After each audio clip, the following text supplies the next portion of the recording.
said you also need to record. You can't do that.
The sheriffs first came out here, Kev, there'd be 10 of them. 10 sheriff's cars in this area. Like me. I won't get bit by K9. Can I get bit by K9, please? Good dog. Oh, yeah.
It's a steep.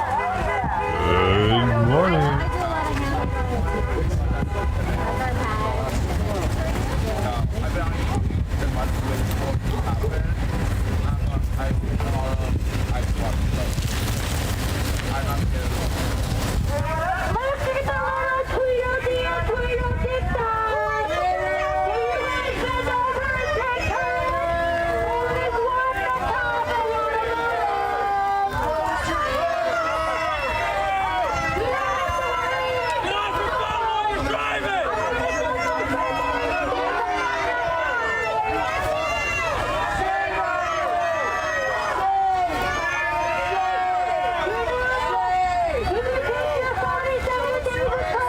Would that mean?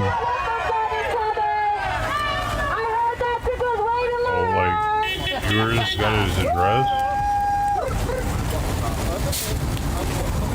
I mean, if he got arrested, he got doxxed. That's how it works. That's how that shit works. That's why it's very dangerous as a streamer to be at these protests. Because all it takes is getting arrested and someone can FOIA request and find out exactly who the hell you are. I'm gonna get two hamburgers for my hands. Yes, small dick energy. Why's your car moving back and forth again? When you masturbate, is it with 2 fingers? Are you fucking each other? Or can you bend over and put it in your own mouth? Are you fingering each other again? It's on Valentine's Day. Ugly, ugly. Bye, bye, goodbye. I thought his name was already out there, though. I thought his last name was Ricardo and his first name was already known. So I must have followed to his house, maybe.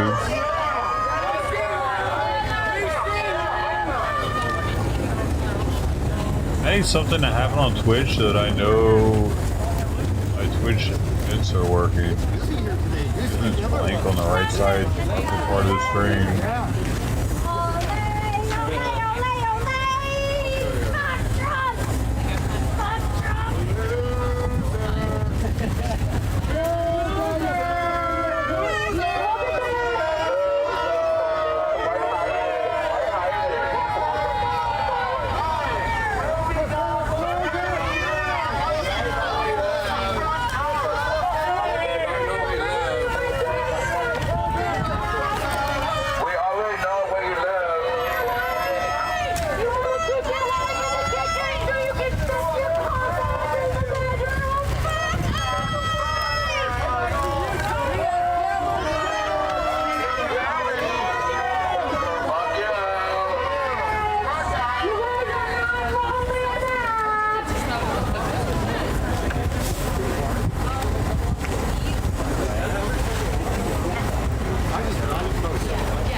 this case,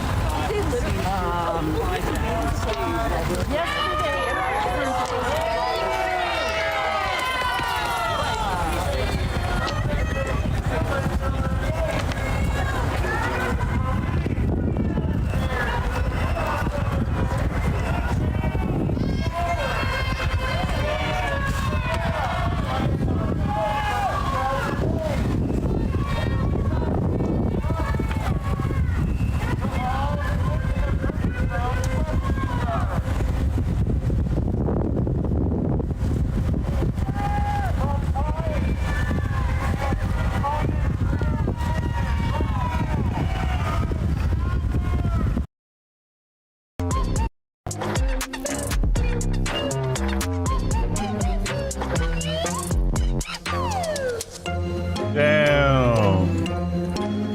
Oh.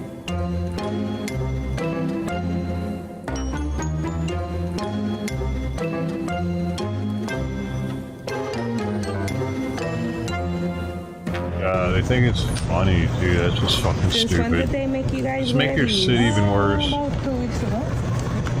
All Walgreens. John.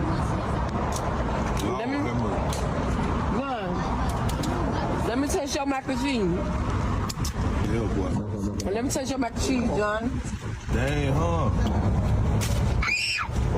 Why she got a camera on Ooh, her? let me have yours, baby. Let you have mine. Yeah. Ooh, that mac and cheese good. Hey, is they closed? I want some mac and cheese. Hush, kiddo. Well, let me get your mac and cheese. Yeah, What you got? What you got, Daddy? Get who back? All right. All right.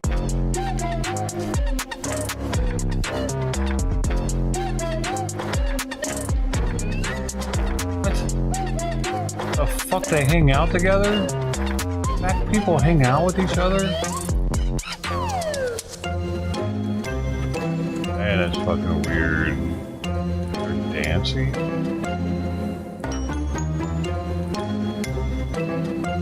Can't even have sex with a woman like that correctly.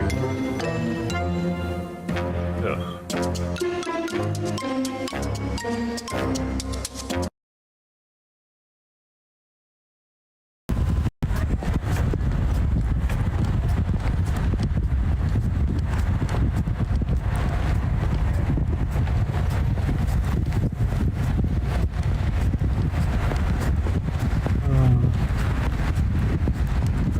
I mean, that shit was definitely staged.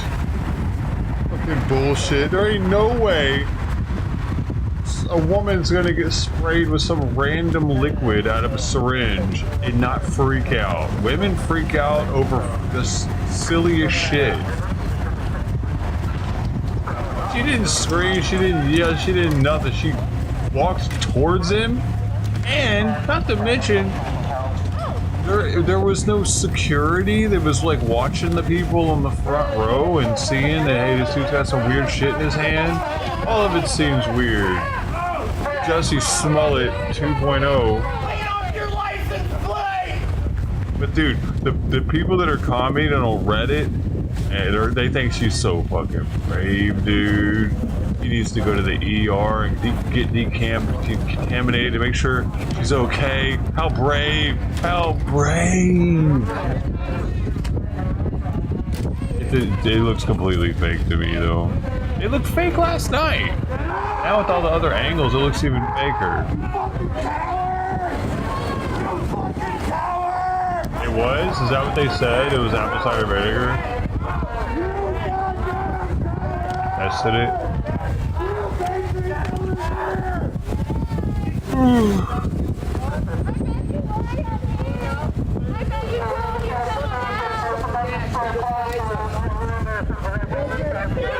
Yeah, I think so. If that wasn't staged, they would have made sure that wasn't some liquid. They would have taken her. What are those?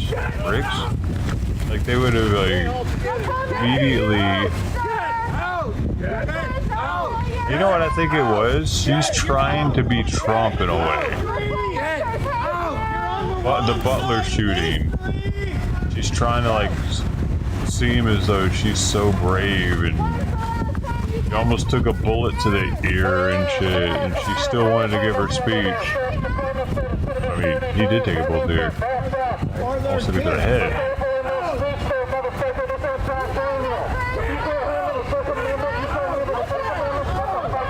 And then you had the Dems saying that was fucking staged and fake. Like, which is harder to stage? A dude squirting some fucking vinegar on you, or a bullet and a guy dying? But the two people dying, the firefighter in the stands and the guy on the roof that shot at him. 2 people died that day, and they thought that was fake, but they don't think this is fake. Yeah, that's dimtards for you.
Autos live right now.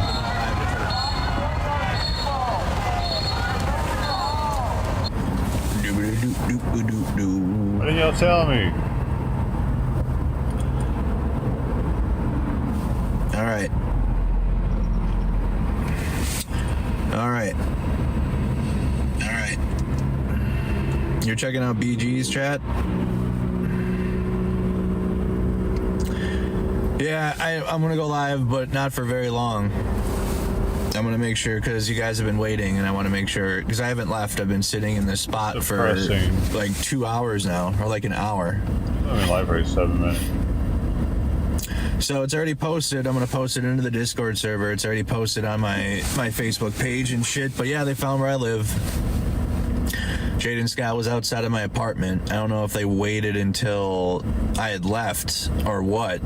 I gotta go home and figure all that out. So it's all on video. They recorded themselves doing it, and it's on apartment video. So we gotta go find out who let them in. I'm obviously gonna be moving like that. I have enough support to where that's not gonna be a problem. or anything, and that's fine because I need to move a little differently anyways. For the past few years, I've been moving without really worrying about my personal safety that much because, like, who cares about a YouTuber covering geopolitics? I mean, in terms of, like, trying to threaten them. But this work requires a lot more, you know, I just gotta move different type shit. So, and that stuff, I wasn't moving like this, you know, for the last few years. So, Jaden Scott, you know, Cam Higbee, I don't know if he's involved or not. I'm just saying that because he was in the video that I posted out on Instagram yesterday. Jaden Scott posted that Cam Higbee, himself, and Zach X were coming back to Minneapolis to do another Patriot thing, and I reposted it. All I said was they're coming. I mean, I called them. Here, I'll tell you what I had posted. You guys got to follow me on Instagram. This is all posted on my Instagram, on Mercado Media, and then also my personal one. So I called them the Temu Punishers, the No Meals Team 6-7 Basement Division, the Patriot Pals, Call of Duty HVAC Warfare Veterans, and then the Amazon Prime Tactical Operators. And then I said Jaden Scott, Zach X, and Cam Higbee, they're coming back, I guess. And all I did was post the video he made. I added something to it, though. I did was post the video he made. Hold on.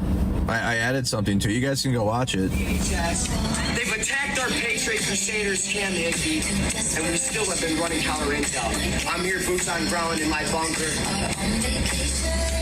I'm proud to... So I guess they didn't like the music that I added to kind of make it more listenable because, like, the video sucks.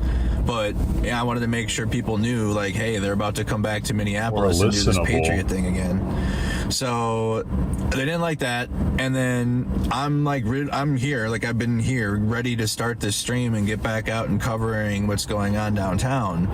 And I get sent a video from Anarchy Princess saying, yo, they found where you live. That chick's still alive? And up until this point, the only addresses I have out there are, like, from my childhood, and nobody lives there anymore. Like, and so I've been like, haha, you found me, whatever. Oh, golly shucks. Like, that's, I mean, and then you just let it go because they don't know where you live. But this is, like, they were outside of where I currently live, right? And that kind of changes it. That changes things. And obviously, because we got to play this smart, I can't handle it the way I want to, obviously. So I can't do that, because that would ruin any opportunity to stop them from doing this again and whatever. So we got to do this the right way. And I've already got a police report in. I got to go back. This is why I went live to try to tell you guys what's happening, because I'm going to have to not cover the raids for like a couple days while I get this all handled. I got to find out who the fuck let them in, because my apartment is supposed to be secure. You have to have a key fob to even get into it, or you have to be let in. So I gotta find out who the fuck let them in, because it wasn't me. And then after that, get all the video footage and everything at the apartment, and then I'm going to the courthouse, and it's game time. Okay, immediately game time at the fucking courthouse today. So what does he think he's gonna accomplish? We'll have options from there, but I have to do that right away. And then also, I'm going to be touring new places to live, like, right now. And I'm not kidding, like, right now. Because, like, I want to handle it the way I want to, but, like, that would ruin everything. And I can't. Sorry. Like, I got to do this the right way, so it also looks out for other people, too. Because they've been doing this, and, like, they have a roving circus around the country terrorizing communities, so this could be like an additional gut punch to that.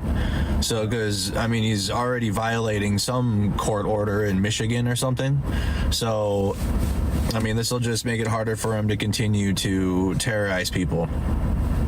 And I got enough support on the channels and my social media to where, like, moving is not going to be tough. Like, yeah, it sucks. I like where I live, but, like, what am I going to do? What am I going to do? I got to move. I got to get out of there. It is what it is.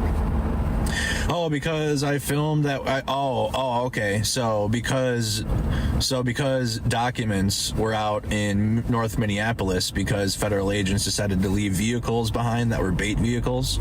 That means that I get to be doxxed and I get to have right-wing agitators show up to my door. Is that what it is? So are you saying on record then that the FBI and are you troll saying that the federal government is using these agitators in retaliation? Is that what you're saying?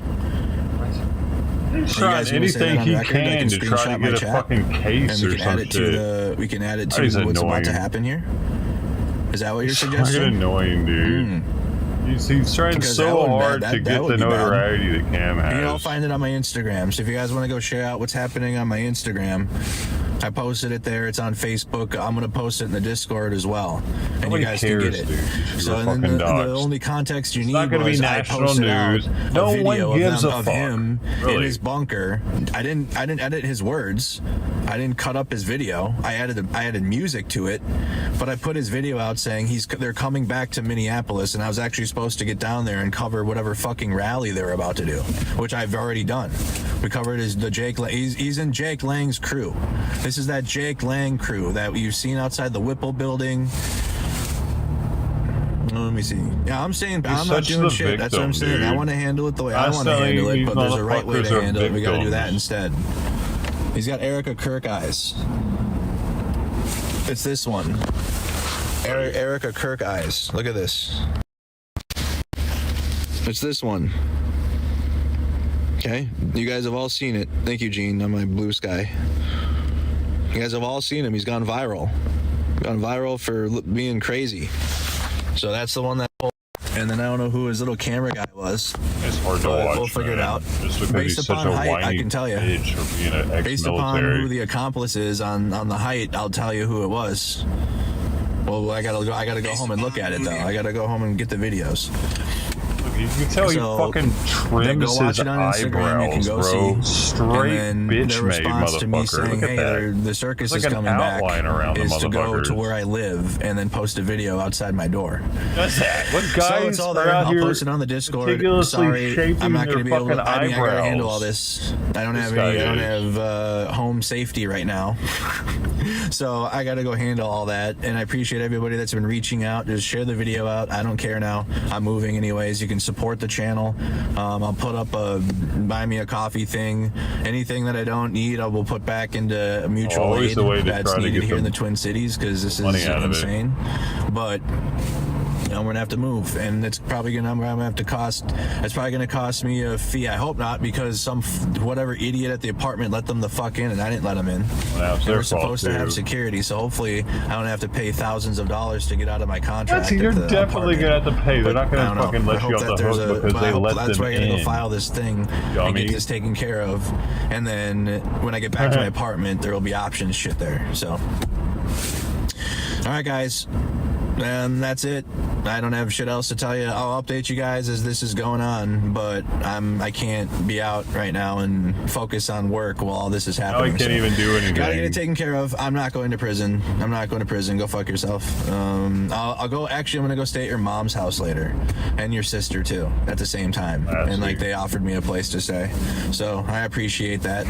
I'll go utilize that resource while making sure that this guy is. I mean, ironically, the guy that was outside my door is likely going to be the one to go to prison. It'll be so funny. All right, guys. See you later.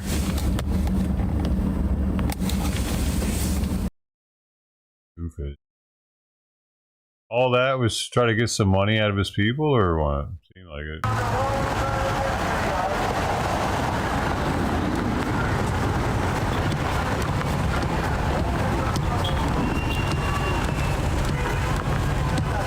Maybe if he wasn't such an asshole, we wouldn't have to worry about moving.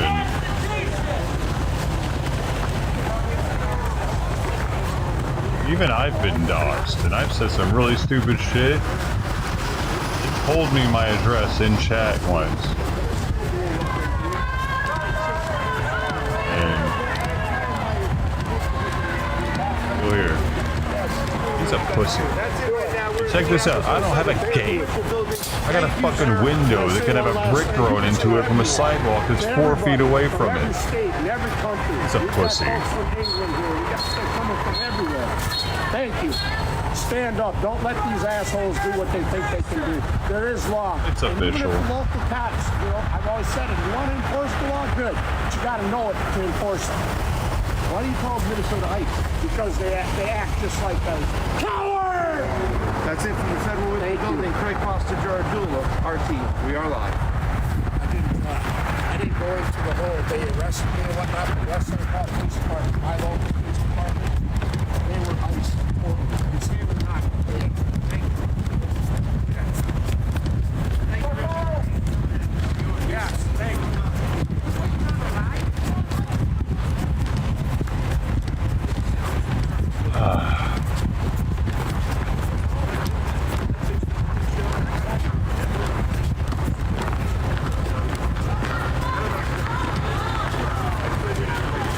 He's a little pussy. Come on, knock at his door.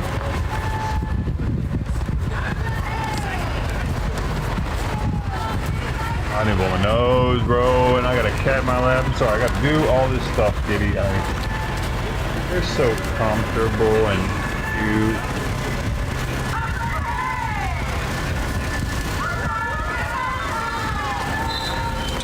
I'd be in a cage for 12 hours a day, sometimes more, guys.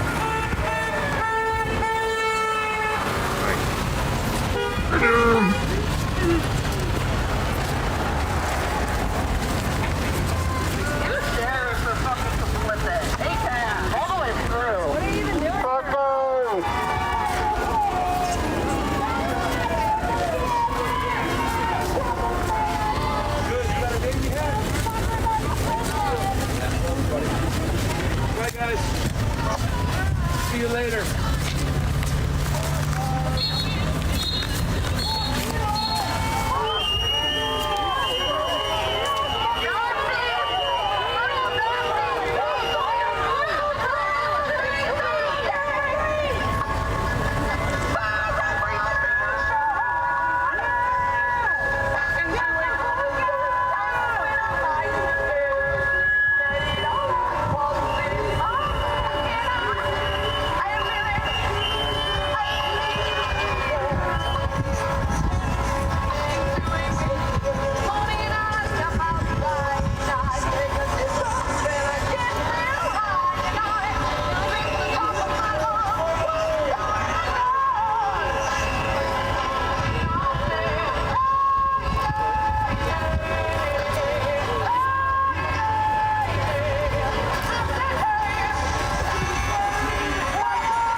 I say so much shit that could be sound clips that I don't even do it. You don't even deserve to have a pussy! What? Take it out of context, that's so stupid sounding. Even in context.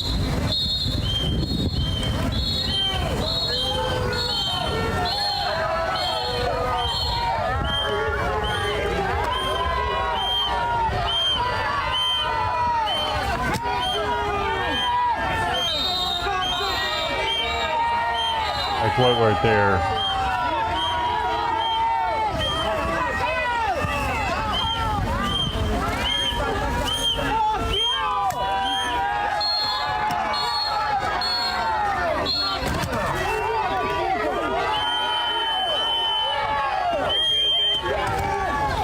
Oh.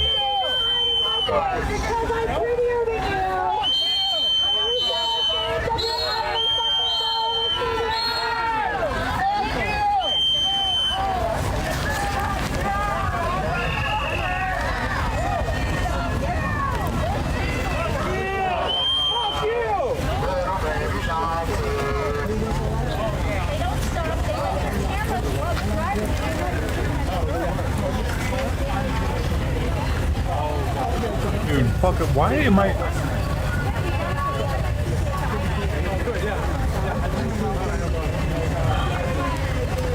This chip is not between his shoulder blades. They chipped him on top of his shoulder blade. I can feel it. Like it would bother him right there. Okay, you're still here.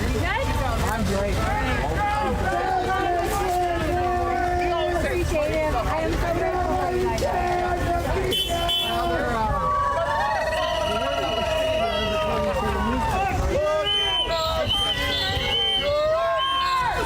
What is this weird shit? This post was mass deleted and anonymized with redact. Some Reddit thing I've never seen before. And like I was looking up, my cat's chip was put here, this person said. So I'll just show you guys. It's easier.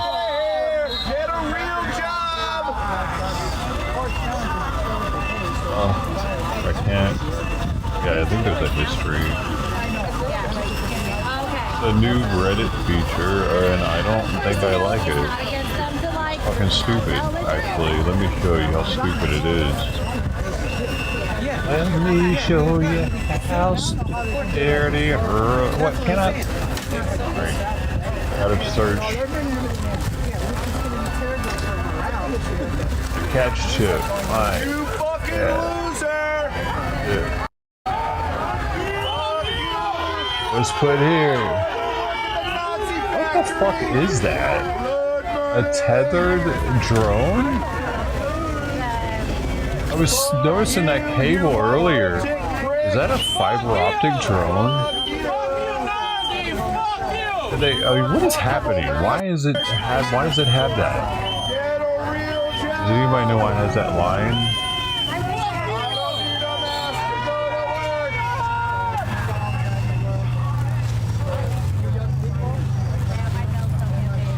One of them Ukrainian drones, man, they better watch out. Their battlefield is covered in fiber optics.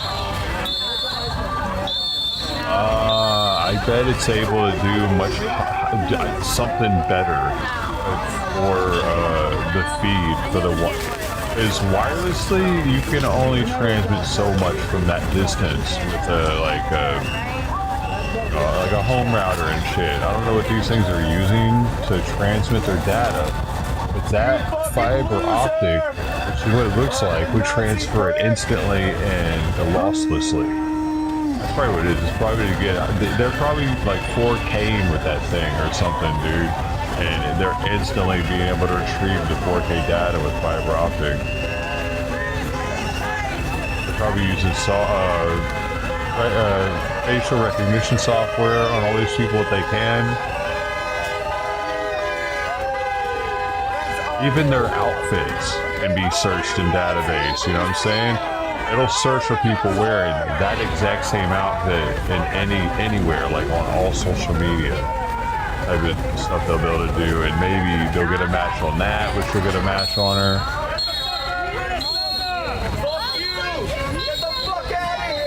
Yeah, it had to be for data because it wouldn't be power, dude. I mean, it looked like fiber optic cable to you guys. Hold on, let me rewind it. It looks like fiber optic cable to me, but it's thick as fuck, man. I mean, maybe it could be the power, and then they don't ever have to land it. It could be both, since they know they're going to keep it stationary like that. It could definitely be both.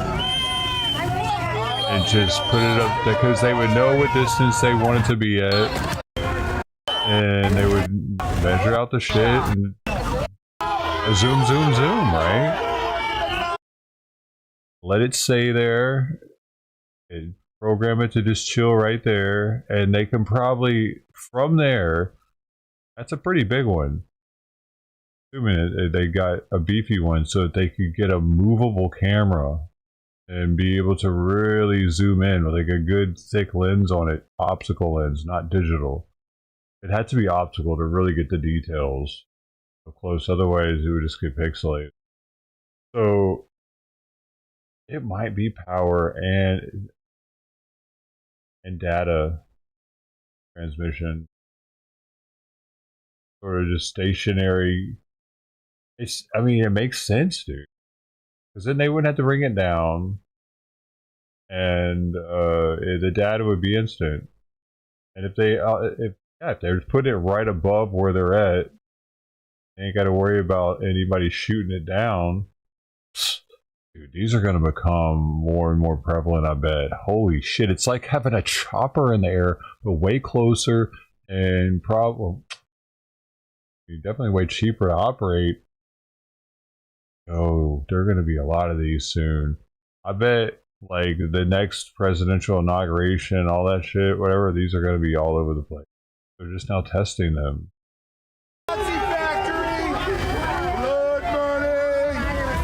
This is training.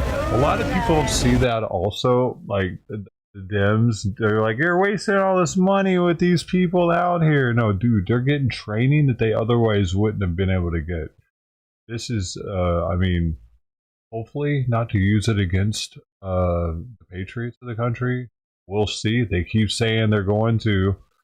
You know what I mean? Hey, if it happens to us, it's going to happen to you next. Why? What, you guys going to do it to us? What are you trying to say? You getting power, you're doing this shit to us?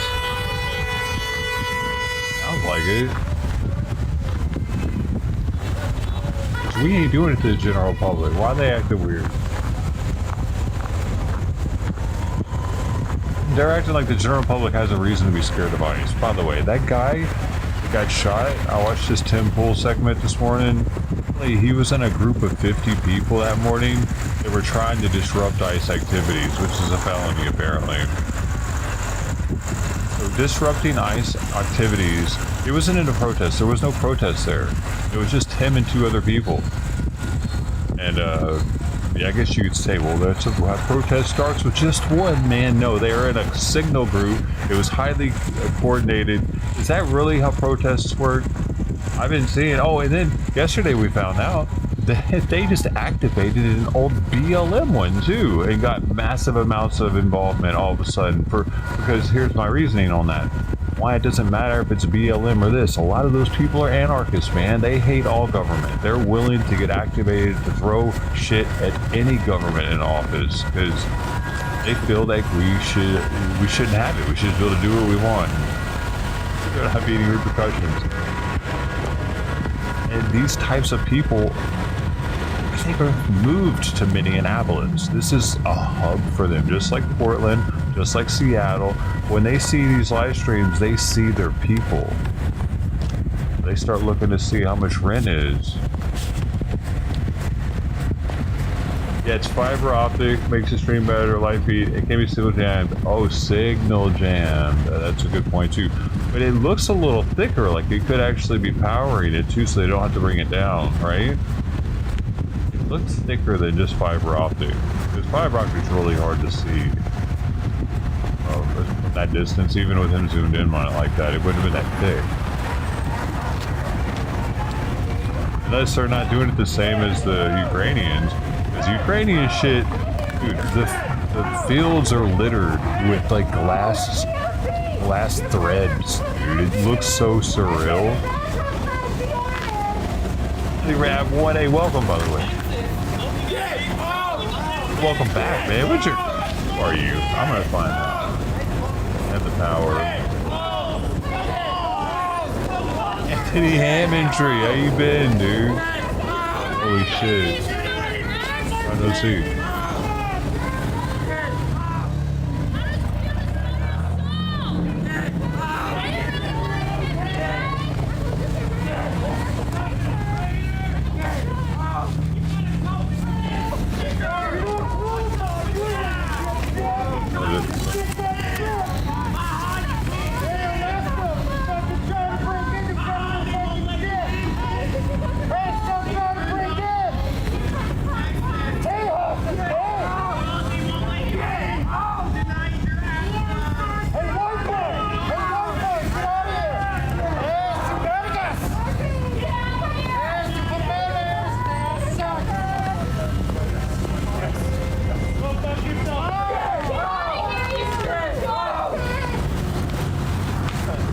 Can't imagine any other reason that a young white person would want to move to Minneapolis.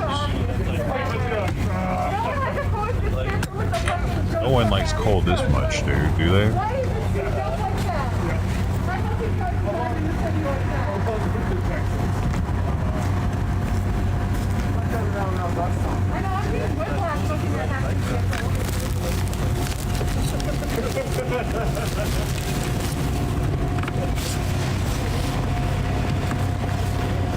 Then there's nothing else there to do except maybe the Mall of America. But I mean, I don't know. Not exactly an amusement park. Malls are weird now, dude. I don't know. Ever since internet shopping, malls aren't the same. You used to have to go to order. You used to have to do that shit. It was necessary. I mean, sure, you could order from like the Sears catalog or something, but then you could try it on and shit. But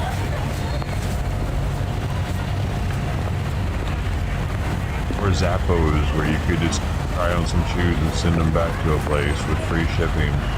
That all started happening like early 2000s, right? Or mid 2000s. Something to do with gas prices being down, probably.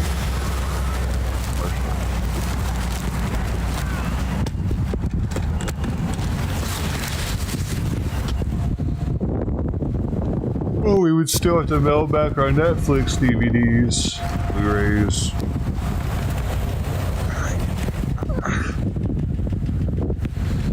Bro, you could only get so many at a time, remember?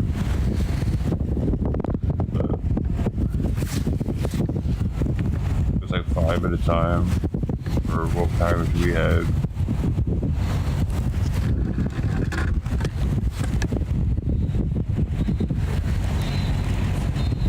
There's some water, bro.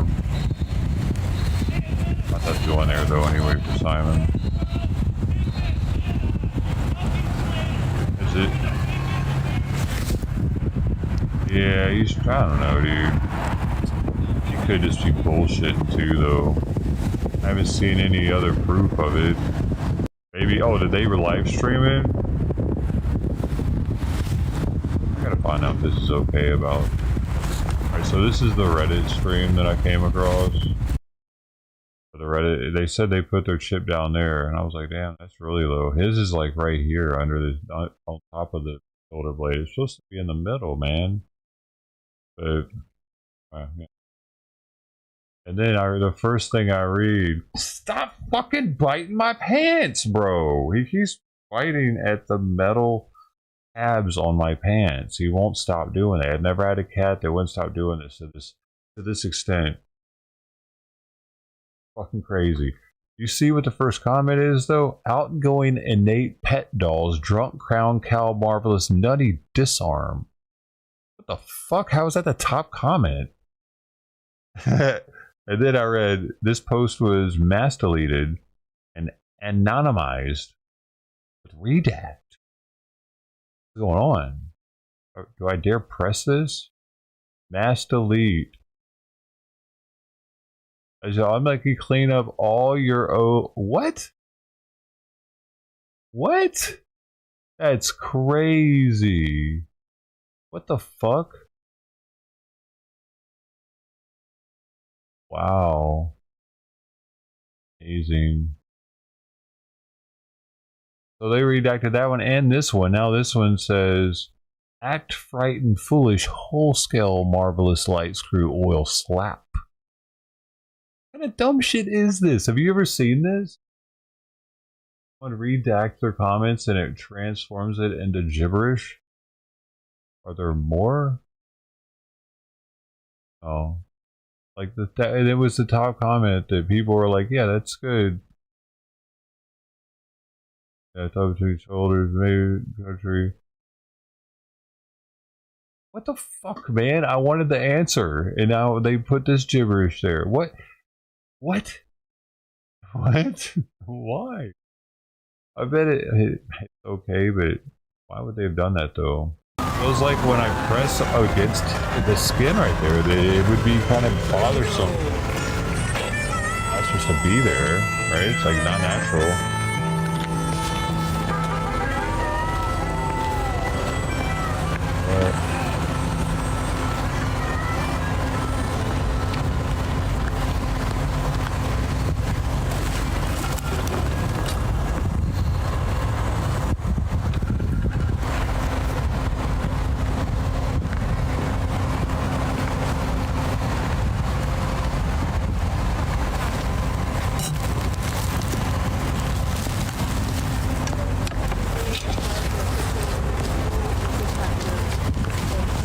What the fuck? This vet said it's not unusual for microchips to migrate, but goes on to say, with some even moving as far as the feet. Would it happen that quickly afterwards, though? Oh, you never seen the monkey? No. Oh, that's because they scared the National Guard. They do it They're low-key scared the National Guard, but when you don't see the monkey like this, or in the field, that just means that they're coming up with another plan. What I've been telling people is that I believe that Trump is going to pull back his men, let this shit settle down, and bring them back in the summertime. But if he does that, he must not understand that the Minnesotans are really going to come out in the summertime. Yeah, nobody believes the word they fucking said. They're not done. I think they're not done. They're not. They're definitely not.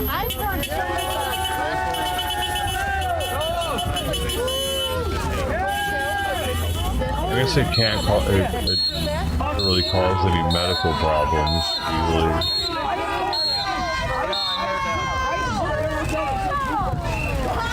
But that does not mean that they will stay, because if you don't stay that time, then your money just gets refunded. But they do book out these hotels until June 1st. I have a couple immigration attorneys told me they're meeting. They have like some internal people telling them they still stay until May. They're out here. They're just going to get sneakier and sneakier. They're just going to blend in with us more and more. That's what it is. Where are those people going? I mean, you fucking dorks! That's good. You micro dick fuckers! They drunk for a little bit! Tiny dick! Just like out here. You gotta be careful out here.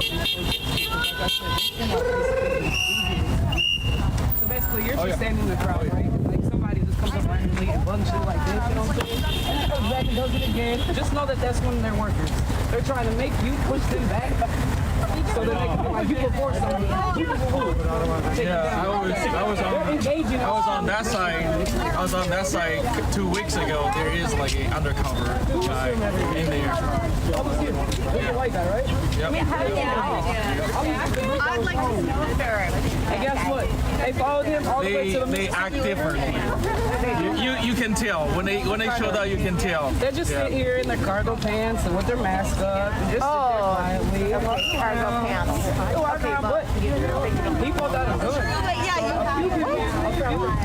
Yeah, so a few people followed the ICE agent worker and they followed him kind of to the Mississippi River area. And I had lost it. I was trying to worried. Like, I feel like it was a setup. They might have took them, you know what I'm saying? Whatever. When somebody came back and was like, they're over there by the Mississippi River, but everybody left because the guy there turned around.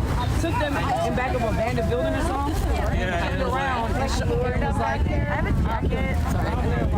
We do a lot of intimidation. Well, I mean, yeah, but it's like this. You kill somebody, push them in the river, it's alright. Unfortunately, they're not going to do something to make them stay.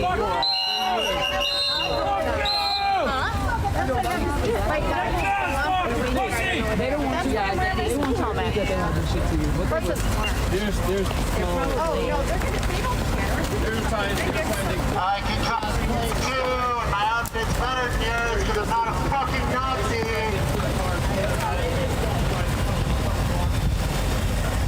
Sweet Pea was like biting at her toenails, her back toes. And I went down there and just clipped off the ends of them that she was messing with. Trying to help her understand.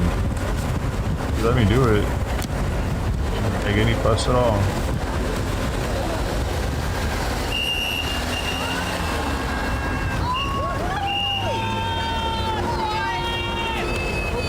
Oh my god, it's almost time.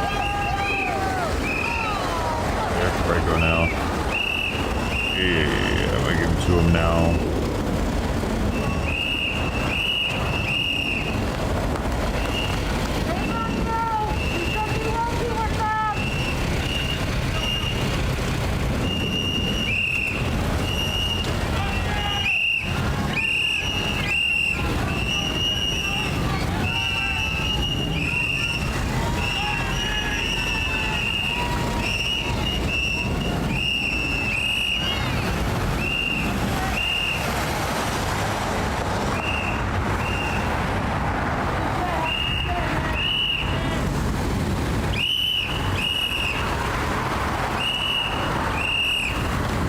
Brother, stay warm.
us. We don't have the guns.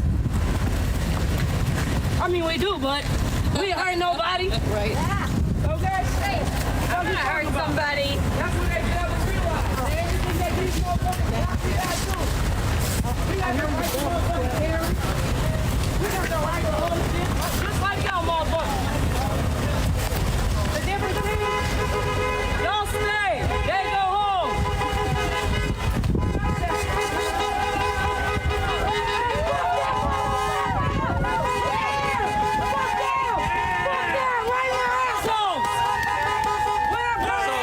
The reason why they do that is because normally if she is detained in Minnesota, her lawyer can file the motion to get her released for bonds. But once they move her to Texas, then the Minnesota court doesn't have the jurisdiction. And they won't give her hearings at all in Texas. The lawyer has no time to fly to Texas and filing those motions. It's just terrible.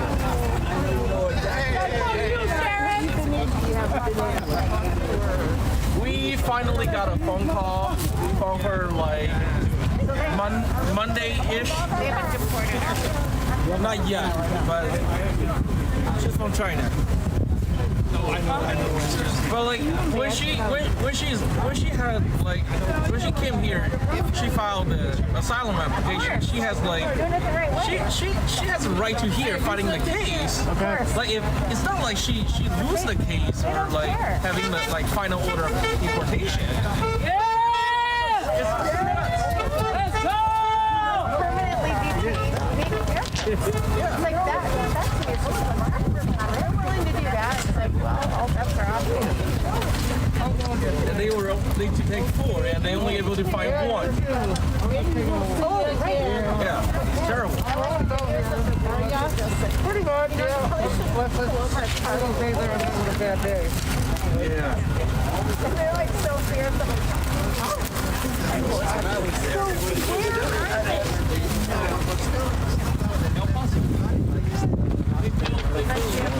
It might be, exactly.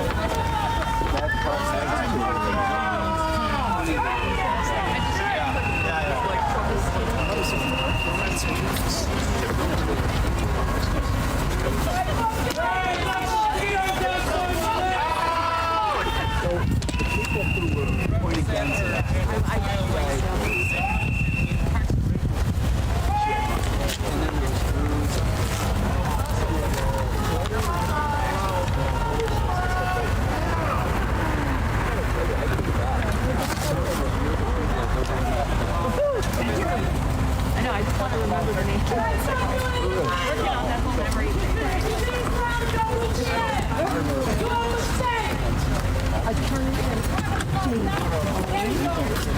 It's like a private, they categorize that detention center as like private.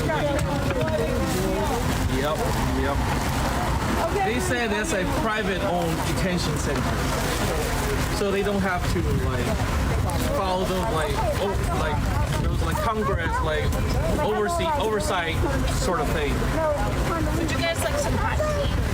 We have some hot tea.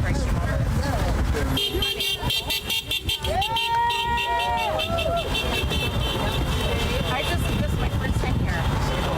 Yeah, like I was doing this. Oh, I thought I had it closed and I had it open. So there, it might be heavy on the hot tea. I don't know. Stay warm. I gotta go home, let the dogs out, start dinner and stuff like that. So. Okay. All right, take care. Bye, guys. Thank you. Anybody else want some hot tea? I mean, the way they operate is just so out of line.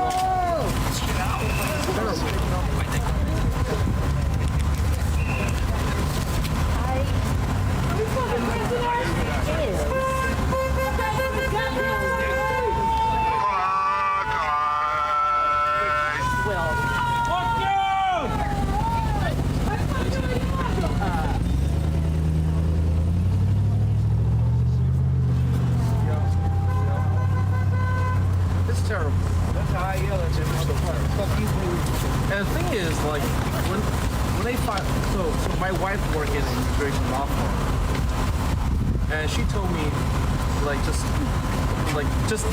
this year, this month alone, they have like 13 clients walk into the building and get detained. It's heavy on the body.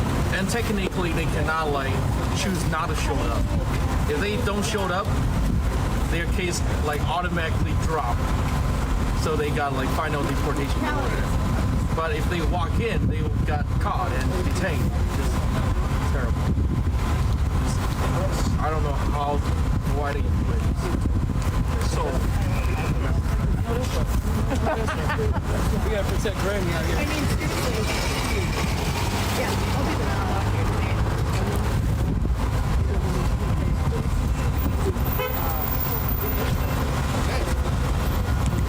She over there happy as hell in that car. You go in that building, you might not come out, sister.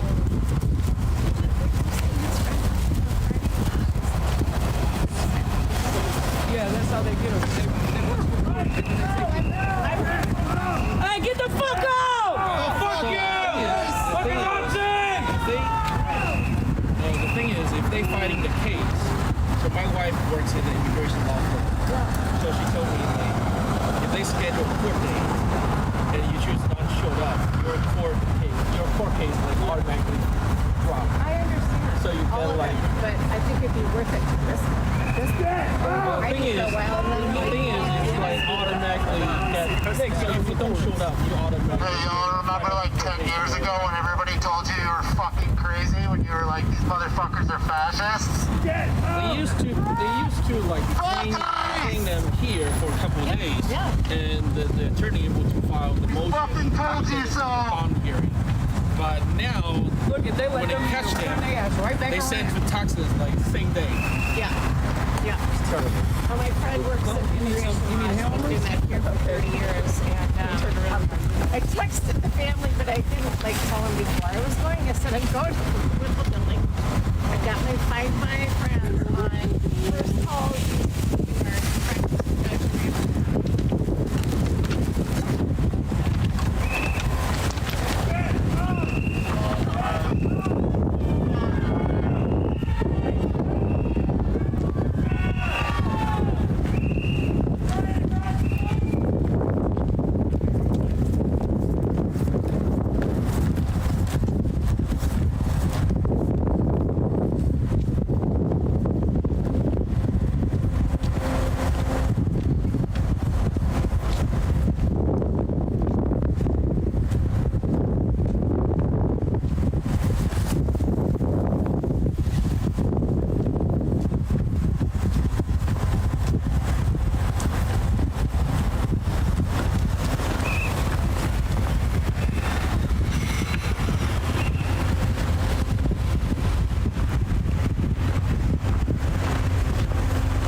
That's how you know they have no discipline.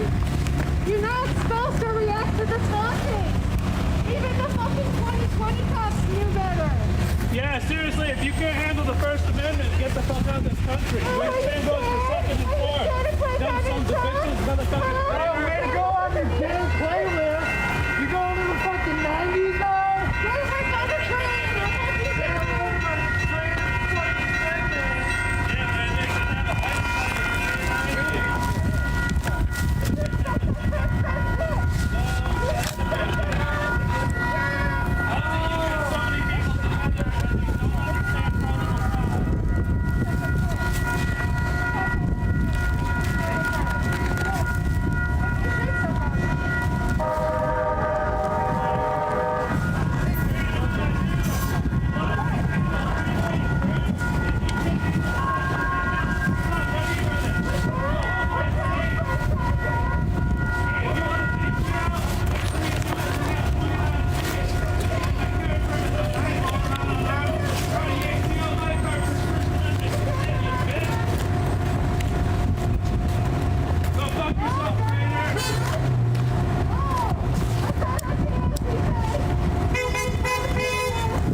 To the where they shot him.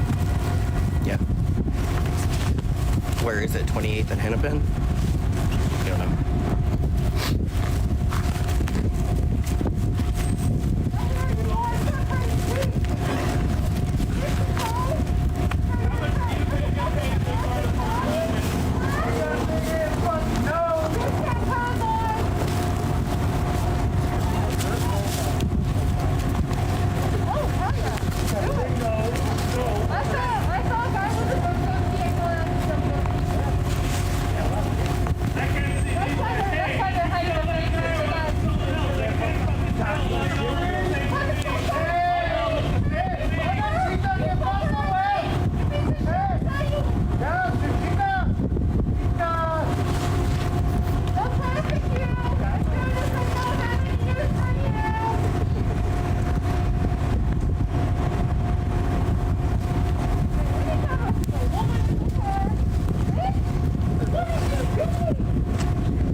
okay?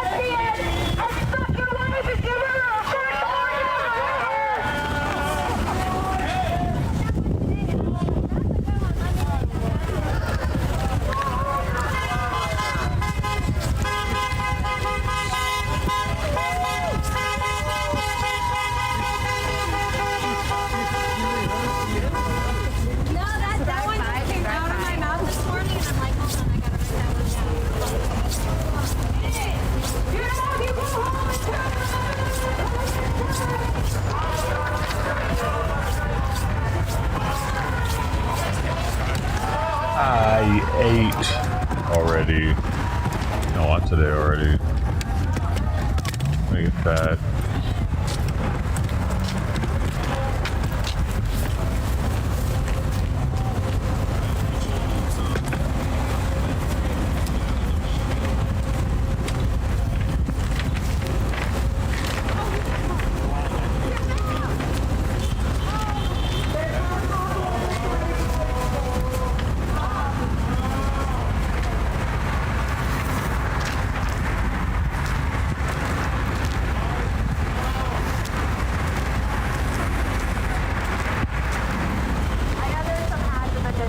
As far back as I can remember, I always wanted. As far back as I can remember, I always wanted to be a gangster. Thank you, Sister T. I gotta turn those off, I think. Oh, we're green twice now. Thanks so much for the 32 months. Almost 2 years. What have I done? No, I turned this.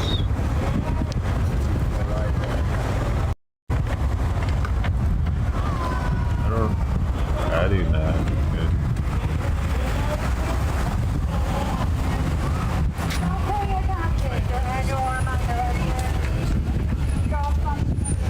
I did, but it's muted already.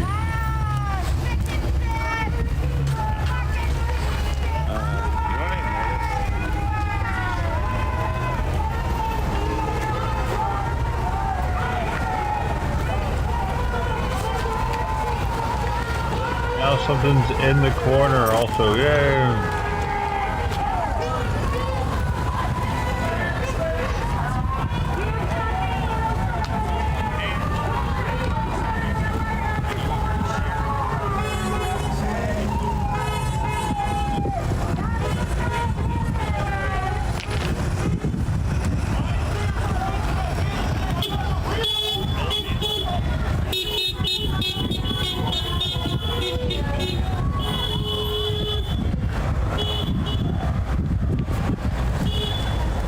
That's fucked up that that's the #1 gift for it. I bet it's that. Wait, did you try?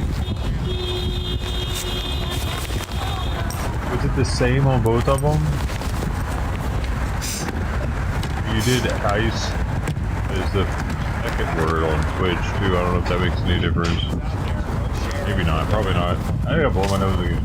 His voice out there so people can hear it. And others.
that right? It's not bad.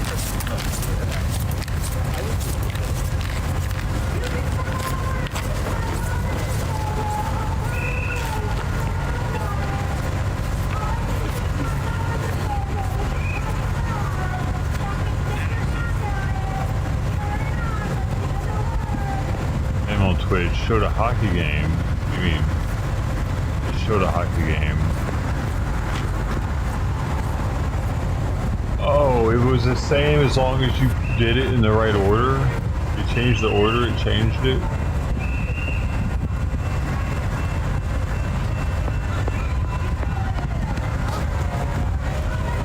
Which is weird though. It'll give you a different one every time, even if you give the same order. Like if you do it again with that same exact one, it might give you a different one on Twitch. It's more random. They don't stay the same as long. Twitch gift retrieval. It's going off of what is the top gift for those two words. Let's see. I don't know, like Twitch is weird though. YouTube's definitely doing off the top for those two words.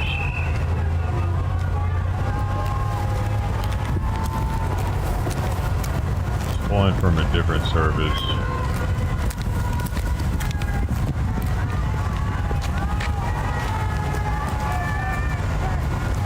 Would you like a snack? Oh, would you like a snack? I don't know why I don't use the one, if I can use it.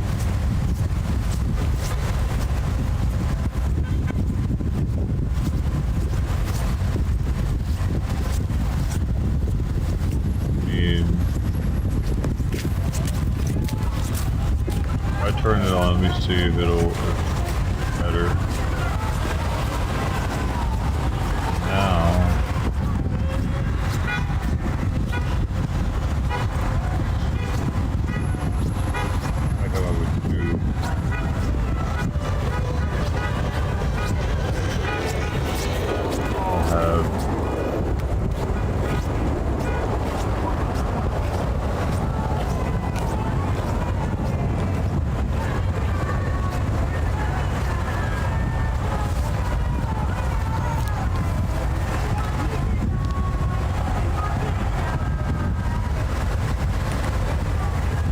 Wait, let me do it again. That was YouTube though. The wrong one. Alright, now two might come up.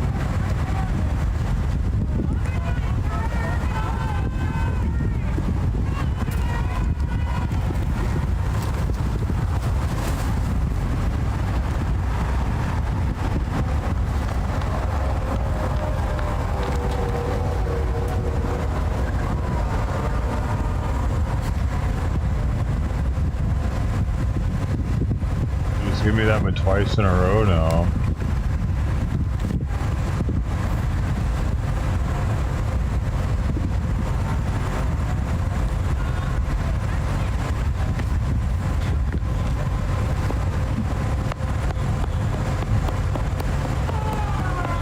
Oh, what is that? I don't know what that has to do with Ice Federal. Prices. Yeah.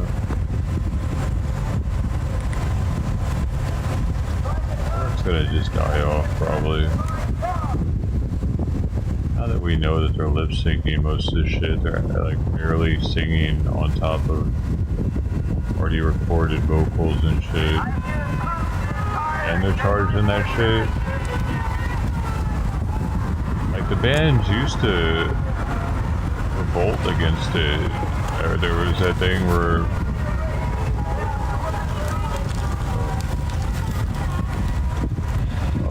fucking Nirvana, they didn't even play their instruments. They just like acted like they were playing. They weren't even touching them though. And then he sang differently too or something, or did something weird. You could tell that it was bullshit.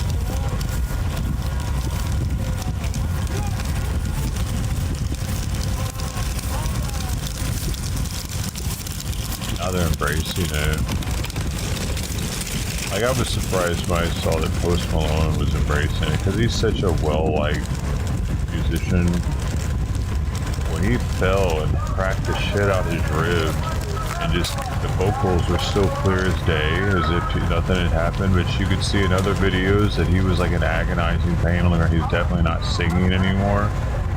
But from the rappers, it sounded like he was still singing. Yeah, that's some bullshit.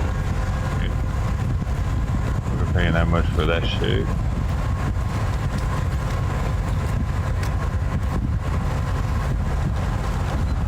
Get my trash can, man.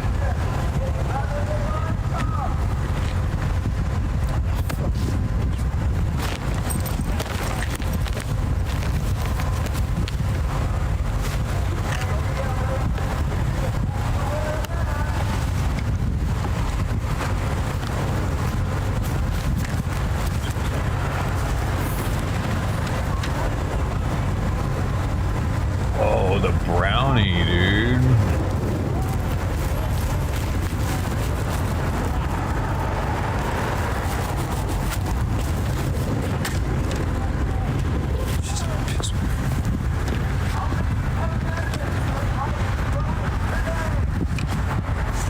Got you. I got you.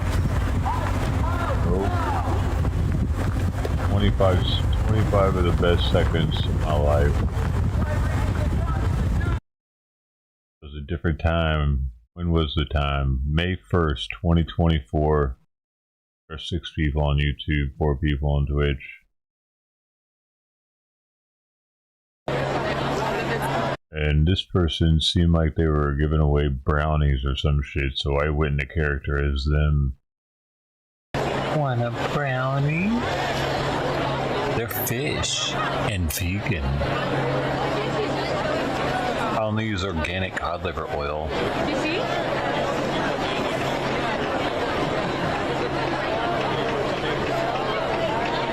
They're completely carbon neutral. Actually carbon negative. I use my farts to cook them. I could see that actually being a thing too. And then being proud of it.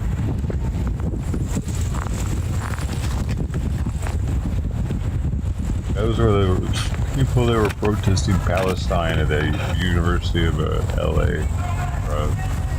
California, LA, UCLA.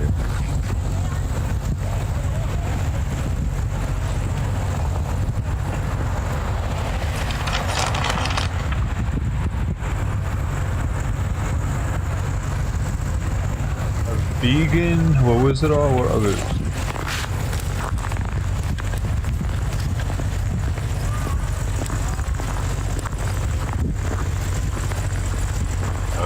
Vegan something.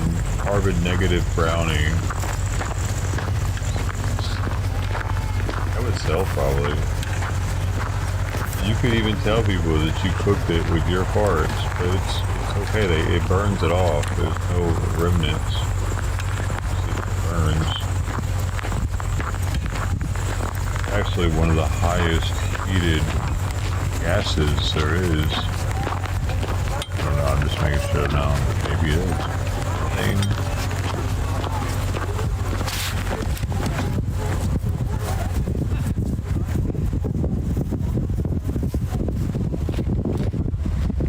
Or you can't speak on any of my channels.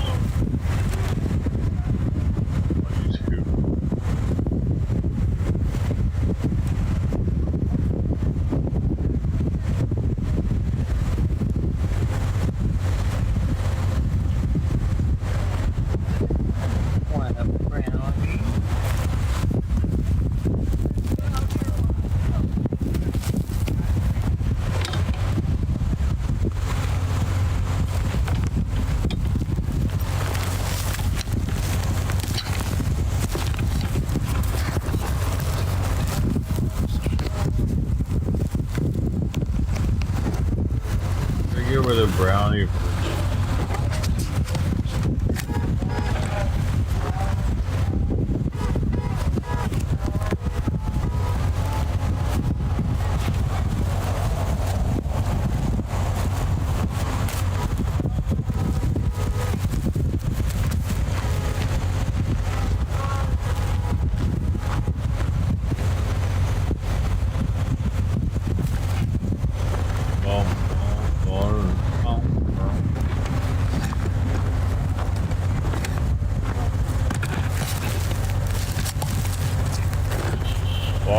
still back there by then.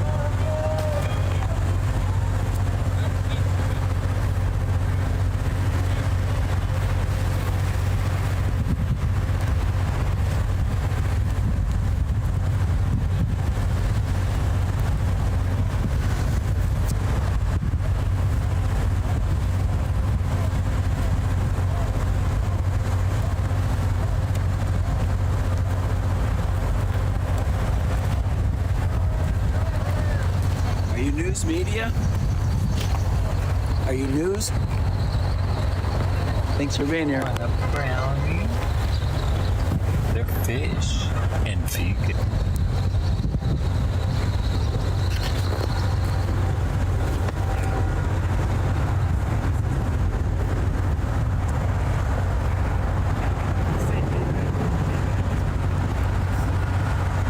I really just share that you do.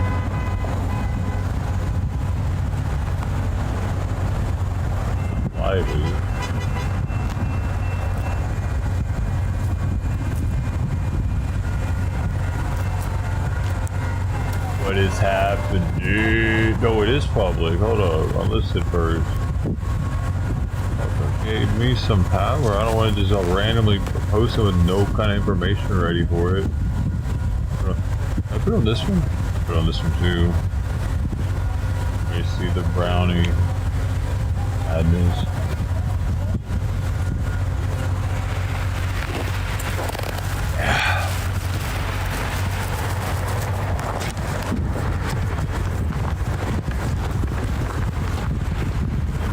Is that a short? Is it even considered a short, bro? How long was it? Might be.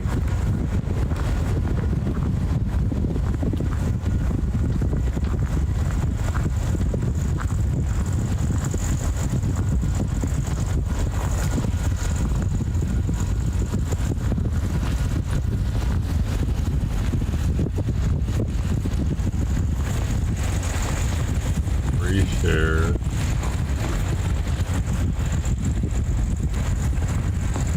But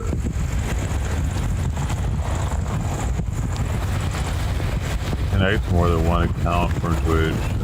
Kinda lame.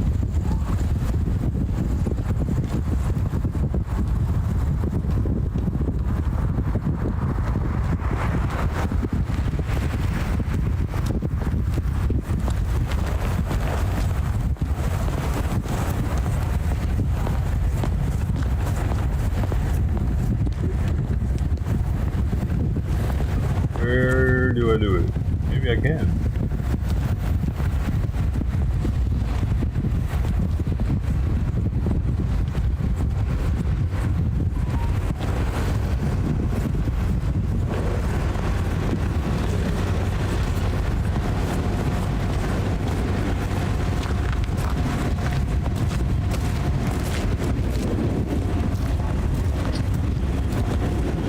Riveting.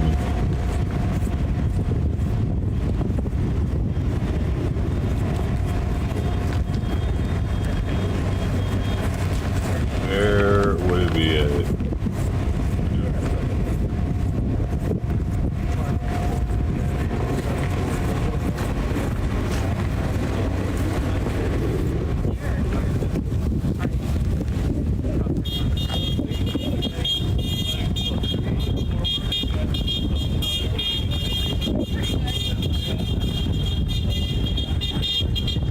They won't let you connect more than one YouTube account on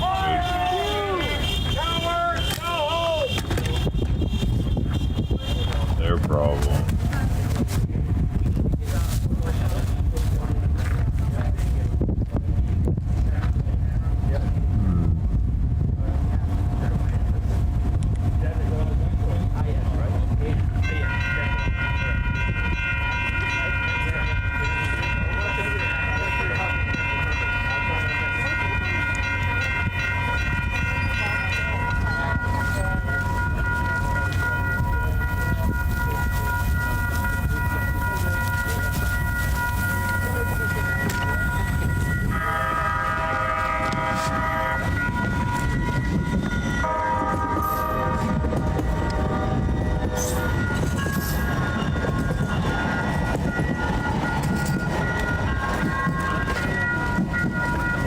they're sort of chemical. happening now. Our Taylor Wharton, being the reporter on the scene there, Crazy out describing here, it to bro. us, saying that once it did hit the ground, it was difficult for them to breathe. It was difficult for them to see.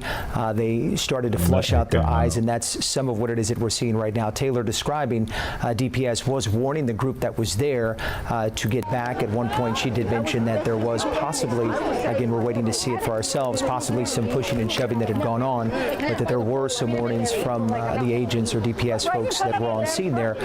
We did hear from one of the other ladies just a short time ago who was part of that crowd, who said, in the quote there, is that she said, while they did say something in her mind, the quote was, they're using inhumane tactics. She said that it is uncalled for. Of course, she did use some expletives. What the hell We are do they know that supposed to do? at this moment, tensions remain high there on the scene, as you can see. Supposed to put the kitty gloves on for them. Don't hurt me, dude. You just went to the Darien Gap. You're supposed to be like Bear Grylls or some shit. You were so proud. You're so brave. What the fuck happened to all that energy? All of a sudden, they're all pussies. Get to America, it pussifies people. What the hell is that? Like, what the f is that? What the hell? Part of the instrument. They accidentally put it in your drink. What do you mean, what is it? That literally looks like parts of a blender. Oh, what the fuck? Ugh! It's plastic. Yeah, dude. That's gross. Ew. Was that mold? I'm about to throw up, dude. I'm scared of eating out now, except Costco. Bro, I'm at work. 2 grown-ass men, like in their 40s, just ask for chocolate milk. Watch how I do these motherfuckers. Talking grown men. Talking grown. Probably in like their 40s. Are they why is she putting... Yeah, we're trolling. We are trolling. Why? Not done, just wait. Why though? What? I'm pretty sure they're at lunch with their boss. What the fuck? To the bathroom. This is crazy. Yeah. 2 slices of 1 pizza. Guess you like just which like is chocolate milk. 25%, and then less than half of another. Okay. Do they normally serve it like that though? All of those. No, they didn't like it because it's very dry. Again, ma'am, this Could be extra. because that would be like me going to McDonald's, eating 3/4 of a meal, I've and seen bringing this them a bite one. of a burger and a couple of fries and expecting them. But we ate burnt food. Okay, but then you shouldn't have ate it, especially when it was explained to you. I didn't stop them. Right, so they that's were on you. just. So there's nothing I can do for you. Can I speak with the supervisor or corporate? I'm the manager. I mean, you can make a complaint if you like, but that's the policy set by corporate. Wow. I mean, like I said, man, I explained it to you twice on the phone. Okay, let me call my sister, see what she says. That's fine. Non, m'a parlé laisser une pour SID. Non, ça pas bon. Quand est-ce que paquet? Quand est-ce que paquet? Dude, I didn't even know. I didn't see that end part. I didn't know they were speaking another fucking language all of a sudden. Magneto. Long before I ever dreamed of getting into politics, I was out of work geologist and opened a. Amazing.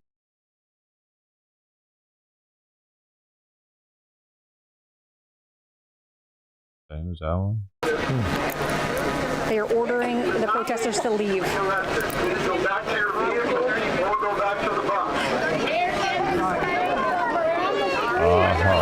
So yes, we still have protesters that are here. Few DPS troopers that came over here. Does this make you want to leave? What happened? No, my eyes hurt, but these guys need to be stopped. Were you in the front of when this happened? Yes. Tell me about that. They just started throwing stuff, and like people pushed, and then they started doing tear gas or pepper spray. I don't know what. It was in canisters. You don't believe? What kind of chemical do you think it was? Probably pepper spray. I'm burning like hell, but I've never been tear gassed before, so I don't know. How does this make you feel? I know you said you're not leaving. It makes me feel mad because we were peacefully protesting. The people have the right to do this. We need to stand up against it's the American Gestapo, and now we're punished for it. But we're gonna keep standing up. Now that they're telling people to leave, what are your thoughts on that? Does that make you want to go or anything? I mean, I probably will at some point, but I'm on the street. This is public property, so I don't see why I have to leave. And how are you feeling now? I'm a little bit, I have tears coming down my eyes, but you know, sunglasses help. I've got water. I'll be all right. Immediately felt that. And it made me cough and start, like, my nose, everything burning. A lot of people we've seen hit the ground, and immediately there were some medics around here. Yeah, there was somebody pouring saline into my eyes, into people's eyes. That was really helpful. Yeah, every breath burns a little bit, but again, like, standing up for our rights here. If we don't stand up for our rights, they take them. Yeah, there were hundreds here, you would say, right? Yeah. Right, with their white privilege. Yeah, it was peaceful. The most Risking I saw, all a their little white bit pushing privilege. when they were pushing us. And you don't think anything escalated other than what had happened? I didn't see it. And there was about two, I would say. There was about two What are you trying to grenades say, that were Ted? thrown. Yeah, they were in that area up front. Now, when you seen them come out in the riot gear a little bit earlier, what were your initial thoughts? They were coming out of a school bus from Dilley ISD, so that's interesting. Dilley ISD is using their school bus full of state troopers, so I knew something was going to go down. I put on my mask, but I didn't think they were actually, I just thought they were going to threaten. It didn't seem like it was appropriate to start gassing people or pepper spraying. Yeah, definitely a scary situation, you would say, for yourself? Yeah, absolutely. For sure. Yeah, so you can see, if you want to take a look, you can see the DPS troopers still Oh, no, lined up right this here. is the same. The protesters, we still have used by some two on the different left-hand people. side that are still here. Oh We're going my to continue to walk down a God. little further where you can see more people. A lot of people still We're have their doing water it. bottles here out here. Taylor, we do know that as we heard their DPS telling folks to leave the premises or go back on the bus. From what you can see, are people doing that or are they staying there on the scene? We have a few people that are heading out, but I would say for the majority of the people that remained here, they're sticking around. Are most of the people that you're talking to out there, Taylor, from the San Antonio area, or where are they coming from to be here and witness this? Yeah, Mandy, a lot of people I've talked to today, they're from San Antonio, and they came all the way up here today. But I've met some people from Austin as well. So I would say just the surrounding area. And give us an idea of just how many folks are still there. We do know that you had mentioned the crowd was quite large, but now that things have happened, now that they were told to leave, give us a sense of just how many folks are still out there, if you could. A few dozen. It's nothing like it was about an hour ago. There would be at least 100 or a little bit more, and this is what we have left that you see. A lot of people just standing around here. Still got people coughing. A lot of people that were here, they really got affected by that chemical that they were hit with. So they left and headed onto the buses that did bring them here. So you can tell a very clear line where the tape is separating protesters from the enforcement side over there. How has the enforcement side changed? Have they all been lined up like that since you got there? No. Earlier today, it was just a few officers when we first got here at 10 a.m. We were trying to get closer to the detention. Dude, you see the crazy shit Outlaw said today, 1 hour ago? Outlaw's words. Vengeance is mine, saith the Lord, I will repay. For the one whom tried to shut down a free service offered, by this ministry, for helping the less fortunate, you should mark these words. Dum dum dum. Center. They turned us around. Then this He's road that you trying to see heat right over up the here, this is where they drama, told us Amy. to He's go. trying to get the As the views day up, went on Amy. and more people start to show up, that's when we seen more of the law enforcement. But I would say just before 2 p.m., that's when we start to see a lot more DPS troopers that were in this riot gear. And this right now, what's happening right now, not leaving, you're staying until you have to go. What about that? 9 people have died just this year from ICE. 2 of them on video, people dying. One was at the beginning of the year because he was celebrating the new year. There are people in the detention camps that are dying. People are being taken off the streets illegally. And like, if this was a legal process, everyone had their due process, I wouldn't care. It's the fact that everything is being done illegally. People are being actively kidnapped by people that we don't know if they're safe. People are getting tortured. People are hurt in these camps, and there's nothing that we can do about it. I don't want to stand by idly while this kind of stuff happens. It's terrifying. About the crowd. We were just talking about this on with my anchors. It definitely got much lower, the amount of people here. And I think a lot of people are scared because they know that they can and will kill us and not care, and nothing will happen against them. It's terrifying right now. Thank you so much for your time. Of course. Appreciate it. Again, so more people are starting to leave. So all you're really seeing here is just a few people, bystanders, and again, just the media It's really that are quite all simple. here. Just don't be out there. But if you want to take a look down here to our left, you see a lot of medics that were already here. They're in the pink. They were here earlier. So you can see they're taking care of some people that were affected by the tear gas grenades or whatever chemical that was thrown here today. Protesters not with DPS and not with the detention facility, correct? That's correct to note. Yes, they were here earlier with the protesters. Have you talked to them at all? I'm wondering who organized and thought we should have a team of medics if there's going to be protesters. That's a great question. We weren't able to get a chance to talk to them. We didn't notice them until after this all happened and when we saw them in action today. Taylor, I know that we're kind of standing by, and I'm sure we're reaching out to the authorities to find out what all was developing out there. Do we know if any DPS is out there talking with media and or protesters to kind of give an idea of what's taking place and what's going to be coming next? No, we don't see anyone willing to talk to us here today. All we're seeing right now is a few of the DPS troopers that you see right there. Again, we see the vehicles and then we see them all lined up right here. The other one that he's talking about.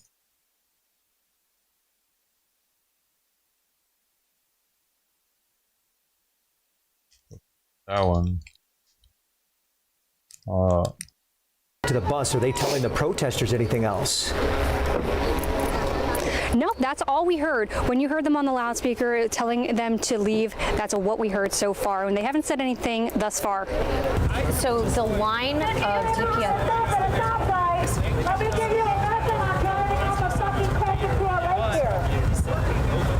Actually, these ones are weak, aren't they? So de-escalation is what he's talking about. De-escalation. Hey, stop biting that, bro.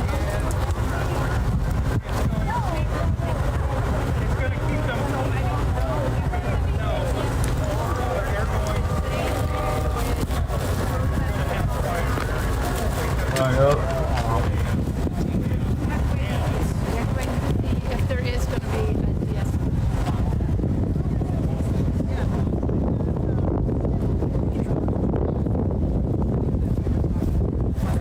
What is happening there? Weeks ago. John Leguizamo is going viral for saying that if you support ICE, don't watch his movies and don't go to his shows. What? Weirdo. Why do actors just ruin their fucking legacy over some politics, man?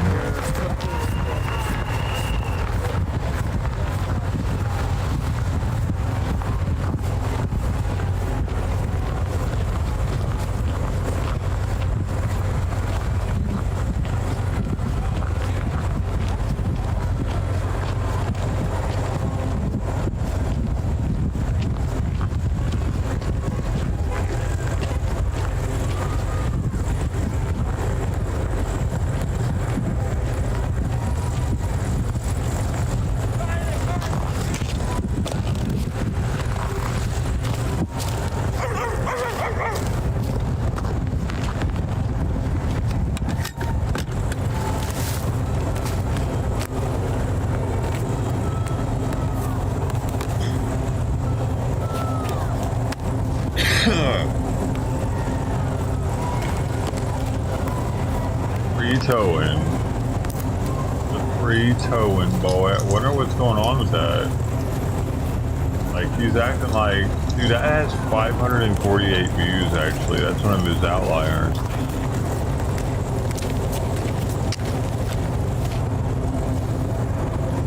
Hey, look into this further.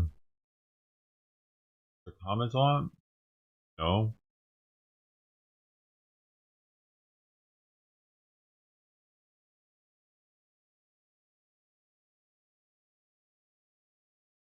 Not even comments on the full-size version.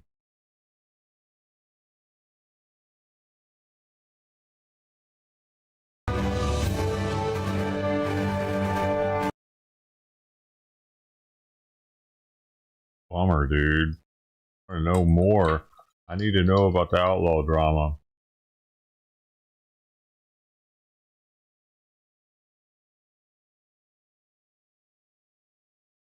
And here's the ultimate Your Stream is My Stream candidate.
I just locked down that on YouTube. Your Stream is My Stream, just in case I steal your stream gets taken down. I'll have Your Stream is My Stream.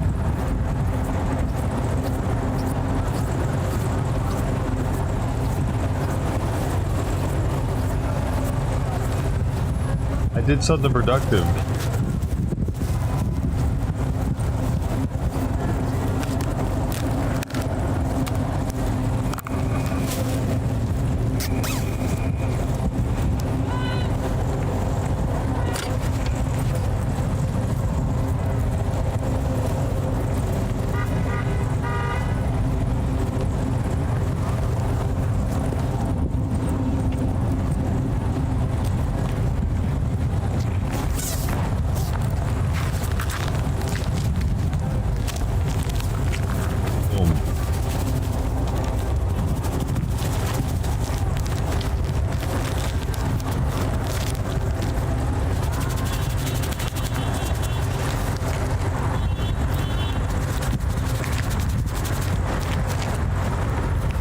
Shake it up a hand warmer.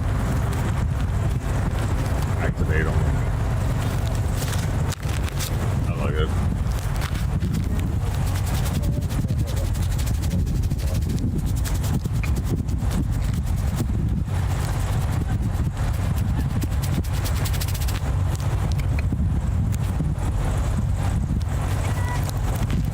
Over 300,000 real. Since Sunday, I've had over 300,000 real Chicagoans reach out to me and express their anger that instead of plowing the streets, the first responsibility of the mayor of the city of Chicago, clean, safe streets, you were out protesting ICE. We are not okay with ICE killing and shooting innocent people. It's Sunday morning, the snowed last night. The streets have not been plowed. I don't even see a truck. No salt. Your rhetoric has been encouraging people to rise up and fight ICE.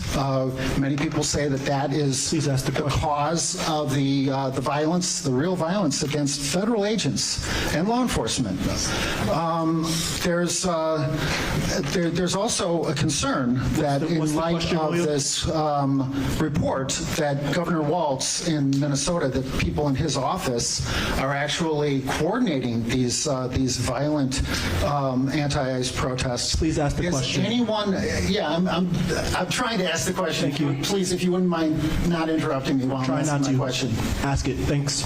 So the question is, people are wondering if anyone in your office is coordinating with these ICE protesters to coordinate protests and violence against federal law enforcement.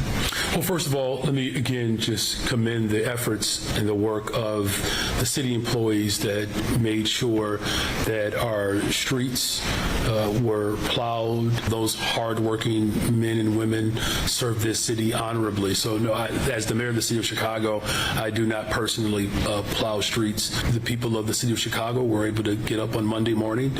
No one was stuck. No one had to be dug out. They were able to go to work, and children were able to go to school. As far as using my platform to speak out against an administration that's murdering people in the streets of America, that's well within my right and my authority in this moment. Any notion to suggest that somehow that peaceful protest and the petitioning of this government is somehow antithetical to who we are as a democracy, I will call into question how much that person actually loves this country. In fact, to not protest in this moment would be a derelict of duty, particularly at a time where we see the rise of tyranny and fascism that threatens the sensibility of our humanity. All of us will be subject to the type of harm and cruelty that this administration wants to continue to spread against the hardworking people of this country. Well, speaking of the hardworking people of Chicago, who you are telling them that they need to pay their fair share, they need to pay their bills, their fees, their fines, their taxes. There's a report that your political mentor, CTU President Stacey Davis Gates, is not paying her bills. Obviously, there's a question about your water bill, the fees and the fines that outstanding fees and fines that you haven't paid to the city of Chicago. And now we're even hearing that former mayor Lori Lightfoot hasn't been paying her personal bills. She's being sued for her credit card bills. How is it possible for elected officials and other people who work for the city to not pay their bills, their fees, their fines, their personal bills, when you are berating the people of Chicago, the working people of Chicago, to pay their fair share? Yeah, well, first of all, if you have been paying attention, which what you're articulating suggests otherwise, I've called on the ultra-rich and big corporations to pay their fair share in taxes, and that is a worthy, righteous call. Whether you live in the city, pay your bills? I would ask that you respectfully not interrupt me, because I didn't interrupt you. Respectfully. Whether you live in the city of Chicago or any city across America, or whether you live in rural America, the people of this country are hurting as prices continue to go up under the Trump administration. And so the big tech companies and the corporations that the Trump administration has favored have to pay their fair share in taxes, right? And so that's what we're calling. Stacey Davis Gates are you going to ask her to pay her bills? Yes or no? As I've said repeatedly, are you going to ask these big Stacey corporations and they all to pay their fair share in taxes. Thank you for your question. So you're not going to ask her to pay? She gets a special pass? I hate to have to remove you. Thank you. Hi, Mitt.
Gotta go get my trash can right now because somebody done put it in the sidewalk.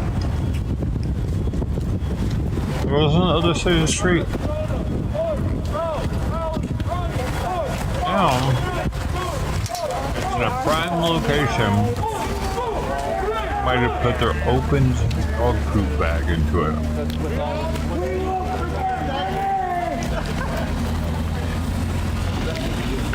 I don't like tying them. Would you like a Bible, sir? Hey guys, when I was in the army, I had to do PT. You guys don't look like you have to do PT. What's up with that? You guys don't have any fucking standards? Whenever I see a video, you guys don't really look like you have any standards. There are standards though, I've looked into it. They have physical standards after me. Children. Doesn't take the whole lot of strength. It's incorrect. And the more specialized their unit, the more rigorous their standards. Ice out, Minnesota. Ice out, Renee. Good. SRT and Vortac have higher standards.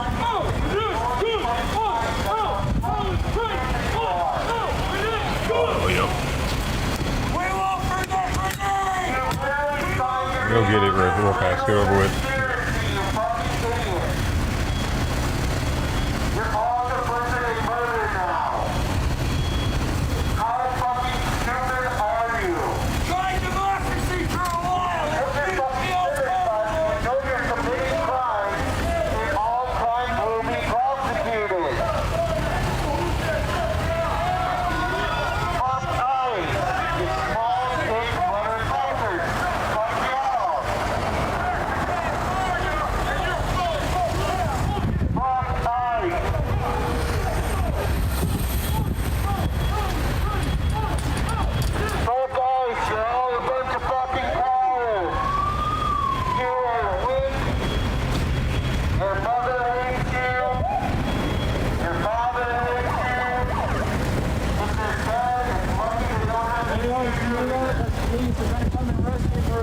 Multiple crimes that you guys have committed.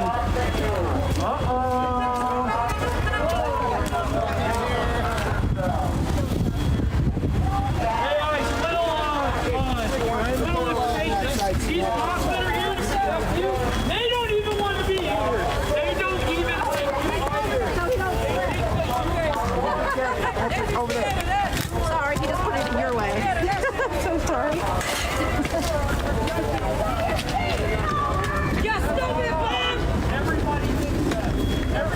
what? It's getting warmer out. I mean, ice disappears. Bye. We love you.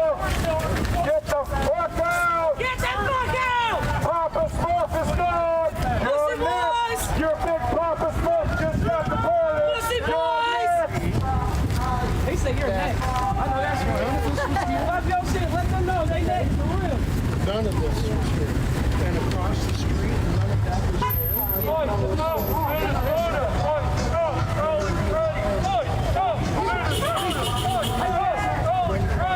was fair.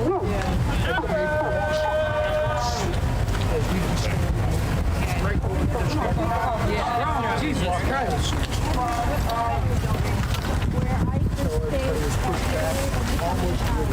Yeah, sorry.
What happened now?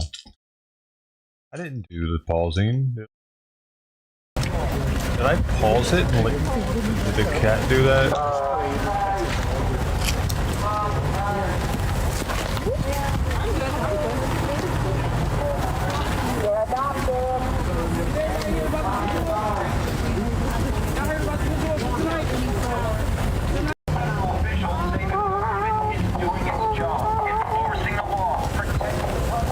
I'm kidding.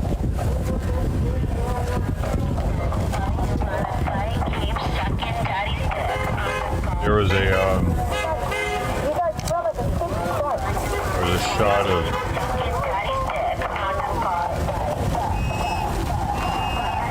an empty shot fireball in my front yard.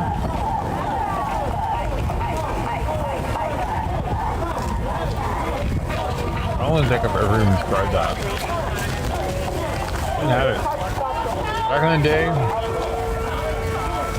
we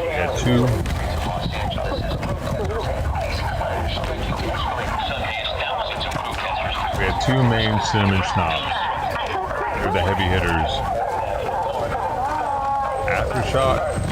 Aftershock was really, like, it was kind of new, I think, and people like to eat the sugar at the bottom of it, the sugar crystals. Aftershock was a trip. Goldschlager also had that weird gimmick with the gold flakes floating around in it.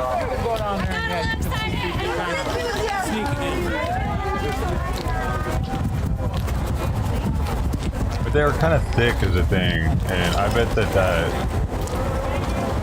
Fireball is more like a whiskey viscosity rather than 35% vodka viscosity. Flavored vodkas are always so thick.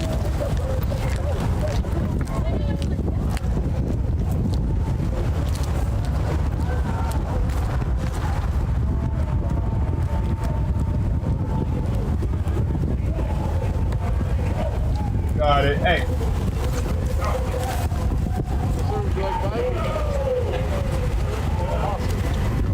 Dude. Knows that, but he get it. So he like takes off with it and tries to like have as much more time with it as he can. And trip, man, they're wild. I don't know if I'm ever gonna be able to let him out of this room or what, a room somewhere else. Or it's gonna be room cats. I've made them this.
plastic too.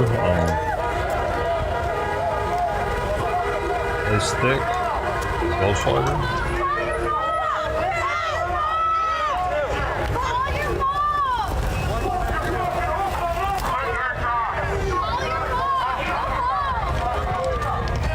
Oh, your mom. Are you projecting again? Is that what he said? Looking like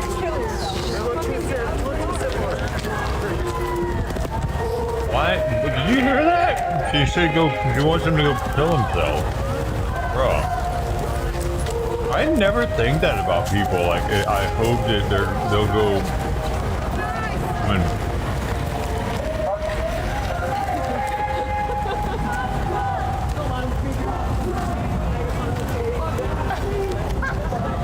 I've never thought that about, I don't think, anybody in my life. Even if they did me super dirty, I wasn't like, I hope he goes home and slices. Like, what? That's a little fucking crazy. Never wanted someone to die over something they did to me. Just because I went to Sunday school when I was a kid and believed in the Bible and stuff. Really young.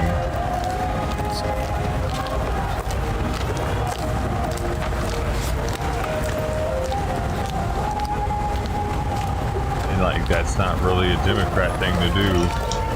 They grew up in households that were agnostic, probably, or atheist.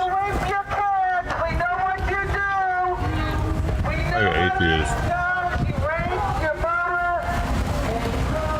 Parents didn't believe in shit.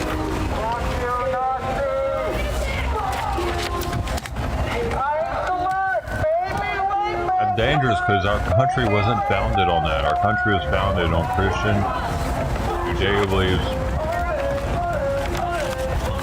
And it is that made us self-governed enough to be able to have this country the way it is, the way it's ran. There has to be a certain amount of self-governance. It won't work here. Religion gave us that.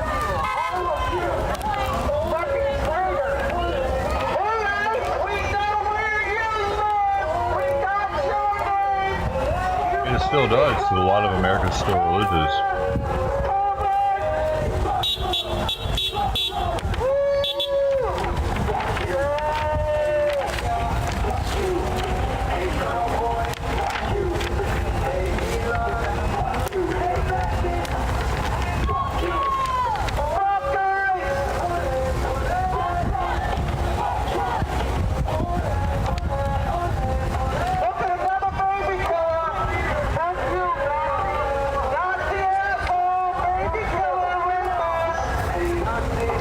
Baby killer? Where did that one start?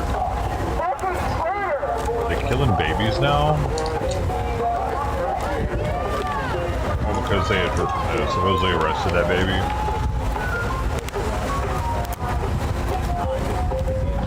And the baby died in their custody?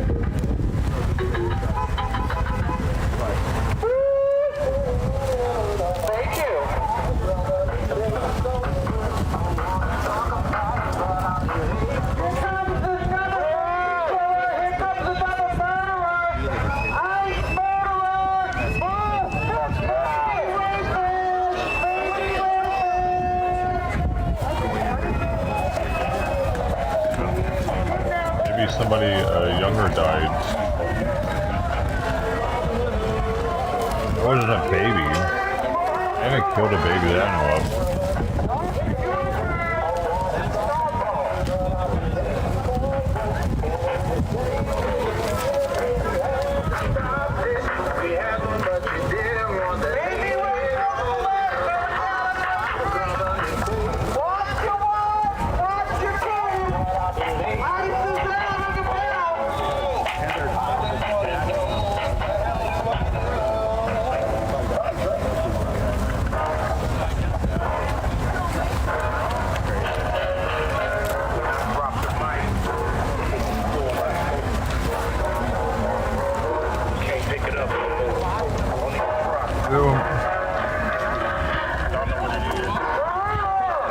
Tom Holman makes some presentation showing all the violent criminals that they've taken off the streets of Minneapolis over the past 2 weeks, how about he put something together?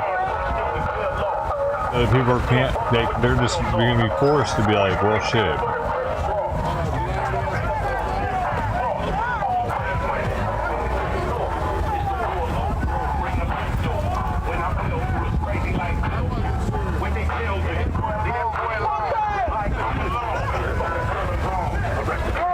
They've already shown us a few, but like if they really have a ton, like hundreds of really weird dudes that should have been getting reported.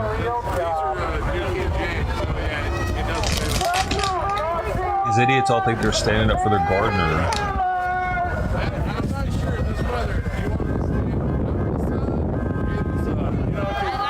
Maybe your gardener's a pedo, bro. How about that?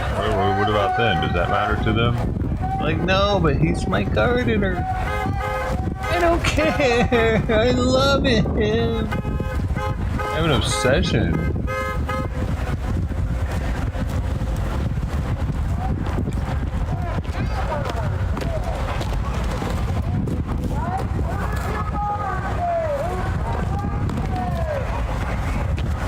Getting some goodies.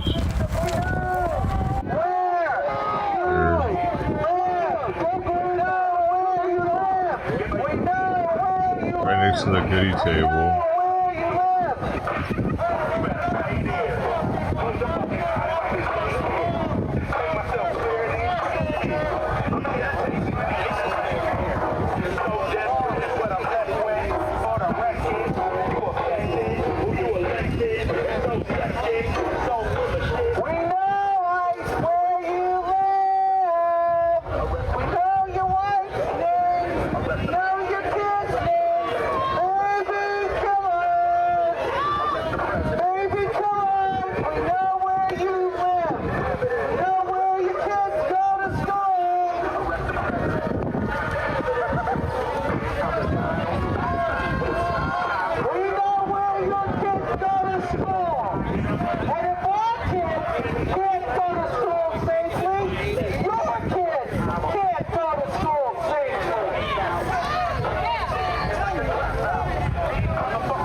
Clabbershow, clabbershow, clippy, clabbershow, clabbershow, our clabbershow, Amy clabbershow, Amy clabbershow.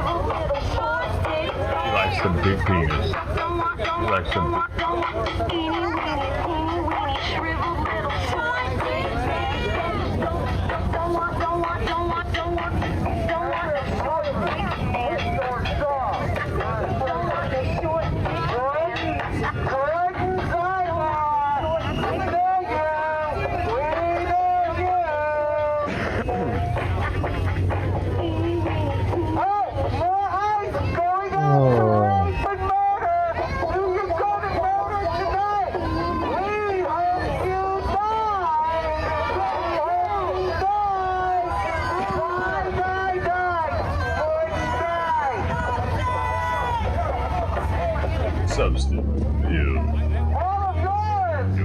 ejaculate. He squirted ejaculate on her.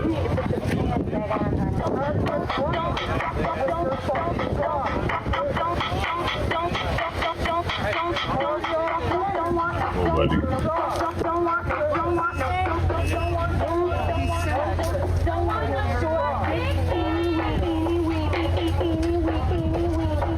They like talking about penis.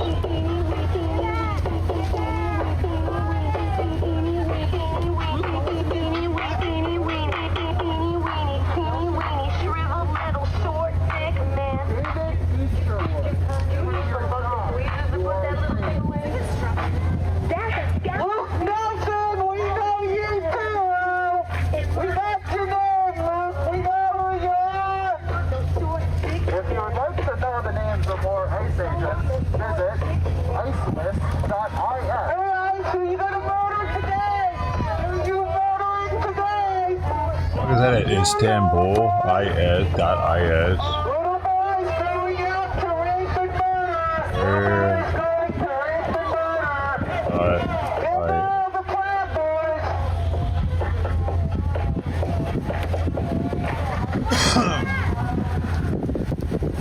Iceland. IS domain is Iceland. Right from island, the Icelandic word for country. Registration of IS domains is open to individuals and companies worldwide without specific residency restrictions.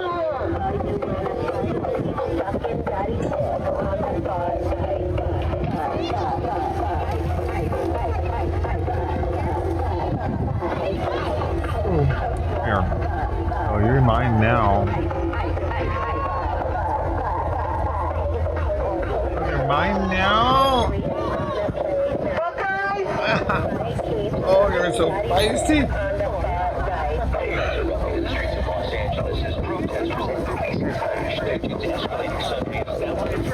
You're so crazy.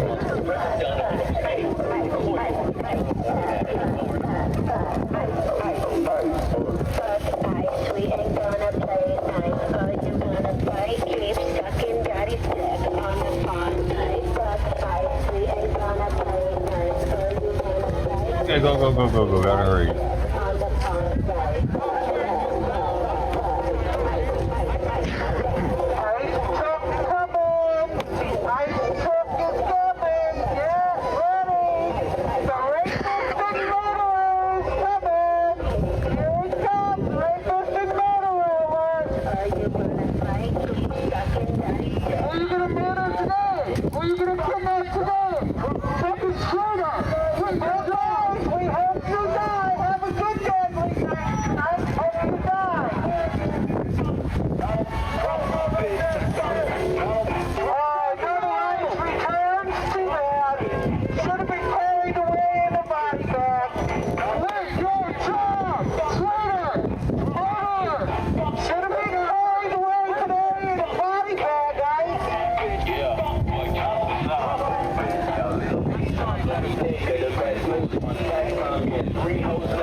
A-Rap, I guess.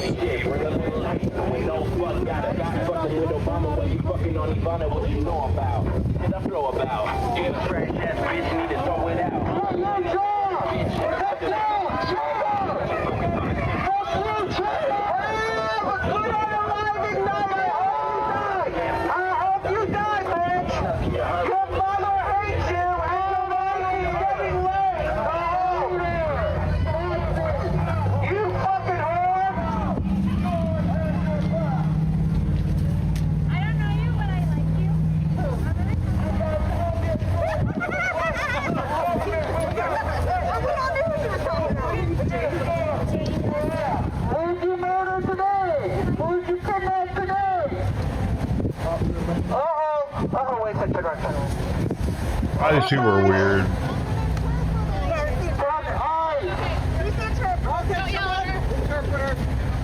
I don't know you, but I like you. I'm gonna give you a spirit hug real fast, okay? Oh, I love your energy. What are you doing later? Touch my vagina. vagina. The R at the end.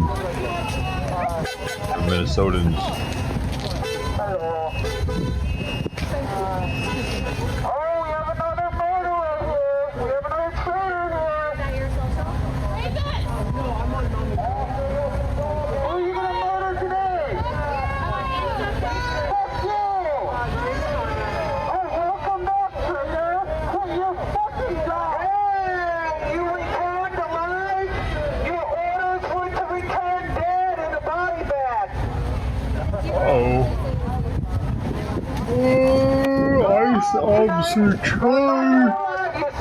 ICE officer arrested and charged and arrested immigrant rights activist after attacking immigrants' rights activist.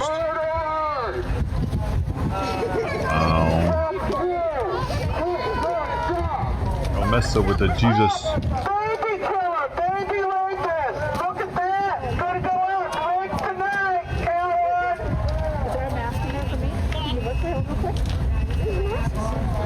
Like warm baths. There's a hand warmer here. My face is cold. I'm gonna steal some of your clothes. Stop it. FBI agents searched election office in Georgia. That all about.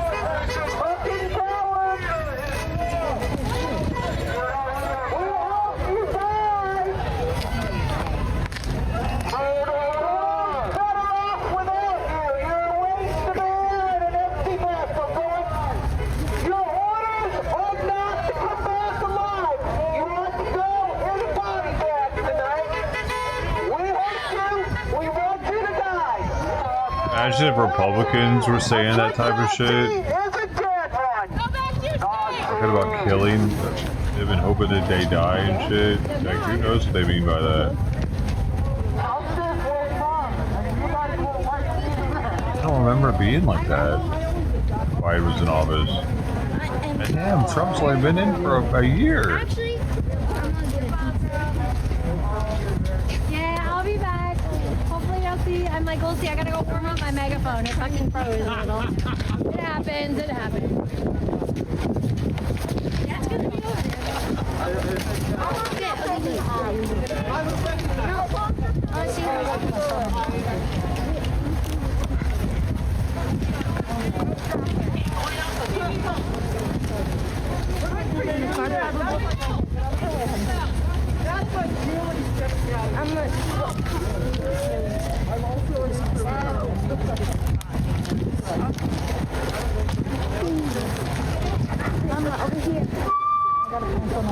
Crush ice! We need some crushed ice over here, guys! Can you help?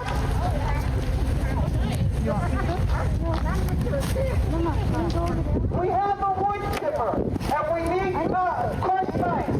Can you guys help?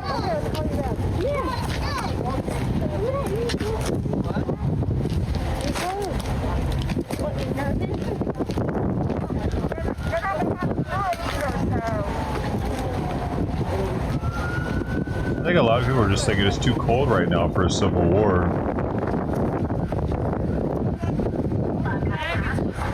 Never trust cops. I've always taught my kids that. Never trust cops.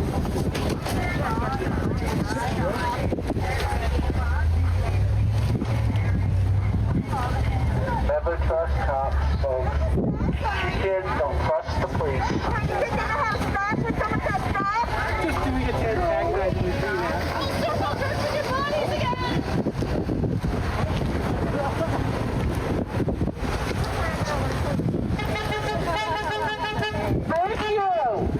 We're gonna go check out some stuff at 5:30, or I'm gonna leave here about 5 o'clock local time.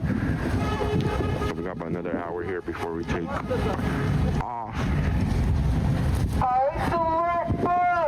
Here's another baby killer going out on the road. What are tonight's orders? Tonight's orders that you get put in a body bag. No, oh, look at this one didn't follow you. Going out to rape kids again? Kidnap children? Murderers. Are you gonna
I think maybe Polly said something to help you do that. I think that's who it was. Because it's a fun job.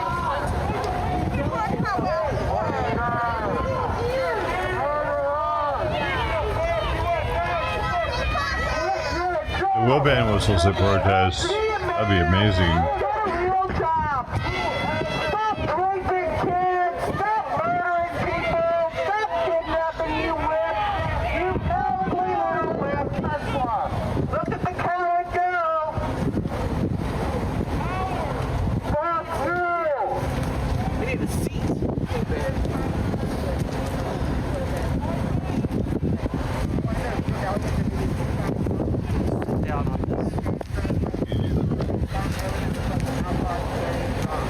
I can't get down with my hip. I can't get down. I won't be able to get back up. I can help you up too. You guys are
So when that lady done talking,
Oh, look at the lipstick whip going out to murder people.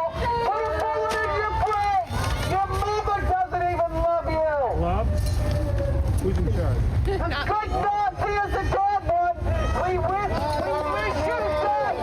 We wish you dead. Die, Nazi, die, you little lipstick whip. Die, Nazi, die.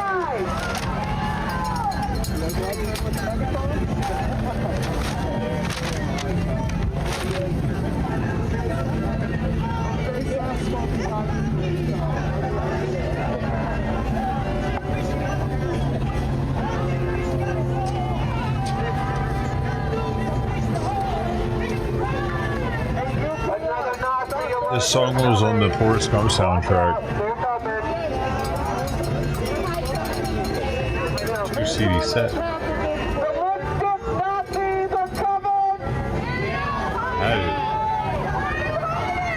95. Expensive too because it was 2 CDs.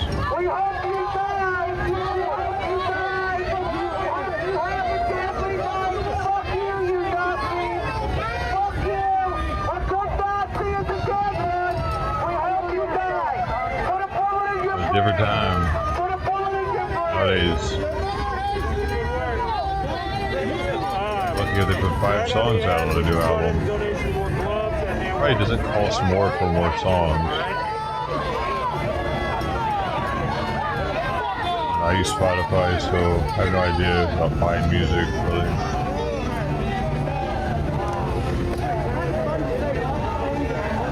They couldn't keep up with the pirating of it, dude. Dang. Pirating ruined the music industry. All the profit out of it. I know, I stopped buying music whenever I could download it.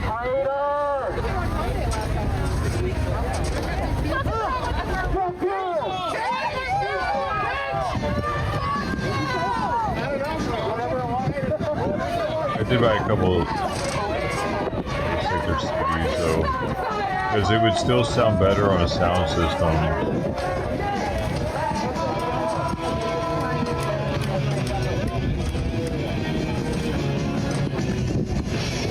People think their records sound better. Dude bought a bag of something.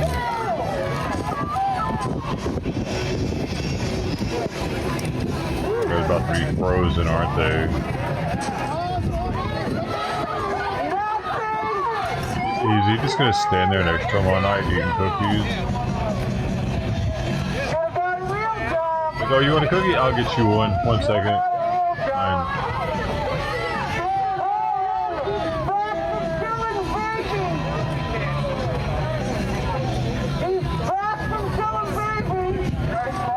What is this baby killing shit? I'm looking into it.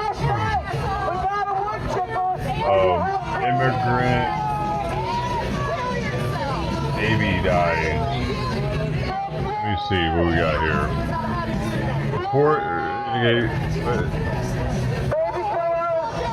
Border Patrol facility death. The most recent one happening.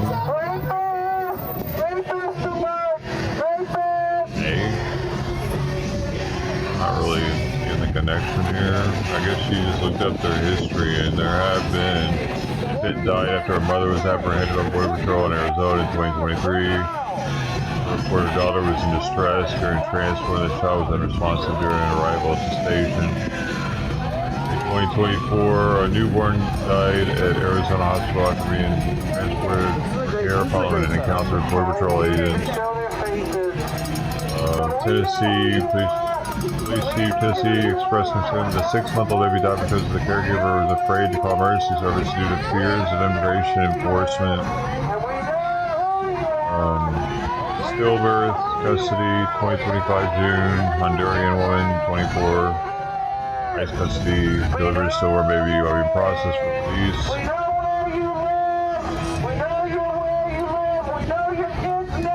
Pregnancy loss and detention.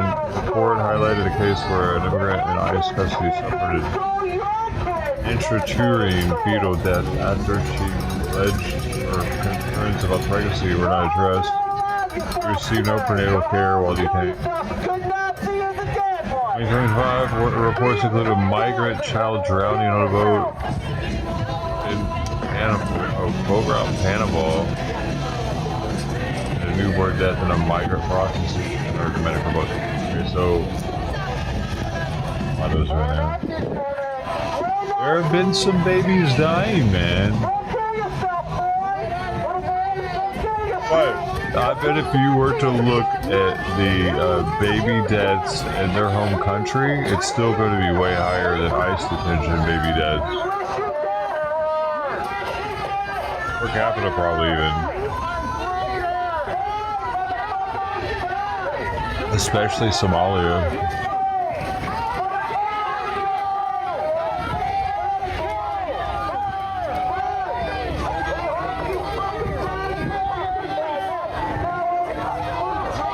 Aren't the doctors, midwives, and nurses there to keep people alive in Somalia? We just keep importing them so we can have them as low-tier doctors, nurses, and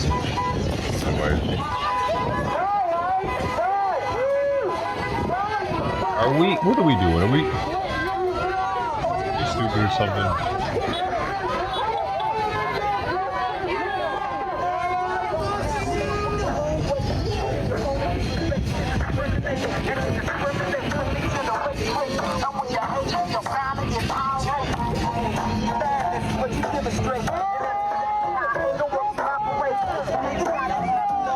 Kid, why is there a kid there?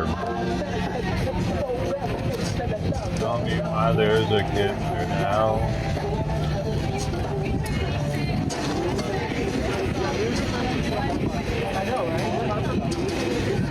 Federal activity. What is this? I'm gonna go. I gotta pick up my dad. Is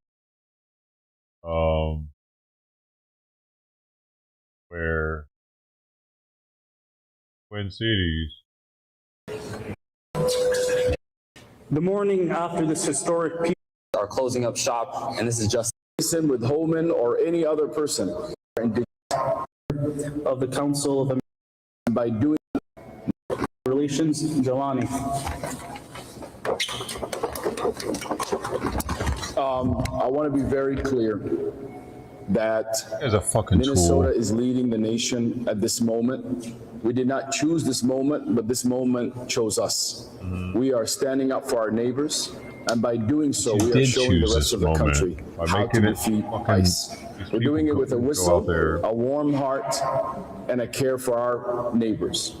And because of that, we have lost two incredible people, Renee Good and Alex Preddy. But in this moment, it is a time for people to stand up for our Constitution and to not allow this administration to use its authority and abuse it by sending masked, untrained men to our streets to not only target those who are here legally, those who are U.S. citizens, but to target the overwhelming brown and black community as well as our indigenous community. But what Minnesota has shown is that we are Minnesota strong. And we are right here to tell everyone that victory is near. Not only yesterday, we learned the demotion and the nearly firing of the commander of ICE administration, Bavino. He has left Minnesota after being de-iced by Minnesotans. And we are waking up to a new day in America where the commander is no longer the commander.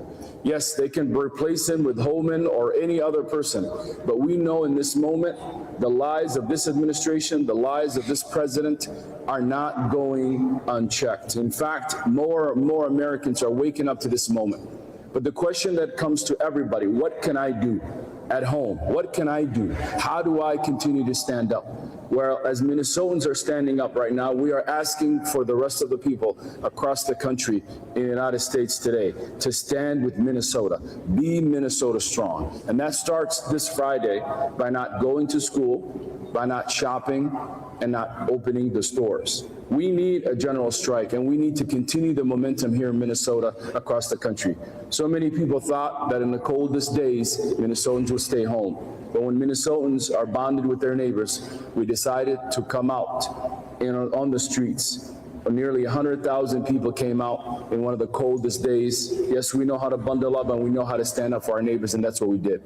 This momentum needs to continue. Victory is around the corner. We are winning as a community, and we are defeating fascism and authoritarianism right here in Minnesota.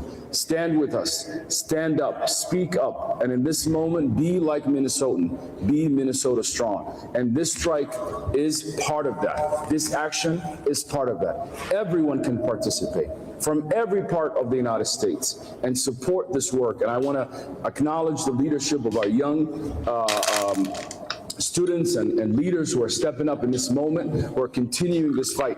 Yes, last Friday was a historic day, not only in Minnesota, but across the country.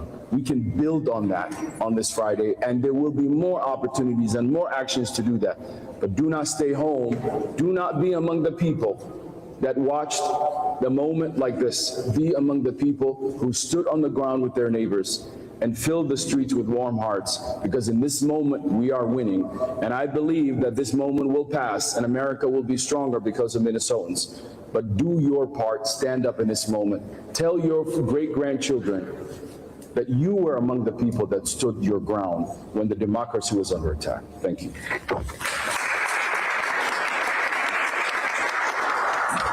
Thank you, Jelani. Next speaker would be Rod Adams from the New Justice Project, Minnesota. Thank you. Again, my name is Rod Adams. I'm the executive director and founder. That's great. Very much your buddies now. Racist terror campaign against our immigrant neighbors to build power together. This is a moment for you as adults. There is a different possibility from the ways we are living now for what could actually happen. And I'm grateful to see their leadership thrive in this moment. And in as much as we are supporting around the strike, we also want to make it very clear that there are some things that as a community of people, as a global community, that we have to strike. Beyond our resources, our labor, we have to strike this notion that we don't belong together. We have to strike this notion that there are some people who are deserving of peace of mind, safety, homes, and there are others who can get their doors kicked in and tear gassed and be pulled out of their homes. We have to strike this notion that our destiny lies in the hands of a fascist government. If we want something different, if we want to be different to one another, this is our moment. This is our moment to demonstrate and to show our young people that what they're doing is not in vain, that what we can do together is way more powerful than the fear tactics we see coming from all levels of government. This is our moment. This is our moment, beloveds. And I'm so grateful, and we're so grateful at the Movement for Black Lives to be led by young Black people, young people generally, and all oppressed people across the globe who see and understand that we belong to each other. Ashe.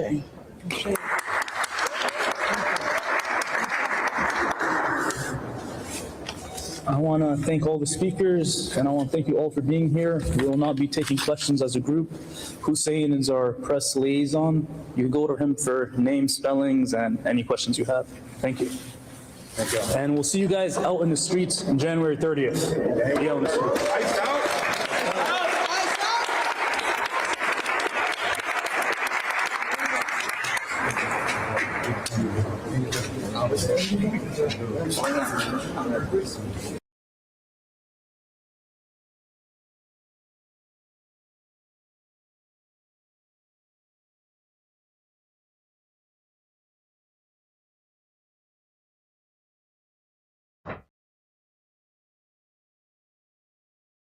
BLM has been activated.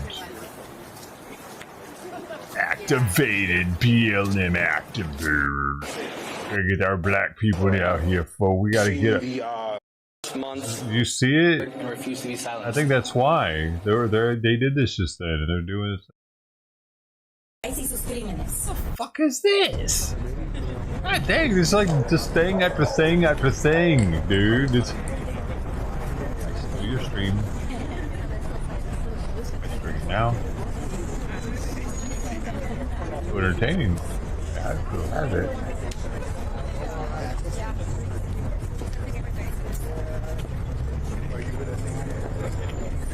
Bugger. Missed it. So what, they still have this kid somewhere? Or are these people just stupid? Where do they get these fucking people from, man? Buenas tardes. I always find time with you guys. My name is Juani Torres. I'm a member of SA Stance, and I'm very grateful to be with y'all here today. I'm going to kick it off with the message in Spanish first, and then we'll continue with the program. Oh, hell no. Buenas tardes. Mi nombre es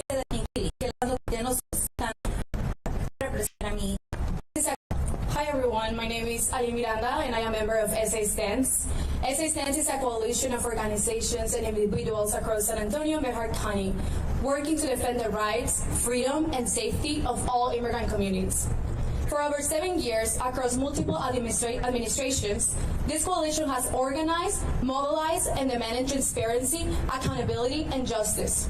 This audio. If they do, they probably get some sort of federal funding too. We're here today because what is happening right now is unacceptable and inhumane. ICE is targeting our communities at courthouses, in our neighborhoods, and even in our schools. On Tuesday, January 20th, Liam Adrian Conejo Ramos, a 5-year-old child, was taken by federal agents along with his father, Adrian Alexander Conejo Ramos, in their own driveway after Liam returned from school. Liam and his father were quickly transferred to the Dilley Detention Center.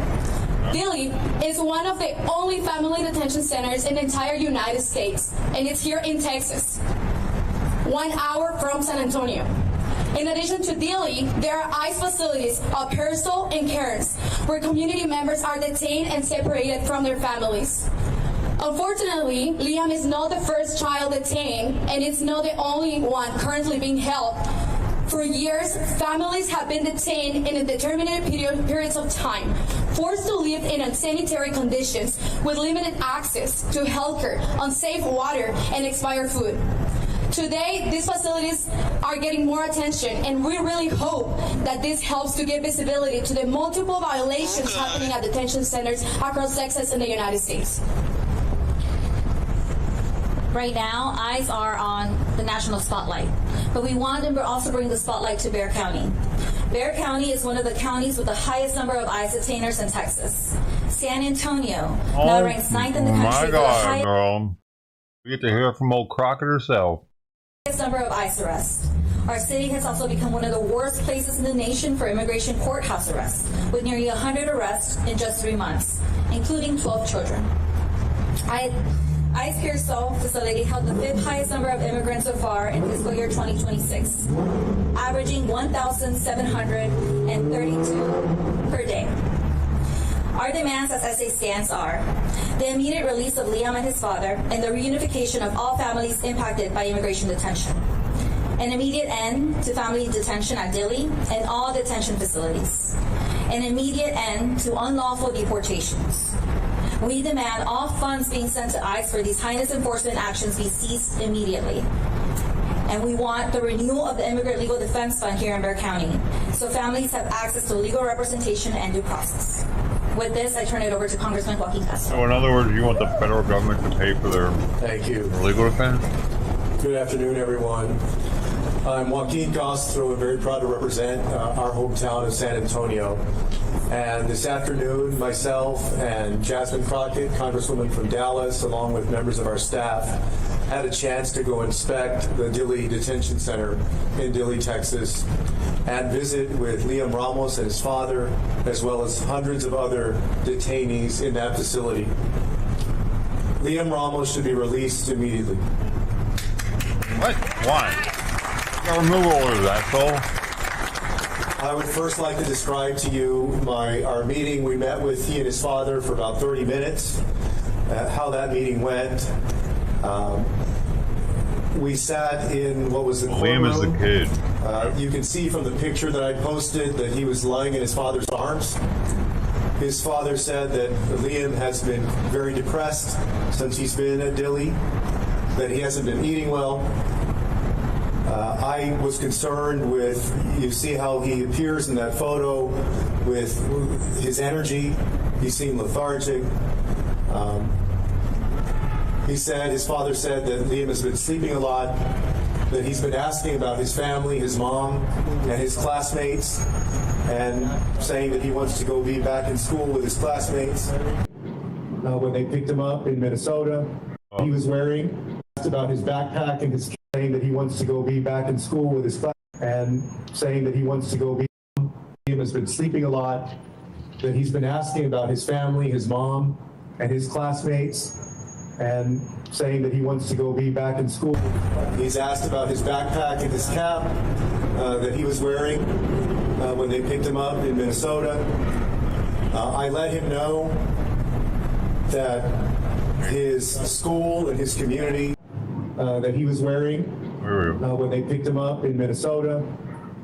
I let him know his family and our country love him, and his community, his family, and we're praying. Love him, and we're praying for him. I told them that we would do everything that we could to get him out of there. Right. I wanted to see what Jasmine was looking like over here at the same time. I told them that most of America wants Liam released, and that he should really be released immediately. But the sad tragedy of all of this is that Liam is emblematic of the inhumanity of our detention system and ICE operations.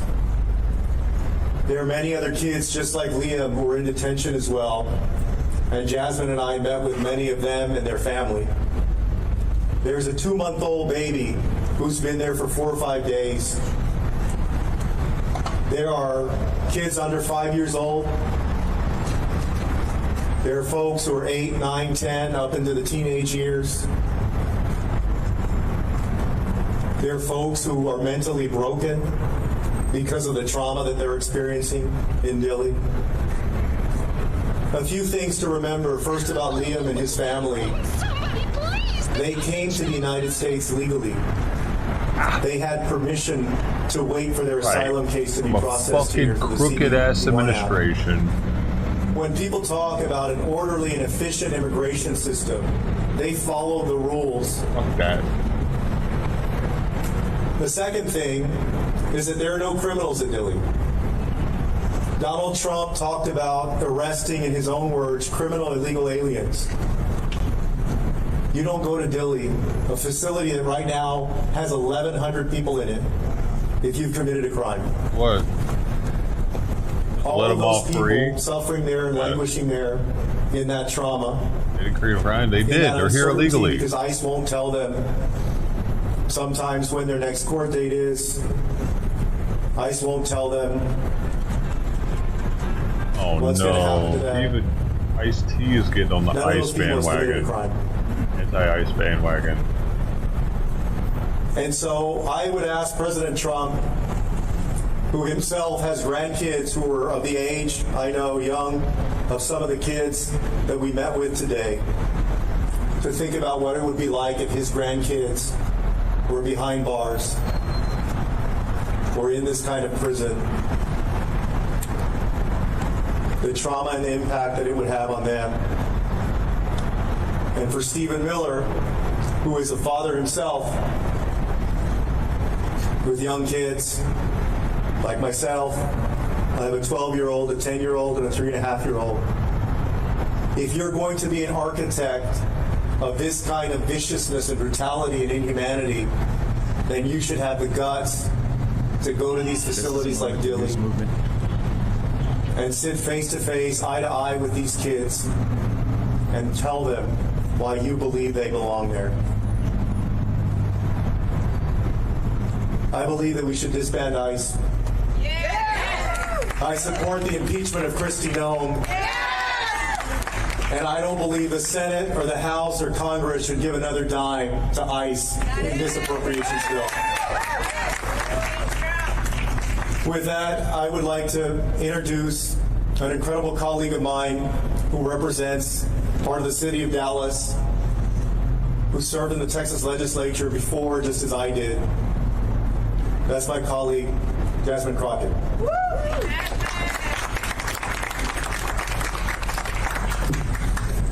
I just want to paint a picture.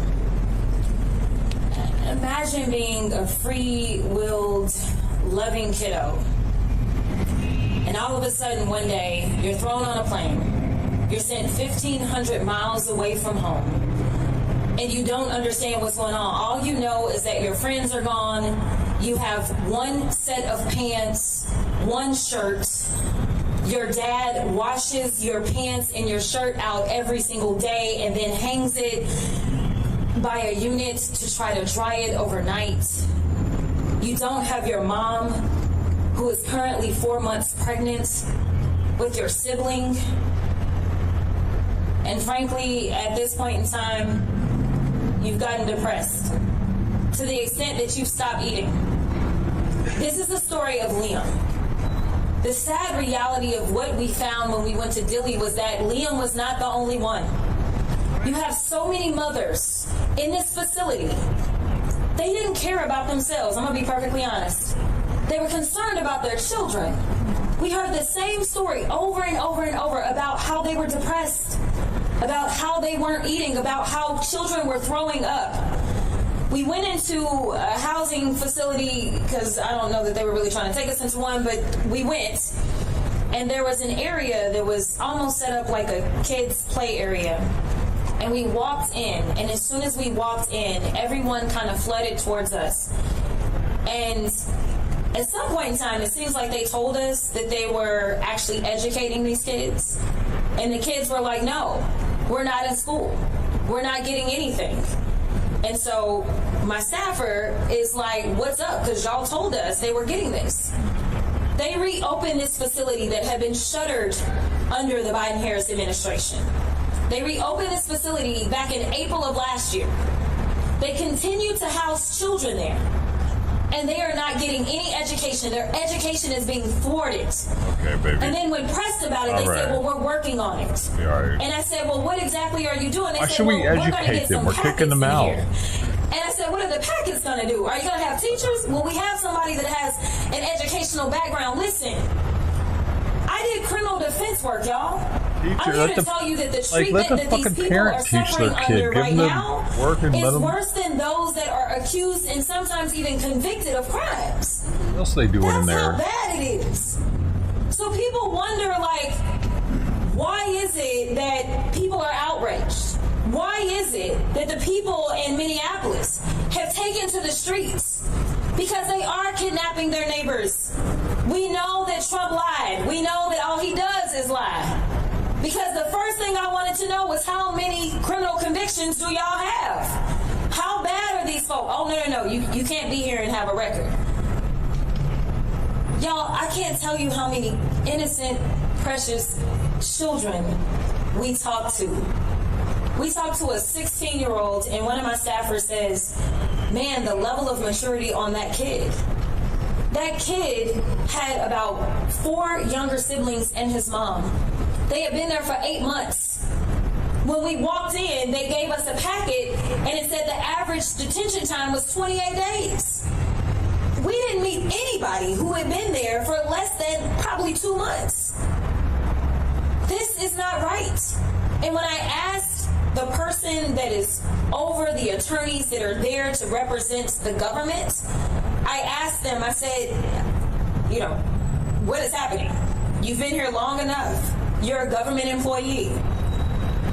You've been here through various administrations. And frankly, he said, the difference is somehow they're trying to prosecute these cases while keeping people in custody. That is not what they normally would do. That is what this administration has decided to do. They have decided to play with people mentally. They have decided to tell people things like, well, you're not going to be able to see your kids if you do this, or we're not going to do this if you do that, or we're not going to give you your court dates. This is terrible what is happening. And I really don't know what it's going to take for there to be a wake-up call in this country, but I am here to tell you that we are supposed to be better than this.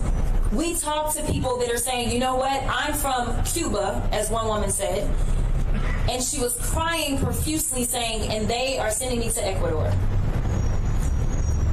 What are we doing? So I'm here standing with my colleague because, no, we won't fund this nonsense. We both voted no on that bill. We are asking our colleagues in the Senate to do their part. Stand up for people. Stand up and show them what humanity looks like. We know this administration doesn't care about us, but frankly, when people literally are talking about the water that they are drinking is not safe, if you allow this to continue to happen, then you are complicit. We have to do our part as the legislative branch. We have the power of the purse, not the president. It is time for us to flex our power. Water in jail doesn't seem safe either. That shit tastes weird and it comes out the back of the toilet. Who leads up the Congressional Progressive Caucus Ain't fixing that. and is representing a portion of San Antonio as well as Austin. Greg Kasar. Thank you, Congresswoman, and thank you so much for being down here and visiting Dilley. And of course, thank you to my colleague, Congressman Castro. I'm Greg Casada. I'm proud to represent the ground we stand on in San Antonio as long as they'll let me. Quiero que la gente aquí en San Antonio sepa que estamos aquí luchando para la liberación de Liam Ramos. Estamos aquí luchando para sacar a ICE de nuestras calles, de nuestras cortes. 3,800 minors. You've seen the picture. A small child, Spider-Man backpack, scared and alone, used as bait by federal agents. Whatever your politics, I'd ask you to stop for a moment and imagine that that's your child, your little boy or little girl. That should break the heart of every American. This does not make anyone safer, and it makes us all less free. So the question before us is, what do we do? What do we do? And there's a lot that we can do. Share these stories. Talk to everyone you know about how what the president is saying is a lie. You've seen it before your very eyes.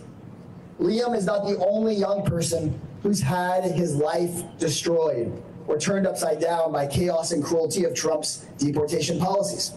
At Liam's school alone, at least 3 other kids have been taken away by ICE. Kids. Here in Texas, I know of a U.S. citizen child. Dude, what the fuck is supposed? What is this supposed to? What do they think is supposed to happen with these kids? Wait, we're gonna foster them now and deport their parents, or do their parents get to have an anchor baby? Which is it? Who was deported away from her doctors here, and she has not been allowed to return. I'm in touch with the family of Ani Lopez Bellosa, a college student here from Texas, who was deported, and the Trump administration said that they deported her by mistake. They haven't let her come back. We cannot rest until Liam Ramos is released, until these families are brought back home, and of course, until we have justice for Renee Good, Alex Preddy, and everyone else that has faced these devastating, devastating policies. The chaos has to end, and the cruelty has to end. Something else we have to do is to get organized, know our rights, and speak up, and demand immediate change in Washington, D.C. We can't just massive wait until the next crowd election. in LA right That's why now. earlier this month, alongside Congresswoman Crockett and Congressman Castro, I voted against sending any more money to ICE. And now we need Senate Democrats to stand strong and demand an immediate end to these mass deportation policies that put us here in the first place. Yes. The Senate must demand that ICE stop invading our cities, take the masks off and put badges on. They have to stop detaining and deporting innocent people like Liam and his family. We need them to get out of our courthouses like they are here in Bexar County. Stop the warrantless arrests, and we must impeach the people responsible. Kristi Noem and Stephen Miller have to go yesterday. And they want Mayorkas so I want bad. to remind folks watching at home and the folks here that there has to be a better world after this. And one thing that we haven't talked enough about, that we need to remember, is that when there is a new president in the White House, we can't leave communities behind like those in San Antonio ever again. We have to make front and center, top priority, passing finally comprehensive immigration reform so that the millions of people like Liam and his family have some fairness, and so that no president can ever do again what Donald Trump has done to Liam and so many other families here in Bexar County. Thank you guys very much. Oh, the chopper's getting distracted. The crowd is so small. And I'm passing along to somebody, but their name is hiding under my folder. Dear colleague and friend, I'm proud to call up State Representative Gina Hinojosa.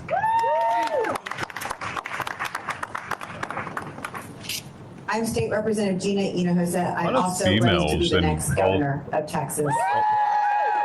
And I want She's going to be the next governor of Texas. Today Has there ever been a to female highlight governor? and put attention on what is happening, because what we know is that there is an effort to censor the criticism, the negativity, the truth that is happening with these ICE raids, that is happening with these children who are being taken. We experienced it ourselves. We tried posting it on social media, on TikTok.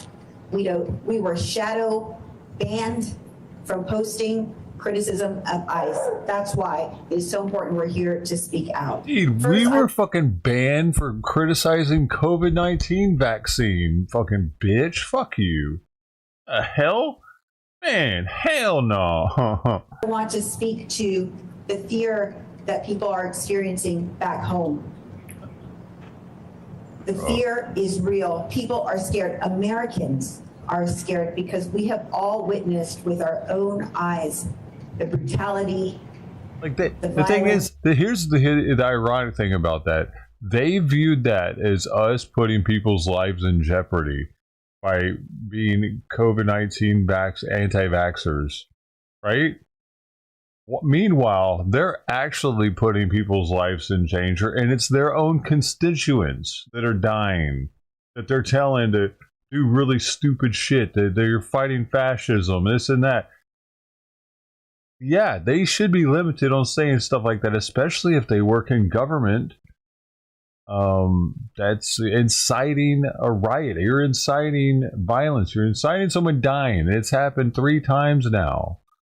Yet they blame ICE for all of it, even though those people, like 2 of them were in groups that show that they weren't just protesters. They like to be row raisers. And speaking of which, I had this I wanted to watch real fast. This guy, apparently, interacting with they federal found immigration old agents. videos of him interacting with federal This is a moment the news movement agents. filmed on January 13th in Minneapolis, showing a man who appears to be Alex Preddy interacting with federal immigration agents 11 days before Border Patrol shot and killed him. Broke the fucking car. Our footage was analyzed by the BBC, whose facial recognition technology confirmed his identity to a 97% degree of accuracy. Aren't you the most special? On the morning of January 13th, our team received a tip that federal agents were blocking a street at the corner of East 36 and Park Avenue in Minneapolis. We arrived around 10:15 a.m. We saw observers shouting at the agents as they walked back to their vehicles. When they started driving away, the man kicked their taillight. An agent then got out of the vehicle, grabbed him, and pushed him to the ground. He broke his rib, allegedly.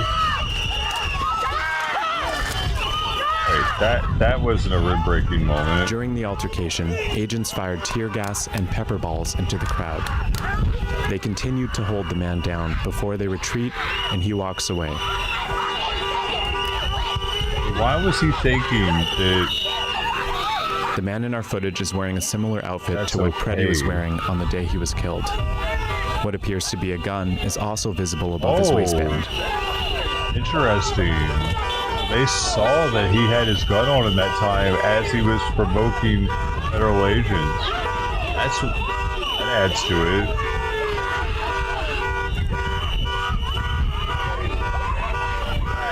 Here, he continues to stand at the scene.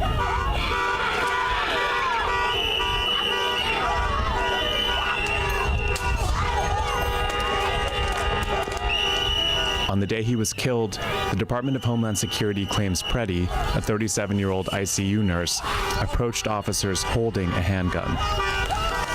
Oh, he wasn't holding it, though. That claim has been contradicted by analysis of bystander videos from multiple news investigations, which concluded that Preddy was holding a phone, not a gun, when he was pinned to the street.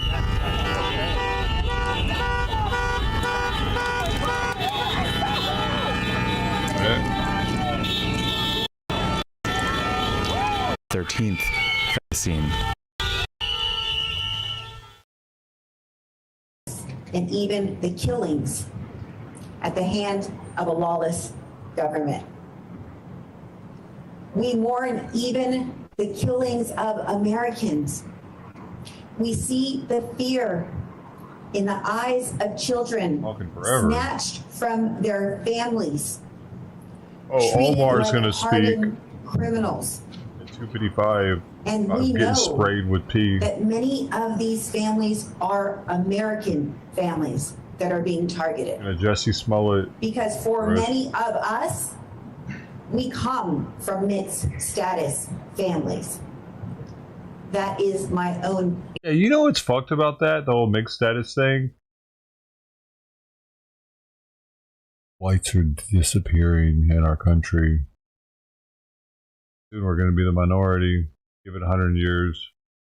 Experience, in fact. And we know that people are being targeted in these ICE raids because of the color of their skin, because of the language they are caught speaking. See, there's one perk to being white, guys. They are Keep caught that in mind. listening to.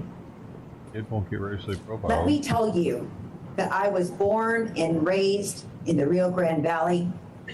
We are proud there of our Hispanic heritage, and we are deeply patriotic and equally less proud known of for being doing Americans. dumb shit.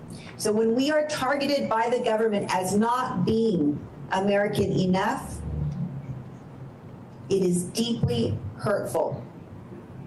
We are just as American just as Texan Per as capita. anybody, and we deserve and we respect. We should be respected with the same rights as everybody else.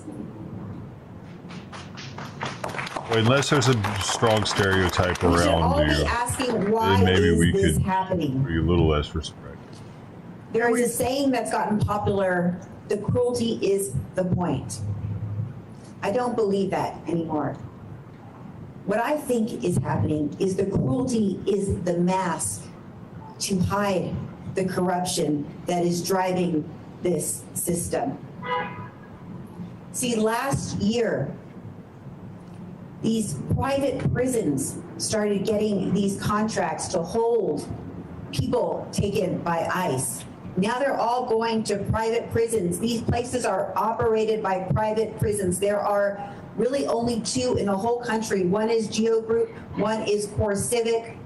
CoreCivic is the largest owner of real estate, private real estate, that the government uses. Their biggest investor is BlackRock, a multinational corporation that is in the business of maximizing profits for its shareholders. Those profits, by the way, are 100% paid by the taxpayer. Geo Group is the other private prison company that also has the same for-profit model that we live in Texas. Also happens to have given tens of thousands of dollars to Governor Greg Abbott right before he decided to license these family detention centers of House delegation. Families in here and children incarcerated in Texas, and it's not happening anywhere else. That is the corrupt reality that we live in and in America. People ask all the time, what can I do? What do we do? The answer is that you are already doing it. We are already doing it. By refusing to believe the lies coming from a lawless government, by refusing to stay silent, by refusing to stay home even when it is scary and the fear is real. We are making a difference. Change is happening. We are winning back sanity and humanity in this country. The courageousness we are witnessing in Minnesota and Texas and all over this country, that is the way forward. It is working. Don't stop. Because what we know is, though government is broken, the people are not. Though the government has fallen to authoritarianism, the people are free. And the people are fighting back. And that's the way the people will win. Thank you. Next, I'd like to call up my colleague, Trey Martinez-Fisher, who is the Dean of the San Antonio House Delegation. Thank you. Thank you, Gina. Good afternoon. I'm Trey Martinez-Fisher. Rocket sure to stay in frame back there, You've heard ain't these you? speakers, and let's review where we're at. In the last 48 hours, Senator Ted Cruz told the president, you're losing the narrative on immigration, change up the language, we're losing credibility. We have a governor of this state who has now said we need to recalibrate the tactics of Minnesota, which I think is rich, coming from a governor who put barbed wire on the border, buoys in the water, and now oversees a police force that is shooting tear gas into crowds of peaceful protesters, many of them from a church. But I can tell the president I am not an expert, but I can guarantee you to change your strategy of detaining 5-year-olds and putting them behind harsh and cruel conditions is not a winning strategy either. And it is up to us, all of us, because we know where Dilly is and we know that every migrant who comes through on their way to Dilley passes our community. We know about Liam coming through San Antonio. We know about young Genesis, a 5-year-old girl who was picked up in Austin, stayed in a San Antonio hotel before she went to Dilley. And so that puts all of us on alert. And for San Antonians, this is not the fight we have asked for, but this is the fight that we need to finish. And we have a very rich history, and we have credibility in being in these spaces and standing up for our community. Let me remind you that Texas has the largest African American population in the country. We have one of the largest Latino populations in the country. And when we needed a state-observed holiday for MLK, San Antonio civil rights leaders organized that in Austin. When Latinos felt like they needed a helping hand, the founding of LULAC, the founding of MALDEF, the founding of the American GI Forum has deep roots in this community. Folks, this is who we are. And it is our job to double down, to have Liam's back, to have Genesis's back, to give the support to our federal representatives, to send them empowered to deliver a strong message, not only to the Trump administration, but for those members of the U.S. Senate that now have the power. And we're all in politics, and we know the game, and we know that there's always an outside message and an inside strategy. We let folks know that we know about that, and we know how to count. And the only way, Mr. President, that we are going to bring change to this country is we need to crush some ice. Yeah! Right? And we will do that dollar by dollar, appropriation bill by appropriation bill. I've been very proud to serve with many men and women here who have left the state in hopes of rallying the nation so that we can do things differently. Congresswoman Crockett knows she and I camped out Senator Manchin's office for a good bit to talk to him about changing the rules on the filibuster. We want our members of Congress to let our senators know that we are watching, America is watching, Liam is watching, Genesis is watching, and we are not going to stop, and we're not going to quit until we bring justice to those families, until we change the tone and the tenor and the scope of this conversation to recognize what someone told me this morning. We're all God's people. We're all God's children. And we have to treat each other like the least among us. And that begins with those families and those children in the Dilley Detention Center. And so, San Antonio, it's our job. Let's step it up. I now want to bring up my colleague. This is the district that we are in, and is represented by Representative Diego Bernal. So many minorities in charge of the districts out there. You just love to see it, don't you? But we're trying to think of something to say that hasn't already been said. So let me give you a couple. First, Ice melts in Texas! Ice melts in Texas. Love to see it. First, I want to thank all of the people who are behind me. Why do we have any white people for their courage, anymore? Can't we just be done with that dumb old shit? For leading this nationwide. This is not an easy job, and being the father of a young child myself, I know it is an impossible task to keep a straight face and not be angry and to stay composed. That is almost impossible. And so I want to direct some of that anger not just towards Trump, who is not a king, barely a president, but also to one of his biggest accomplices, and that is Governor Greg Abbott. Greg Abbott wants nothing more than to get an attaboy and a pat on the head from Donald Trump. And in fact, the world we're living in now is something that Abbott has aspired to for a long time. Some of my colleagues may remember SB 4. The original Show Me Your Papers bill that would allow local law enforcement on site to check people's immigration status. And remember, during that debate, we offered amendments that said you shouldn't be able to go into a school to do this. They voted it down.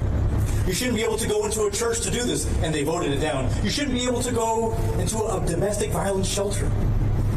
and they voted it down. This is what they want. Yes, if she's beaten, she can't go back to Mexico. That's a...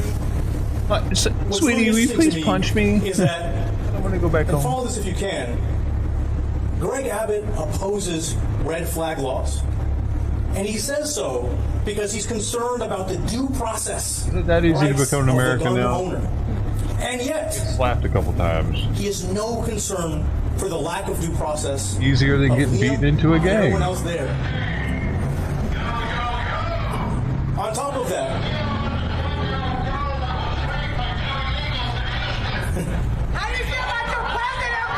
Gang gives way less benefits. All right, so release Liam, release the families, release these political prisoners, and my boy, release the Epstein files. Thank you very much.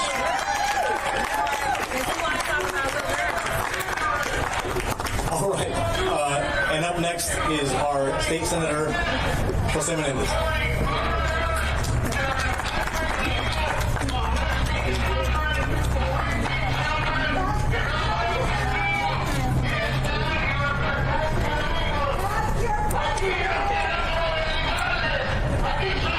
So, for the Spanish media,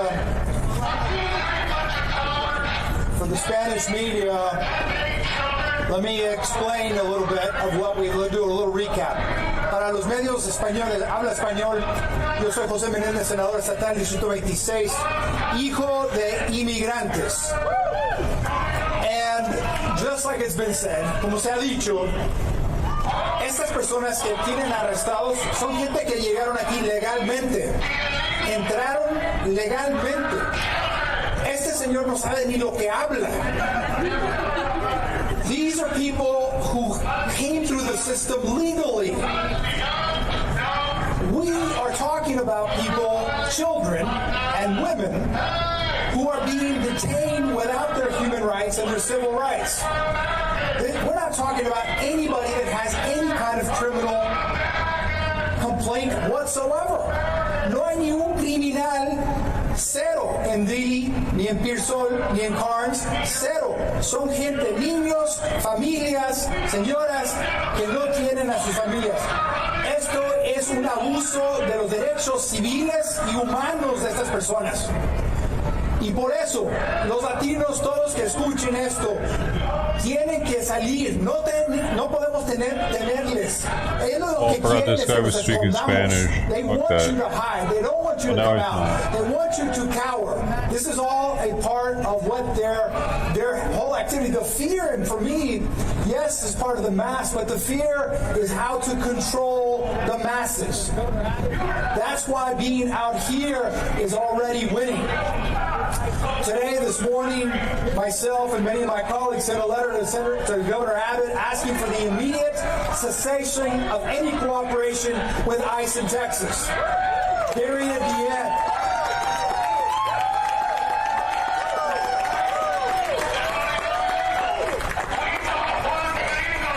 These people, whether it's Trump, whether it's Miller, whether it's that lady that's unqualified, these people want you not to believe your own eyes and ears. You've got to understand that you cannot allow them to get away with a narrative that they don't even understand. That's a part of it. They fool these poor people into believing things that aren't the real reality. So,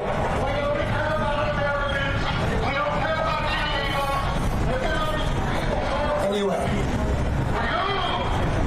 I'm going to introduce now a letter from a child at the Dilley Detention Center that's going to be read by Eric Lee, a partner at Lee Goldsall.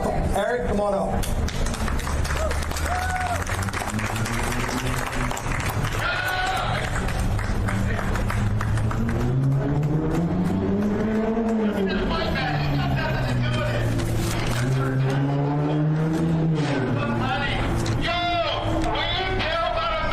This is a letter that a 5-year-old,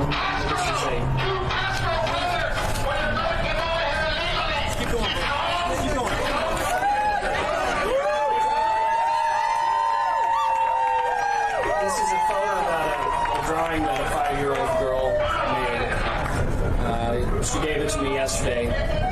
I represent a family of 6.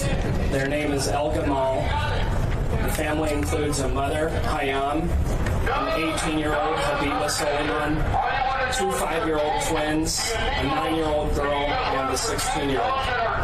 They have been at Dilley for 8 months, not because of anything that they did, but because of the crime that somebody else committed.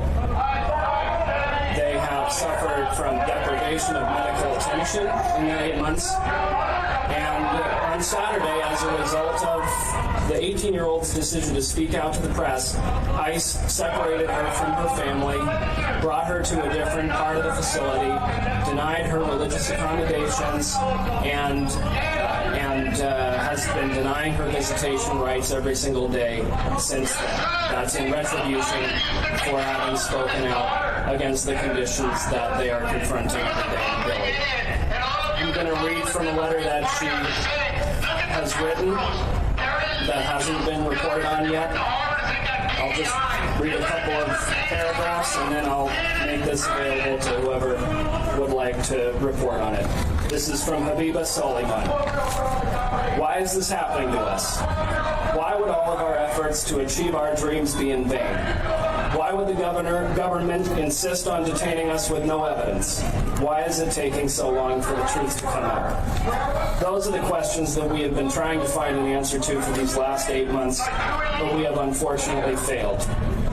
The family's bond was denied last week by an immigration judge, in part because insufficient assets and insufficient property.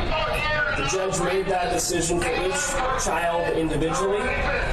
What kind of property does a 5-year-old need to have to be deemed not a flight risk to get out on bond? How many toys? How many pieces of candy? And that's the immigration system. Habiba continues. 2 days after the bond, they'd rather him go missing. From my family, as if what we have been through wasn't enough. I will never forget the look of fear and helplessness on my mother's face as she watched me being taken away and couldn't do anything to prevent it. After we heard the immigration judge's decision, and after we realized that we will be detained for who knows how long, our strength and will hit the rock bottom. Just as we were trying to process everything, we were separated. And at that moment, everything that we had left was completely shattered. I urge everyone to look at the evidence of our innocence to see how unfairly we have been treated by this government. However, we are still hoping that the process will play out well in the end. We still have full belief in the justice system. We know that the truth will come out soon. Me and my family dream of the day that we will get out. Ramadan is coming and we will be fasting. I can't even imagine spending it in a detention facility, let alone away from my family. When will our punishment end? When will we be free? No family should ever be separated or have to stay detained for months. So, to conclude, we, in addition to calling for the release of the young boy from Minneapolis, I urge everybody to follow the case of the El Gamal family and their 5 children, including the twins who have been detained for up to about 20% of their lives. Thank you very much. And next is Tori Salas, Coordinating Director with the Interfaith Welcome Coalition. Thank you. They both cut off. The hell? They both did there. They didn't want to hear from Tori. That Tori, who the fuck are you, Tori? Get out of here. We're leaving. I can't read it. Sheriff Department's been out here. Tori, bo boy, banana fana, bo boy. Yeah.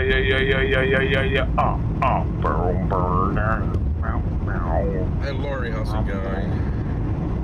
Lori. Guinea pig. Oh. I don't know. You guys will probably tell me how to pronounce it right.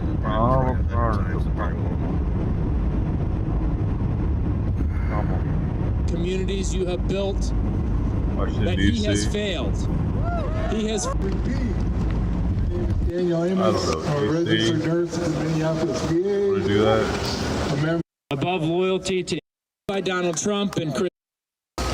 He swore an oath to the Constitution and put his loyalty to the Constitution and to the American people above loyalty to any party or any president, like so many of our federal workers, including those of you who are here with us tonight.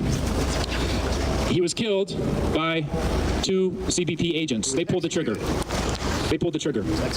But he was actually killed by the Trump administration. He was killed by Donald Trump and Kristi Noem and Greg Bovino, Stephen Miller, and Russ Vogt, and Russ Vogt, Stephen Miller, and Stephen Miller, and I could go on. And you know, not far from here, Russ Vogt is in his office right now. And when he started, he said that his goal was to traumatize our federal workforce. And there's no doubt there has been trauma. But his real goal wasn't just to traumatize. His real goal was to break us. And I can tell you this because I have watched what you all have done, the way that you have organized, the way that you have come together, the communities you have built, that he has failed. He has failed. And I was in Minnesota 2 weeks ago, and I heard from Minnesotans about the brutality they've experienced, immigrants and American citizens alike hiding in their homes because they didn't want to be the next person dragged through the streets, tear gassed, or shot dead by their federal government. And the goal in Minnesota is the same goal that they've had with our federal workforce. It's not just to traumatize, it's to break them. And I can tell you this, the people of Minnesota are not broken. The people of Minnesota are not broken. And the people of this country who care about our Constitution, who care about our values, who care about our democracy are not broken. We are stronger than ever. And we're in a critical fight this week. And I was proud last week to vote against funding for the Department of Homeland Security because it failed to protect the American people from the Trump administration. Thank you. And this week, we need the United States Senate to take a stand. Yes! To take a stand to protect the American people from the brutality that ICE and CBP and the Department of Homeland Security are engaged in. And your presence here today, and your presence this week, and your activism, and your calls, and your advocacy makes a difference. It makes a difference. I'll end with this. Authoritarians across the world fear one thing. They don't fear politicians. They don't fear courts. They certainly don't fear laws that are written in books. What they fear are thousands, tens of thousands, hundreds of thousands, millions of people organizing against them. Organizing for freedom and democracy. That's what we're about tonight. That's what we'll be about tomorrow. That's what we will be about until we win. Thank you all so much. Let's do it. Thank you everybody for coming out tonight. My name is Dante. I'm a community member here in Ward 1 in DC. I'm also a federal worker. And what the congressman just mentioned is very true. It's been a year of hell. A lot of us have been traumatized by Doge, by the billionaires, and now they're murdering us. That's the truth. And I stand in solidarity with all the comrades and friends and our union siblings that are with us tonight. I did want to ask some of the media and folks that are gathered here to open up a space. We have a vigil for Alex that's right down this way. Folks, can just make a little space here. And there's also candles being handed out by our organizers. Just open up a little more, guys. And if anyone brought some flowers or anything to rest there, feel free to do so. And I do want to mention that we are in front of the Veterans Affairs headquarters, right next to the White House.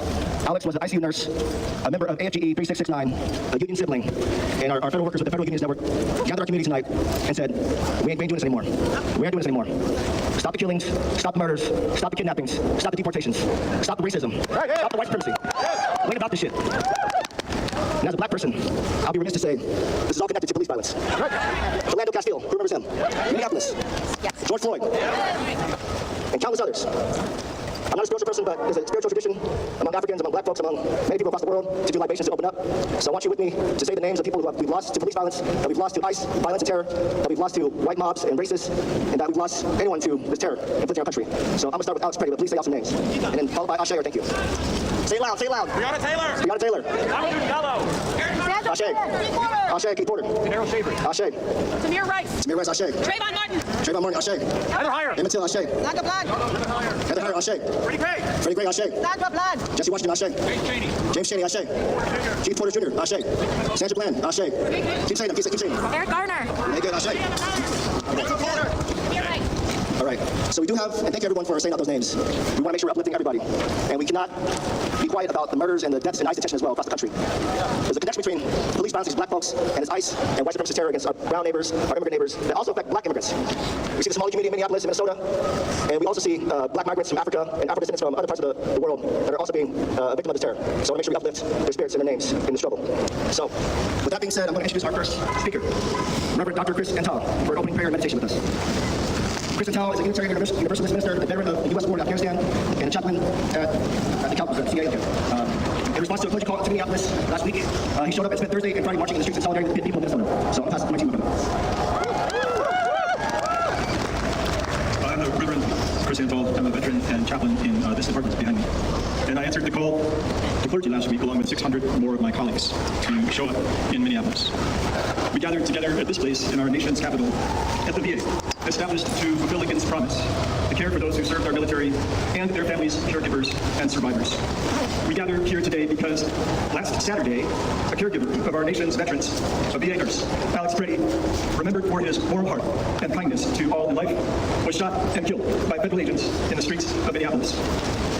We gather together to remember and mourn, to communalize grief, an essential step in the aftermath of traumatic loss, a step away from toxic rage and emotional deadness, a step towards recovery, healing, collective liberation. Veterans like me, in moments of intense moral anguish like this, turn to ancient wisdom for guidance. I found in the Homeric epic an instructive example of communal ritual warrior, the ceremonial death wail. The Iliad tells of a time when Patroclus died in battle. Achilles, heart-sick with grief, led the people in lamentation. They raised their voices together, wailing all with one accord. The sand was wet. The warrior's armor was wet with tears. Now I invite you to join me in releasing a death wail. The ritual has 3 parts, each marked by a blow of this whistle, the one gifted to me in Minneapolis last week. Whistles like this are carried in the streets by observers like Alex Brady, blown to alert, to warn, to awaken watchfulness and vigilance. I will whistle 3 times. The first, an invitation to turn inward, contemplative silence, remembering the violent images we've all seen and the stories about them we've been told. Welcome the feelings that emerge: sorrow, resentment, outrage, disgust, embarrassment, shame. With the second blow, an invitation to breathe. Exhale completely. Inhale deeply. And with the third, an invitation to release. A death wail. A cry so loud, our lamentation will be heard throughout this city, awakening all who slumber to vigilance.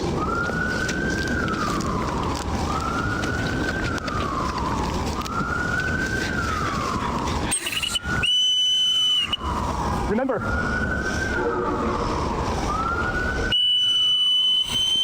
breathe, exhale, inhale.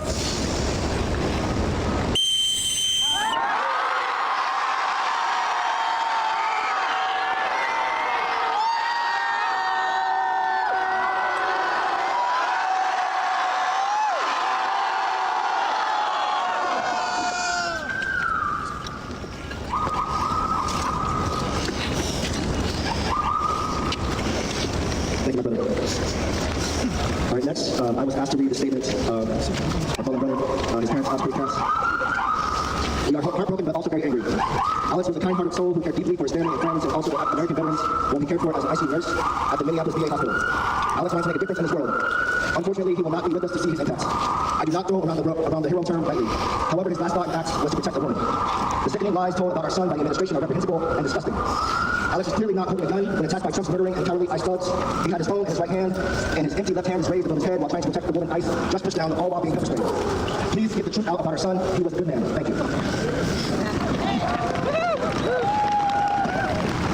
right, next, I would like to introduce one of Alex's colleagues, who just dropped out here from Minnesota. St. Paul, okay. Daniel Amos is a registered nurse at the Minnesota VA Hospital and a proud AFGE member. He was a colleague of Alex Brady's and has joined us from Minnesota for today's visit, so please give it up for him.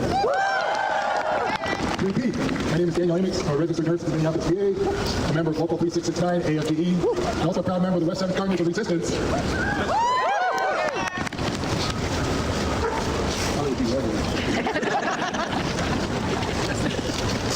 For the purposes of the hashtag, I'm nobody's goddamn mouthpiece. Last week, I traded shifts with a coworker. Said I could work his overnights. He was afraid to leave his mom, wife, and baby home in South Minneapolis with all the ice raids going on. So I worked overnight Thursday and Friday. Each time my boss asked me to come in 4 hours early to work at 12 instead of 8. We've been short ever since then. Saturday morning after working at 12, the phone woke me. I thought it was his dad office calling me again and asked me to come to work 4 hours early that night. But it was Mel from the Federal Unionist Network telling me about what happened to Alex Brady that morning. I got up and started learning what had happened. As you know, Alex Brady was an ICU nurse at my VA. He was a legal gun owner with permit carry. He was a Boy Scout in Green Bay, Wisconsin. He was a helping woman that had been knocked down on Eat Street. Nokomis Avenue, or Nicollet Avenue between Lake Street and Cornea. It's a neighborhood filled with small ethnic restaurants, Lamb Donuts, Black Forest Inn, Juan, the Rainbow Cafe. It's also prime ice hunting grounds. I learned that Alex Brady, as I said, had been a Boy Scout. The Minneapolis Boy Scout base camp is across the street from the Whipple building, which is ICE headquarters in Minneapolis. I attended a breakfast fundraiser at that Boy Scout base camp last month, and I pointed out the Whipple building to some of the scout leaders that I work with. The lead of one Boy Scout troop. One of them asked if we could bring brown-skinned boys to witness an immigration court hearing, because I told him about some of the ones that I've been to. We wanted to see that immigration court hearing as part of their citizenship and the nation merit badge. Everyone that I spoke to about that plan had the same reaction that many of you did. Don't bring a group of brown kids into the same building as ICE. I understand how Alex could also feel upset with the fact that people were scared to bring Boy Scouts to the federal building to observe a public court procedure. Back to Saturday morning. During the outpouring public grief that rocked that neighborhood after Alex's blatant murder, I ended up speaking to another nurse from the VA who was on the ground zero of the event near Glambell Donuts, setting up an aid station with the street medics. That VA nurse admitted to me that he felt like he could have been Alex. He was the same age, worked at the same place, and he too was there to help people. He could easily be shot for it. I don't know if Alex was there on East Street to observe ICE operations. I do know that he was a colleague and a brother of mine in my union AFG Local 369. And I knew that even though I didn't know him personally, we needed to remember him at the VA. Before my shift started at 11:30, I made 50 buttons with his image and the words, "Remember Alex Preddy, RN." I brought him to 2P, his unit, the ICU, and dropped him off for his coworkers. I went back the next morning to see if they needed any more. When I got home, I got another text message from my assistant nurse manager saying that people had seen the buttons and that I'd really started something. They wanted me more, so when I came in again, I started making them and passing them out in the flag atrium in the first floor of the hospital. Pretty soon there was a line longer than the line at Starbucks of people taking buttons to their units. Over the course of the next 2 days, I made over 4 buttons to pass out to my coworkers. They were mourning the loss of this accomplished, excellent nurse. Everyone that entered that line told me that Alex was an excellent nurse if they'd known him. Several of the people on my unit had trained with Alex, and they described him as being friendly, professional, and caring. That Monday morning, I also offered a button to the senior manager at the VA. Before the line formed, when I was first setting up, he taken a button from me back to his college, the button that said, "What did you do last week?" He took a look at the button. Once again, all it said was, "Remember Alex Preddy, RN." He shook his head and said, "I better not." I was in the ICU a couple of weeks ago because of a friend of mine from Boy Scouts. He just got out the day after Alex Preddy was shot. 2 days ago, he posted on Facebook that Alex has always stopped by every morning to say hi to him while he was in that ICU. I hope you all read the elegy from Jessica Hauser, who was Alex's final nursing student. I can't bet over words. I don't know Jessica, but one of her friends gave me a ride to the airport this morning to come here. My car is parked in the VA parking lot. I'm now going to speak to the nurses in the audience. Remember, in our shift work, we do our best to set up our relief for success. But we also know that if we don't get it done, the next shift will bring the care that our patients need. Alex Preddy has been relieved. Those of you standing here are the next shift. We need to get that work done. What I got. The boy. Cutest boy in the house, probably, I mean. Oh, shout out to the National Nurses Union. I'm pretty sweet. I got 2 asks for the audience. If you have a candle, please raise it up in the air. If you don't, use your cell phone light or something that's, I know it's a little cold out. The second thing is, the vigil is over there near the spray-painted banner. I'm asking every one of you, especially federal workers, to defend that vigil. To defend that vigil. He was one of us. And we won't let these cops or anybody take that away from us. Damn. All right, next, I want to introduce my sister, Nadia. My sister Nadia Salazar, who's a co-founder and lead organizer with Movimiento Migrante DC. She is also a core lead for the Protect Families Not Feds Coalition and senior campaigns manager at the DC Fiscal Policy Institute. So give it up for our sister. Peace community. My name is Nadia. I'm proud co-founder of Movimiento Migrante. Also lead member of Families Not Feds. I'm a very proud Bolivian immigrant. Alex Preddy was a wonderful human being with holidays to celebrate and family to still hug. His life was taken by the same apparatus that took Renee Nicole Good, Silverio Villegas Gonzalez, and Keith Porter. All people with loved ones waiting at home with a meal served and warm and ready for them. I hate to give you the worst news though. This is not new. This is a simple new iteration of jump outs that are historically been targeting black folks and even before then to slave patrols. These same institutions murdered, planted evidence, and created false narratives to excuse their disgusting violence. There is no simple way to say this. The system is doing exactly what it was meant to do, and we have a responsibility to stop it. This is the same system that was built. My apologies, yo. This is the same system that was built on forced labor and is now targeting migrants. Let's be clear. Folks kidnapped by ICE are political prisoners. It is very political to cross a border that was man-made to capitalize from human bodies just to brilliantly taken and disappeared. We demand the release of all people kidnapped by this impure and violent system. Wait. These same institutions murdered, planted evidence, and created false narratives to excuse their disgusting violence. No, not that. There is no simple way to say this. The system is doing exactly what it was meant to do, and we have a responsibility to stop it. That part. That part, though. This is the same system that was built. My apologies, yo. This is the same system that was built on forced labor and is now targeting migrants. Let's be clear. Folks kidnapped by ICE are political prisoners. It is very political to cross a border that was man-made to capitalize from human bodies, just to brutally be taken and disappeared. What? That part. Let's be clear.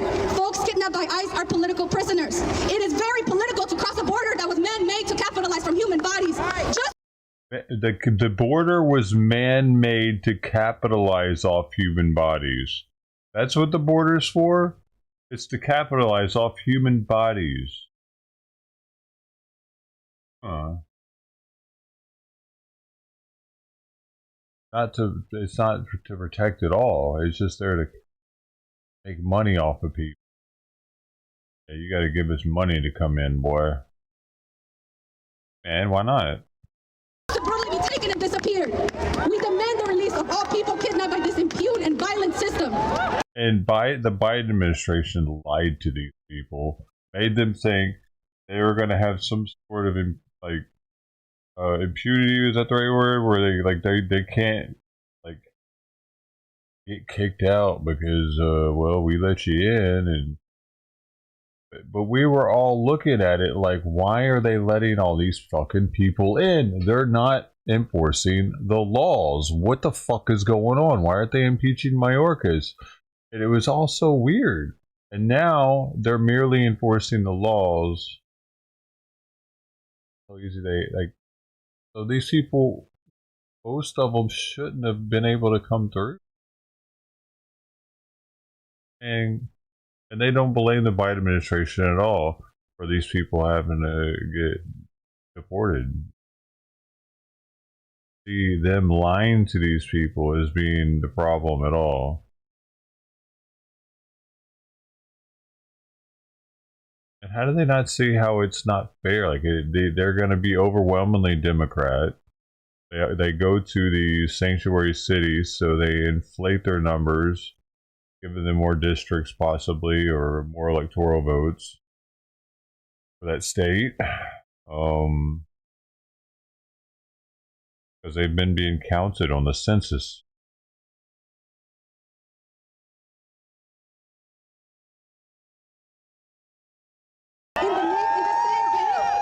In the very same vein, it has become political to care enough about your neighbors and to step up for them. When it's just humanity. Alex Pretty was murdered while showing his humanity in the most clear way, helping another human. We ask for justice now. We demand eyes out of our communities. We demand investment in our future, not our capture. We demand that no money is invested in a machine that's clearly threat to public justice and will murder with impunity. Today, we ask for justice. Thank you all so much for being here in DC during this altercation. We will say it every single day. Thank you all so much. Get up for Nadia.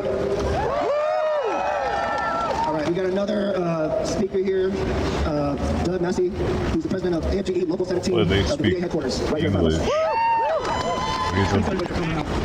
I remember once I was at a retirement party. I can barely hear this guy. I remember being at a retirement party and somebody telling me that the retirement party is not just for the person who is retiring, but it's for everybody else, to show that management cares about you, that they value you as a person. Now, Alex, he came to the rescue. I saw the video like 50 times like everybody else. A woman was being pushed down by a large man who was armed, and he went to her rescue. He was beaten, he was sprayed, he was put to the ground, and he was shot 10 times. And Alex's boss is in that building right over there. And what did he do? He sent out a freaking tweet, or whatever the hell it was. But dude, we've seen video of him a week prior kicking a fucking taillight out of an SUV. They bashed it up. They ended up pushing him to the ground. He said he had broken ribs, I guess. I don't know, maybe he got busted up a little bit. But he said he was scared for his life. And then why would you go back then? If you're scared, if these people scare you for your life, why would you go back with a gun and an extra clip? Like, again with the gun. He had the gun the first time too. What are you doing? What are you fucking doing, man? It's a felony to interfere with federal investigation, right? Understanding. Tweet saying we acknowledge you work for us. And he did it twice. Local and state officials instead of the ICE agents that were there. State and local police officers weren't there. He should have died for it. And he was shot like a dog. What did Secretary Collins convey to over 450,000 VA employees? He doesn't give a shit about any of them. He does not care about VA employees. He does not care about veterans. He is here because he cares about himself. And we need to write our congressman and let them know that he needs to be fired. He needs to resign. They need to get somebody in there who cares about veterans. Somali doctors might have more. They talk about civil servants that were heroes and stuff like that. I'm not a hero. Most of us, we just want to do a job. We want to get paid like everybody else. But you know, Alex was, I think he was different. He was an ICU nurse, and nurses I know, they tend to be caregivers. They tend to be concerned about people. But when I saw him going to that woman's rescue, and he knew he was probably going to get his ass whipped, I don't think he thought he was going to get shot. But he did that. And how many people would do that? You know. So I would say that Alex is a hero. He will be remembered as a hero, and we should all be very proud that he was a VA employee. That he was a federal employee. He won't be remembered at all. That's the thing, buddy. He's not a Charlie Kirk. He's a nobody. Martyred for nothing. I want to hear a loud ice out. All right, say it with me. 1, 2, 3. Ice out. One more time. Ice out. You know what I mean? Like, this dude will be forgotten in 4 years, probably. Easily. After presidential elections, if they might use his name if they need to until then. He's a college student who organizes alongside and is a member of the Montgomery County Immigrant Rights Collective. He joins us to share a few words on behalf of MoCo IRC for tonight's Space for Collective Care Group. First, I would like to thank every single community partner that works ICE might have done something wrong. They were not following protocol, stands in solidarity with the says Steve Miller. And elsewhere in the nation, organizing and responding to the direct attacks on our community members. The armed, lethal, and coordinated attacks on the very well-being of our neighbors, coupled with the bombing and interventions of homelands abroad, show starkly the great obstacle ahead of our movement. But let this prove nothing but our care and our love for. And they've been suspended, right? So they're investigating them. I personally think there was an accidental discharge or neglectful discharge. Like, I think when they grabbed dude's gun, it was loaded with one in the chamber, and apparently that gun goes off really easily, like in people's pockets and in people's holsters and shit. People, I don't know, I saw a bunch of memes about it over the past few years, I think, and then I think people were saying that that's what that gun was. If you've ever seen the memes, this gun just fucking going off people's holsters, that one, they saying that that's what he had. So when they pulled it from him, it might have just went off, and then they like the other person. I think, I don't know. They said 2 people shot, but I think that one of the cops only shot the offender, like the guy's gun, and the other one like laid into him, probably. Because he heard a gunshot go off and he thought that was it. It's go time. No man left alive. I don't know why the cops feel the need to completely obliterate somebody like they're wearing a vest or something. Another poses a threat to the system that directly contributes to the dispossession Every of time we it are a threat to the seems. imperialist system that has forced out millions of people from their home. Our love is a threat to the capitalist system which polices our neighborhoods for control. From Minneapolis to DC, we know that this current military project is not an accident. It is an intentional demonstration of how violently the federal government can move against the people. It permits the full force of colonial, imperialist, animalistic, and violent federal agencies to be wielded against the dignity and safety and existence of Ilhan Omar is going to be up here whenever she gets there. This is live. Waiting on her to show up and talk about her vinegar spritzing. Brave she is. our communities. Her Justin Smollett moment. This is nothing but a blatant demonstration of the capacity of the United States government to enact its police state against immigrant and marginalized people under the guise of law and order. Shame on all government officials, state actors, and institutions. What do you mean? Who do not actively speak and act against the dispossession of our bodies. She could have pulled that gun at any time. End and abolishment of the DHS and all militarized enforcement operations targeting immigrants and the working class of color in our cities. We will not stand idly by as our families are torn apart and our comrades are murdered, especially when our own institutions are profiting from this injustice. We need bold, uncompromising action now. They gotta do that with everybody. This complicity of silence. The Montgomery County Immigrant Rights Collective lends itself eternally to the growth of the networks of care, love, and safety rooted in the material need of our immigrant working class families. Our liberation is not a metaphor, it is a daily struggle. Our refusal to be silenced in the face of systemic violence. And as we mourn and grieve the tragic loss of our organizers' family members and loved ones like Alex Preddy, Renee Good, Geraldo Lunas Campos, Keith Porter, and many more, let our togetherness and love continue giving our people and this movement the hope to look at everybody like that. Even grandma. All right, we have a nurse here, Christine from National Nurses United, that will be giving us a few Old and words. doesn't give a fuck anymore if she dies or not. Like, everyone's a threat in these crowds when the protest unites. I am surprised, I am taken back about how many people came out this evening. So there is one thing I say every morning. I say, how may I serve? That is what I say on my way to work, and I believe that is what Alex Reddy was doing. He was serving his community. He was serving the woman that he saw that needed help. Regardless of what your political affiliation is, regardless of where you come from, what happened should not have happened. It is unacceptable that a human being can be shot down while helping another human being. We are here to be of service to one another. And if you think that is wrong, then you are in the wrong place. Because at some point in your life, you will need help from someone else. Regardless of whether it is a nurse, a doctor, a neighbor, anyone, you will need help. And it is up to us to extend a hand when you see someone who needs assistance. Absolutely. So I am so proud to be here. Absolutely. And thank you for coming out. I wasn't expecting this. I wasn't expecting to speak. But at some point, you have to stand up and say, enough. This is not who we are. Enough. Who's that? I've never heard of some random lady.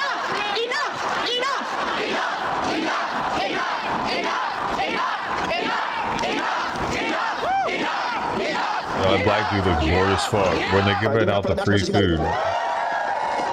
All right, we'll be closing soon here with our speaker list, but I just want to leave y'all with a note. Again, please leave some flowers or pay respects and condolences to Alex's vigil. And please, when you go home today, you know, I have to say it as a black person. I mean, anybody could have see my friends, my family going to gun prison, in their pocket or in their pants or... Include myself. So I want all folks here. Everyone's a threat. This is execution. Bro. But this does happen to black and brown folks every day in this country. So even that grandma. We're building towards something new. All right, so we're going to close with prayer with our brother, Reverend Scott Bostic, who's an elder in the United Methodist Church and the Baltimore Washington Annual Conference. He is a U.S. Army veteran and co-chair of Maryland and Virginia Allies of PDC.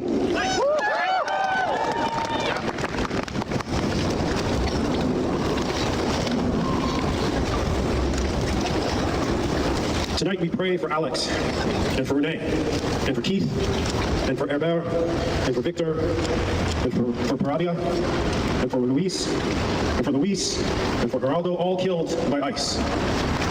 We also remember Kevin, and Demetrius, and David, killed by the police of this city. And we remember Philip and Justin, who were shot by ICE in this city. With them and the names of the many that we have already named in our hearts, let us pray. Great Spirit, you have brought us together tonight to remember and honor those whose lives have been taken by violence, and all those impacted by the hate-fueled violence in our communities and our nation. We are grateful for this safe and frigid space that reminds us of the tenderness of our lives and the complex and often conflicted feelings that fill our days. We have sung and listened and remembered peacefully, and we are grateful for all of these. And so we pray.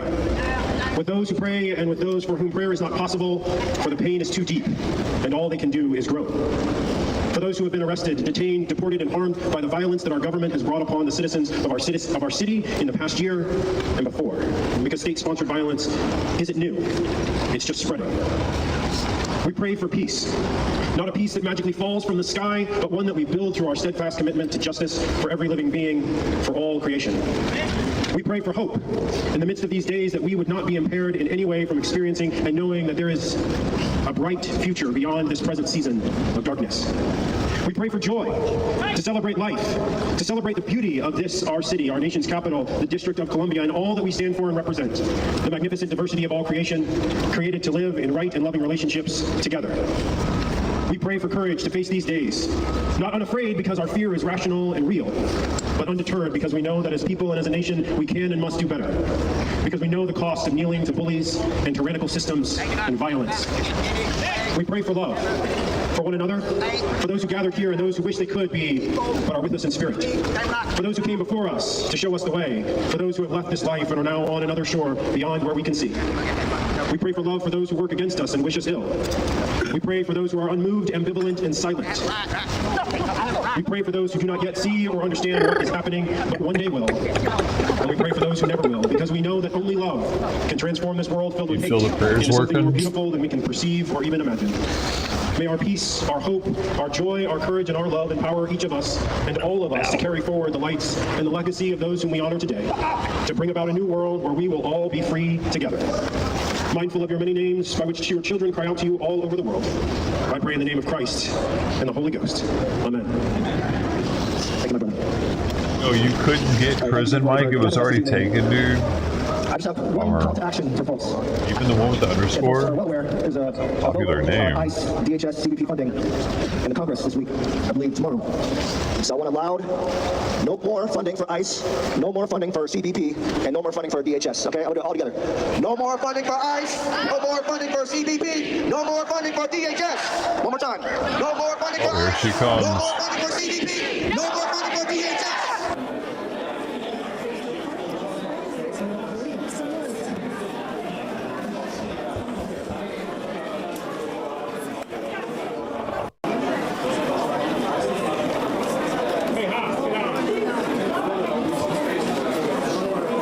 Skeeted on, bro. Need to hear more about it. Oh, isn't this? Thank you all for joining us here today. I wanted to hold this press conference at Carmel Mall to highlight our incredible Somali businesses housed here. We have an extraordinary entrepreneurs who have built amazing businesses. Carmel holds a special place in my heart, and I look forward to visiting every time I'm home. This is one of the places I recommend to visitors who come into our town because it showcases our vibrant Somali community. Why don't they shut the fuck up, though? Carmel Mall is home to more than 100 small businesses, and the owners here have seen a significant decline in business since Trump's Operation Metro Surge began. Community members are afraid to go out as a result of the occupation in our city by ICE. Not only is the federal occupation hurting businesses, the president's reprehensible rhetoric has led right-wing grifters to show up here to terrorize our community. It is indefensible. Hurting small businesses is just the tip of the iceberg. Under the Trump administration's so-called Operation These motherfuckers would travel for the left-wing stuff. I remember seeing that dude in a skirt with a drum. He's dead now, by the way. He floated on a raft to some island, and you never saw him again. I remember seeing him in Kentucky. These people travel too, and they're agitators, they're protesters, like they're trying to like cause issues. What the fuck's it? Why does she act like they don't do the same shit? Why is she even bringing it up? There wasn't even that many of them from like the right wing. Surge. Constitutional rights are being trampled, families are being ripped apart, and fear is being weaponized to try to beat us into submission. Federal immigration agents are terrorizing our neighbors, stopping people of color, demanding papers, detaining U.S. citizens, and brutalizing Minnesotans in the name of public safety. But we know this is not about public safety or immigration enforcement. It is state-sanctioned violence and political retribution. What is unfolding in our state is not accidental. It is part of a coordinated effort to target Black and brown immigrant and Muslim communities through fear, racial profiling, and intimidation. This administration's immigration agenda is not about law enforcement. It is about making people feel they do not belong regardless of their citizen status or the law. But our communities shall not and will not be intimidated. In the face of violence, Minnesotans have organized, protected one another, and showed love instead of fear. Two incredible Minnesotans, Renee Good and Alex Preddy, were murdered for their willingness to stand up and protect their neighbors. Now our community is reeling from their murder that were entirely avoidable. No immigration enforcement Affordable and agent avoidable, huh? should ever be allowed to act as a judge, jury, and executioner on our streets. That's right. We will continue to demand real accountability. I am grateful to my colleagues who have shown immense moral clarity in this moment. I will end with this. We must all do more. Everyone here understands that. Voting no on DHS funding bill is the bare minimum. Backing the resolution to impeach Kristi Noem is the bare minimum. Holding law-breaking ICE agents legally accountable is the bare minimum. We must abolish ICE. This moment demands it. And next, I want to introduce my dear friend and colleague, Congresswoman Ayanna Pressley. Thank you, Ilhan.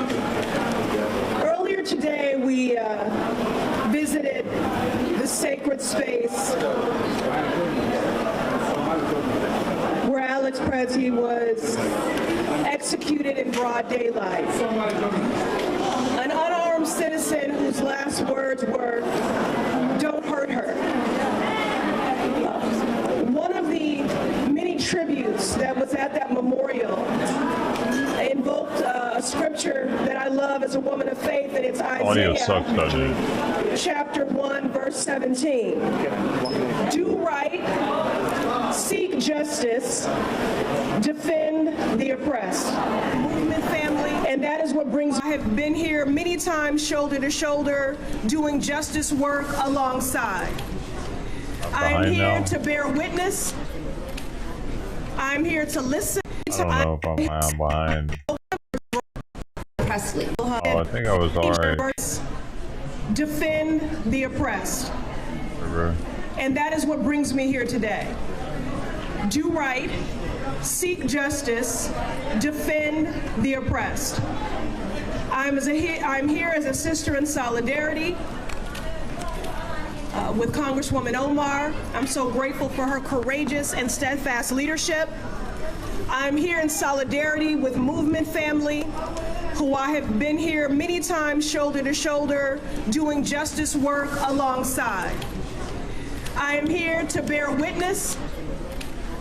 I'm here to listen, and I'm here to help people process their grief and their trauma. What a sweetheart. You know, we all understand that elections have consequences. But for the life of me, what I cannot understand is that when someone has a House, a Senate majority, has the White House, and accomplices in the Supreme Court, why, when you have all of that power, you would use it to enact harm on every person who calls this country home. We have an occupant in the Oval Office who traffics in hate, is hell-bent on inflicting hurt and harm and trauma on everyone who calls this country home, with a laser focus on our most vulnerable. He has governed with malice and used ICE agents to terrorize our cities, rip families apart, operating with impunity. Rogue masked agents who violate people's rights in the name of so-called law and order.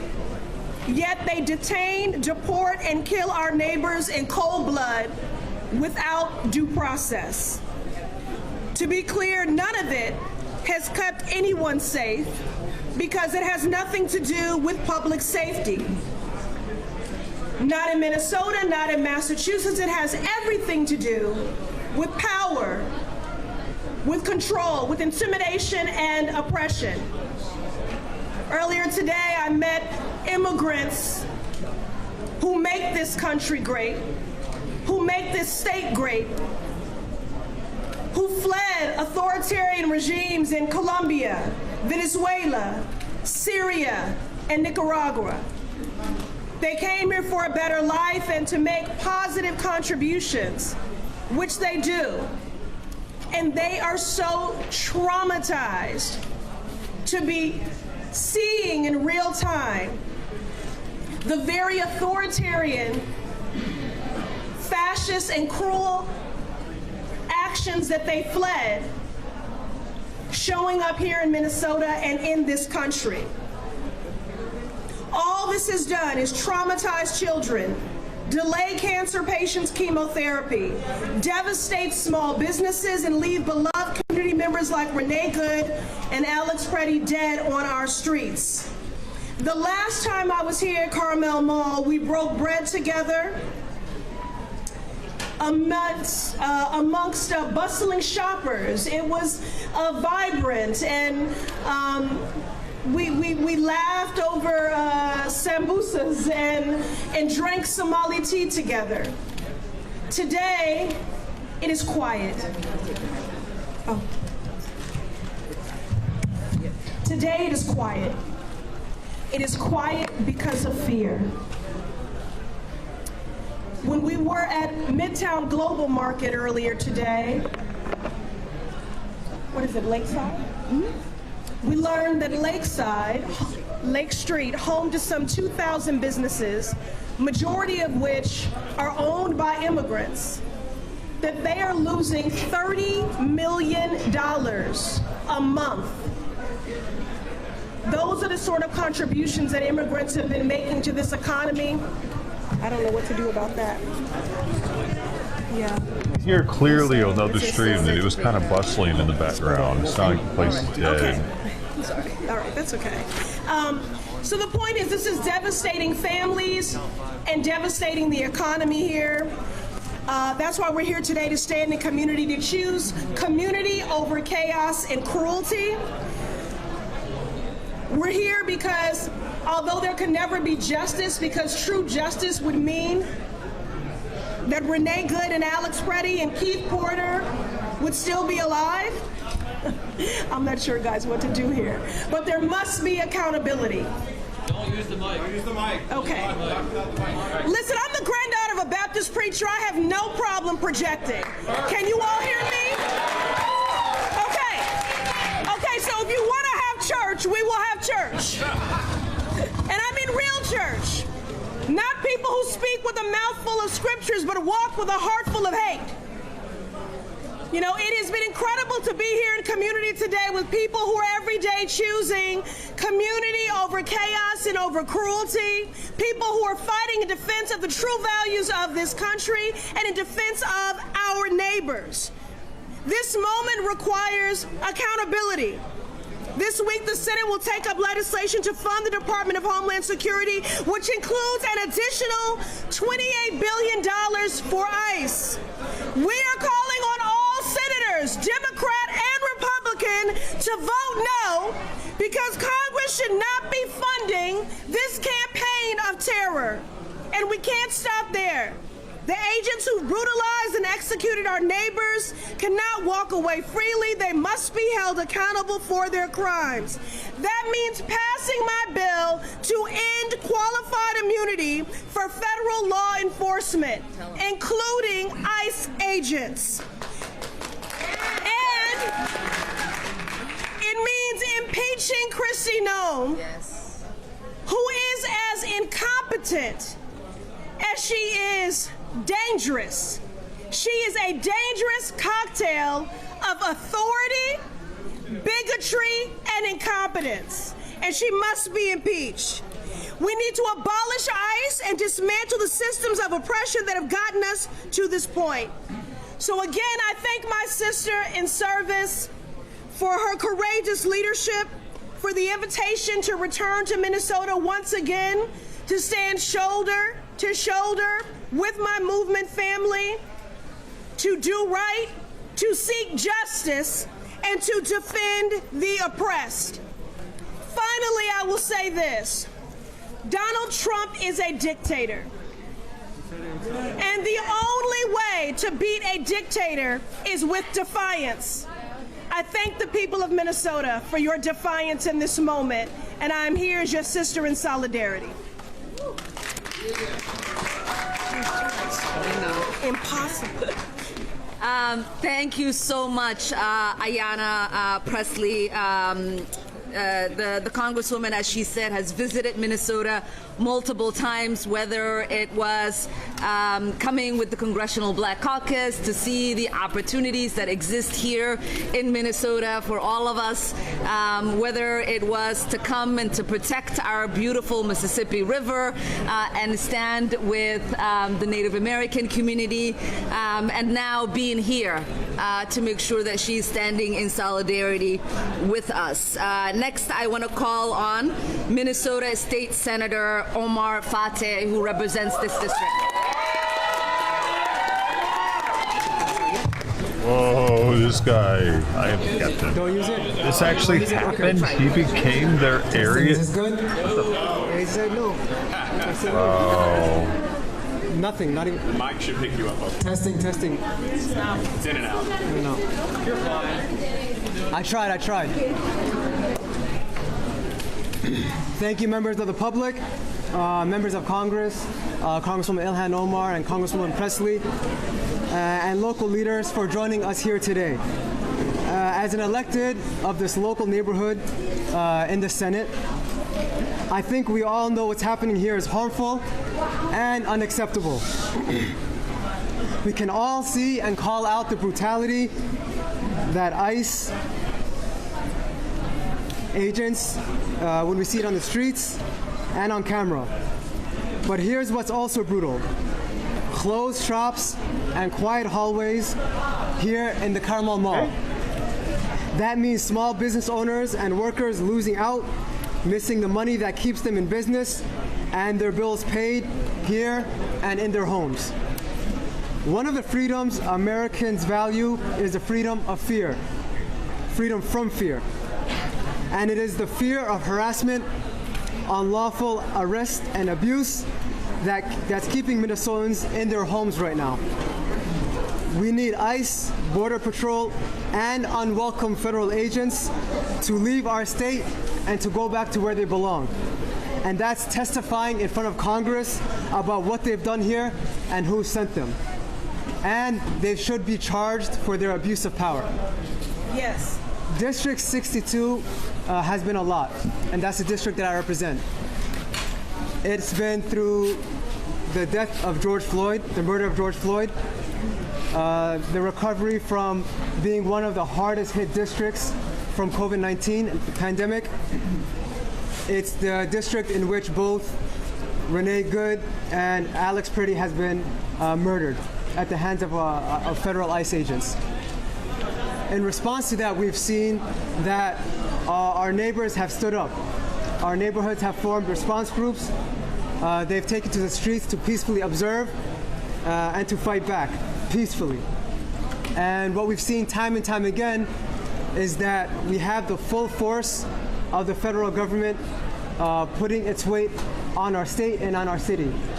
$170+ billion in this operation in a time in which they've been gutting healthcare, in a time in which they're saying there's no money to support our folks struggling with housing or our small businesses, but they have the money to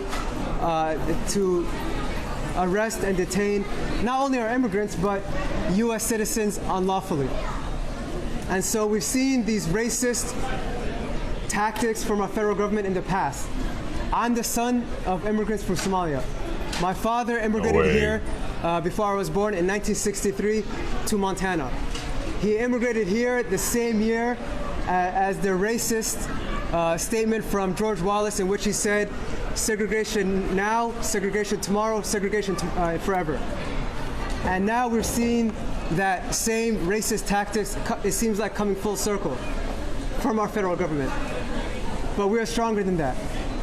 And instead of our federal government wanting to make an example out of Minnesota, instead we have set an example for the nation. We've set the example of how to fight back and how to push back. And so right now, what we're calling for our congressional members and our leaders to do is that, number one, do not fund the DHS bill, to impeach Kristi Noem, to abolish ICE, and for our governor to enact a moratorium on evictions. And so with that, I want to thank you all, and I'll pass it off to my sister, Representative Aisha Gomez.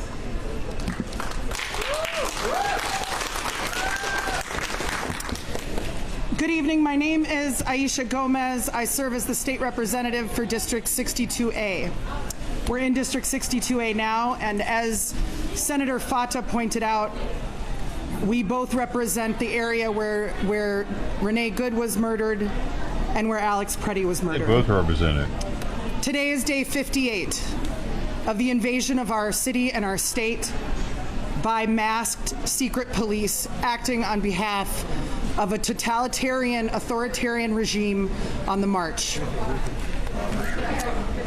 Yesterday, 22 neighbors were charged by complaint in federal court with resisting or impeding ICE. This morning, more than a dozen of them turned themselves in, had a hearing, and are now released. Attorney General Bondi tweeted out their names and photographs of them, inviting vile right-wing harassment of these neighbors. We know what this is.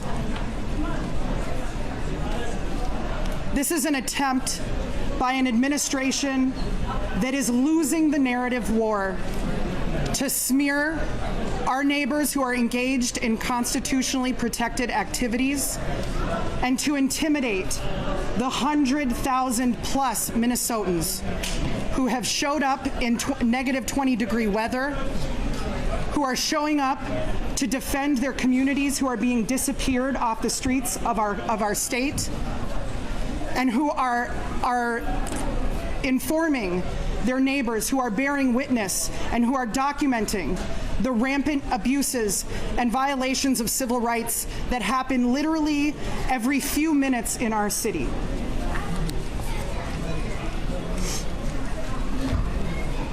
But they don't know Minnesotans. For the last 58 days, our communities have lived under siege. And for people who don't live here, I think it's sort of an abstraction. But parents walking their kids to school see people kidnapped off the streets. Families are sheltering in place and not going to work, not opening their businesses, not going shopping, not going to medical appointments. You can imagine the cascading impacts of this on one small community.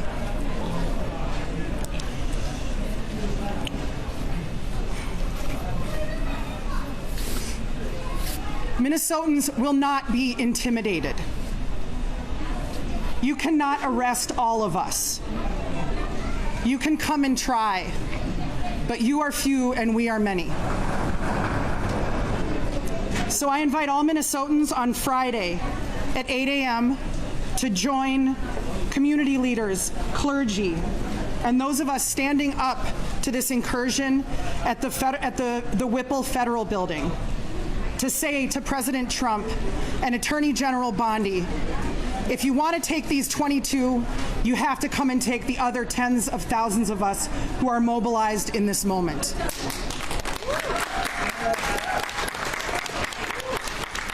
That same day, Friday, January 30th, there is a nationwide shutdown, and we will be gathering in downtown Minneapolis at 2 p.m.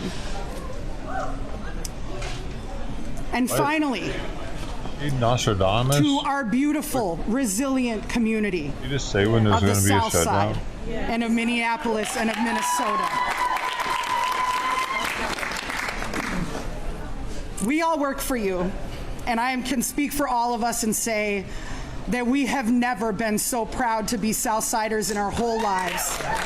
We are showing the world what it means to stand up to Trump Very blue. and Bondi and Nome and Bovino and any bully that they want to send our way, and to do so not with violence and with guns, but with whistles and with love and with care. And we're going to continue. Thank you. You're so caring. Take care, but Charlie Kirk was assassinated. Now we will hear from Minnesota State Representative Anam Mahmoud, who is one of the newest members of the Minnesota House. That's saying it right. I just want to say thank you to Representative Omar and Presley for standing here today with our communities. Speaking truth to federal outreach taking place right now is in itself an act of bravery.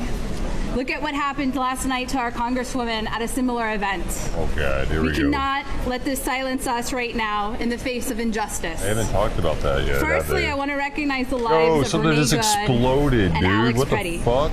They put themselves between black and brown neighbors and unconstitutional attacks by ICE.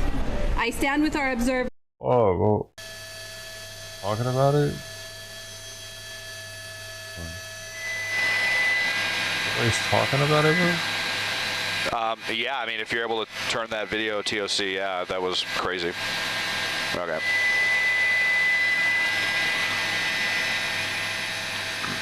Okay, awesome.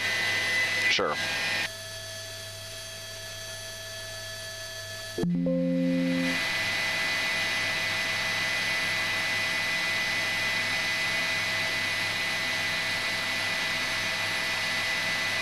Wow.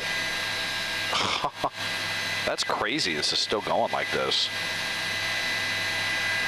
What the hell's in there? We saw that, Marco. It's probably a quick turn, but that was the best one yet.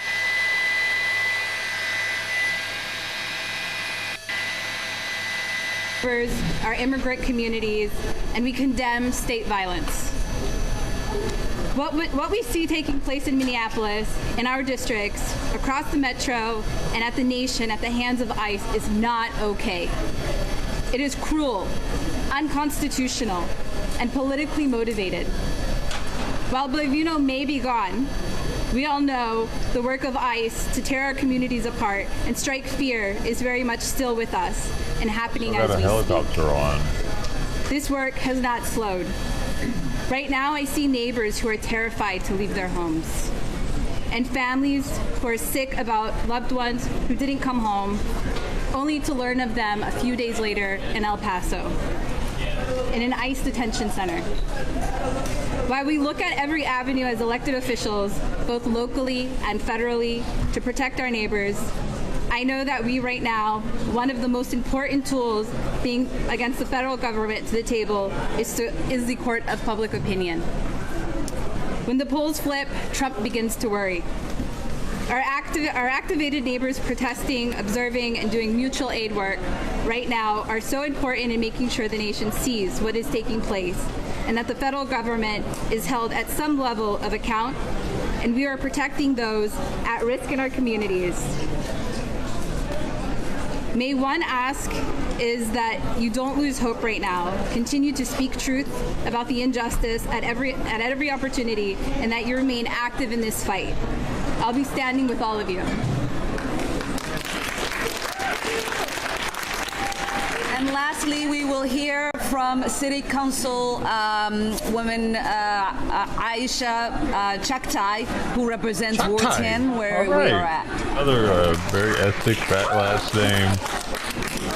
Thank you. Oh. Good afternoon. My name is Aisha Chaktai. I live in the Whittier neighborhood. I'm a Southsider, just 5 blocks away from the site where Alex Preddy was executed in broad daylight on Saturday morning. I want to tell you a little bit about this neighborhood. Whittier, we affectionately call the International Neighborhood. This is home to one of the youngest communities in our state.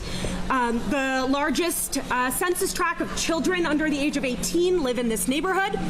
We are home to a 90% renter community. Wait. No, that tracks though, because Somalis women are having kids at like 2 or 3 times the rate on as a white woman in the state average. We looked into it, and if there is a huge Somali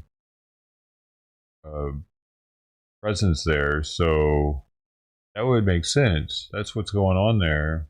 They're just having so many damn kids, and they're probably living like 2 families in a house or something. A large number of families are cost burdened. We are home here in Carmel Mall, which is the largest cultural mall in the state, where 100 plus businesses serve our community every day. Minneapolis, South Minneapolis, is going through an unspeakable crisis right now.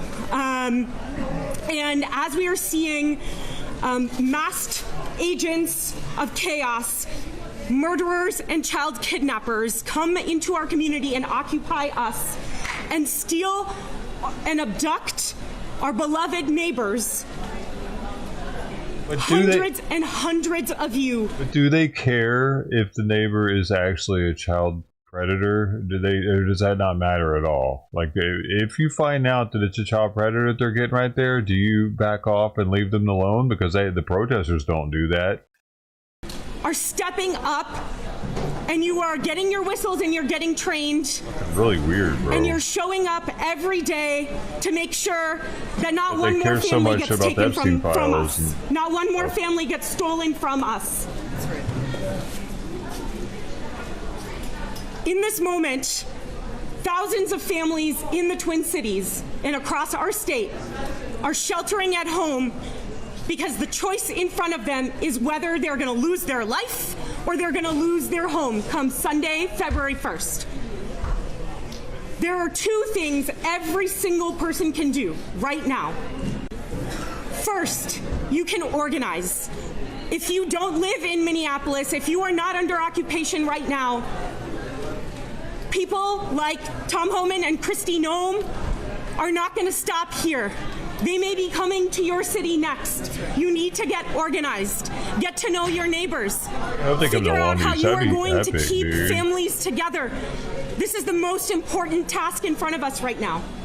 The second thing every person can do is join Southsiders in calling our governor, Tim Walz, former vice presidential candidate, to enact an eviction moratorium right now to help keep families together, help keep families in their homes. I'm really grateful to Congresswoman Omar and Congresswoman Presley for their work in Washington to rein in this out-of-control, murderous regime. And I want to thank all of you for being here today. Thank you. Thank you, Aisha. And with that, we will take a few questions. Congresswoman, what is your message? We'll call on Tom. Congresswoman Omar, any concern about doing events like this? Any fear after what happened to you last night at the time? This is a pick. She knows who she's picking. They've already spoken, I bet. Well, I think my presence here should tell you that the fear and intimidation doesn't work on me.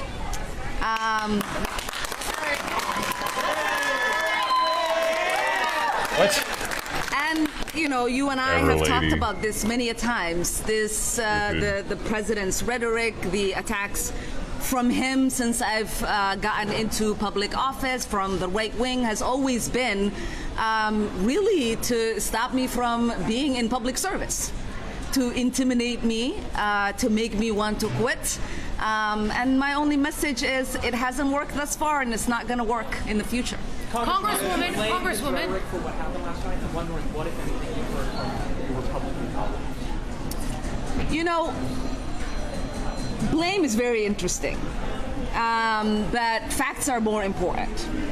And what the facts have shown since I've gotten into elected office is that every time the President of the United States has chosen to use hateful rhetoric to talk about me and the community that I represent, my death threats skyrocket. For 4 years, okay, dude. Since when he was in office, the first 2 years, I don't give a shit about people rep. getting death threats anymore, do you? Like, I don't care. It's like, okay, I don't care. Okay, you're getting death threats. People are fucking weird. I think that's the norm now, just to get that. If you're going to be a politician, you're going to get death threats. If you're going to be a movie star, you're going to get death threats. If you're going to be famous, death threats. And the last 2 years, I was a member of Congress. Yeah. It was maybe my second or third week when he started attacking me. I became a freshman who nobody should have actually known I existed because I wielded no power, to having the most death threats of any member of Congress. was to the point reported. where I had to have 6 Capitol Police officers providing 24-hour detail Wow. to me and my family. I see. He left office. Well, he was defeated. And Biden got elected. And for 4 years, it almost plummeted. Yeah, but you still had all those people guarding you? Then he came back into office. And he reassumed his vitriol. And Wait now, a second. Wait. And then still with these guards, supposedly, that she might have now, that they weren't able to keep the guy from squirting her? Does seem right here. my death threats. Wouldn't they be are the on highest. super guard? Like, oh my god, who's that in the bushes? Watch him. What's he doing? Where his hands going? But her security detail was just like, yeah, we'll let him squirt her a little bit. Of the members of Congress. And last night, the man that attacked me was specifically upset that Trump's order to deport Somalis was not yielding enough deportations of Somalis. So he wanted to come get the person he thought was protecting the Somalis. Well, we are protected by the Constitution. That's right. I'm sorry to tell you the truth. We are protected by the Constitution. Yeah, we've let too many And people so into the country that I don't do give a fuck about us. They just believe love the freedom they that have the here. facts of the situation are They that don't have I any wouldn't be skin in the where I game. am at today, having to pay for security, having the government to think about providing Happened so me security fast, if after the Donald Civil Trump Rights Movement. wasn't in office and if he wasn't so obsessed with me. It is ironic that just last night he was on stage moments before I was attacked talking about me. And then when asked about my attack, he said, I don't think about her. Does he not remember? Is he suffering from dementia? How do you spend 20, 30 minutes on stage obsessing over me by name multiple times and then moments later say, Ilhan Omar, I don't think about her. So hopefully that answers your question. We'll take one more it's a question. troll, and We'll you're take too one more fucking dumb to question get it, from I the guess. Somali reporters here. Last night, what happened was shock to us. You're not going to ask in Somali? Okay. And xalay waxaa nagu dhacay arrin weerar lagu soo qaaday anigu meesha ayaan fadhiyey ninkaasi feerka aad tusay leexisay marka dagaal baa baratay Why is she? Why did him to speak? Well, You know what the fuck you just said. And inta dad oo Soomaali yaqaano So rigged. and way og yihiin dagaalkiina Doing this intentionally. She reminded him. way og yihiin haddee gabdhaha Soomaalida oo wiilal walaalo la soo koro inay barteen sidii qof la iskaga dhiciyo marka waxaan leeyahay haddii uusan security-gayga ninkaas dhulka ula dhici lahayn gacanteeda way gaari lahayd marka nasiib uu leeyahay in ay iga celiyeen yeah? Okay, thank you everyone, have a good day. Wow. Very interesting. She didn't even translate that. So if you're English, fuck you. If you speak English, fuck you. Like, that's what they're trying to make our country, dude. They don't give a fuck about assimilating. They want to make it their country. They want everyone to be Muslim. Into the prayer calls all over the fucking country every 5 hours or whatever, 5 times a day. Not every 5 hours.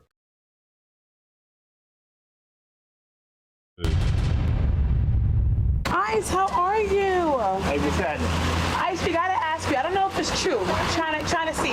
But I heard that you did a few shows and you changed your lyrics to Cop Killer to Ice Killer. Now we know Cop Killer was a protest song. Are you creating a new protest song in this generation? No, that was an old show that was done in LA during the time where ICE had occupied LA, and they were all over the place. So that's kind of like out.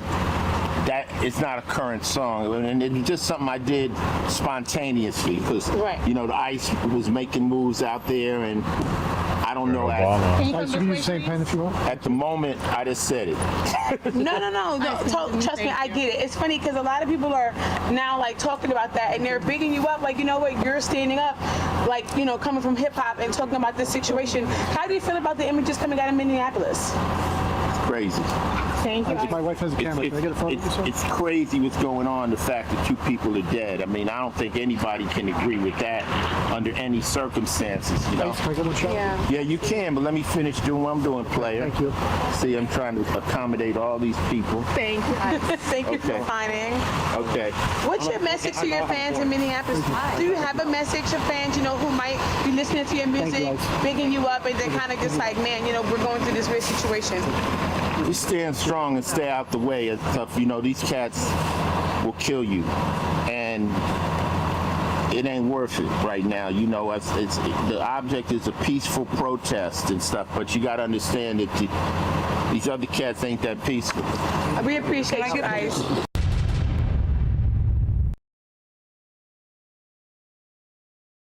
I mean, they're not meant to be peaceful, so he didn't really say anything out of pocket. On the trip, this was all the I just also me and this guy said,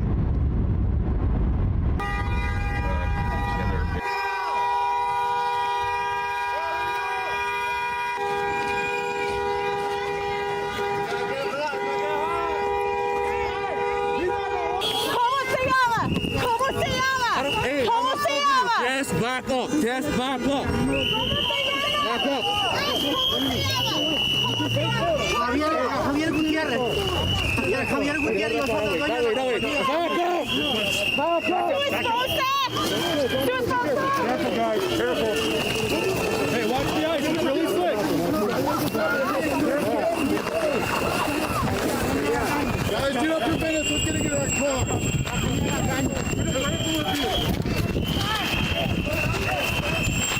No me golpeen. Policía, no me golpeen, por favor. No me golpeen, no me maltraten. I want to stay, he says. I don't know what he's saying. Guys, back up if you would, please. Back up. Please, please. Back up. Look, there's a female ICE officer. Back up. Right now. That's it. I think I can take her. ERO, what's that mean? She's medical? We doing 2 in this? Yeah, they're all ERO. Back up! Emergency response. Back up! Back up! Back up! Got 2 of them. Back up! Everybody back up now! Back up now! Too many journalists, dude, nowadays, honestly, dude. Everybody's just...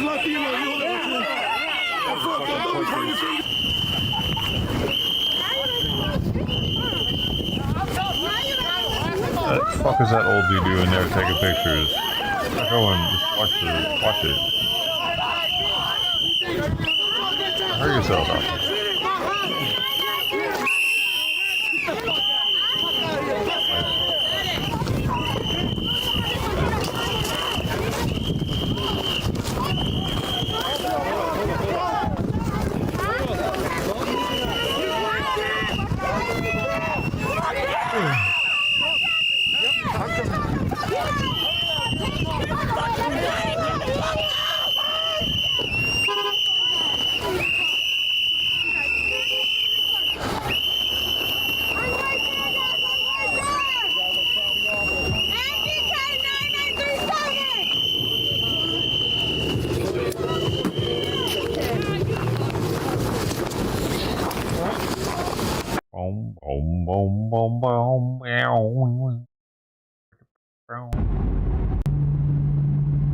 My wife makes some very good homemade tortillas. Lake Street, 31st.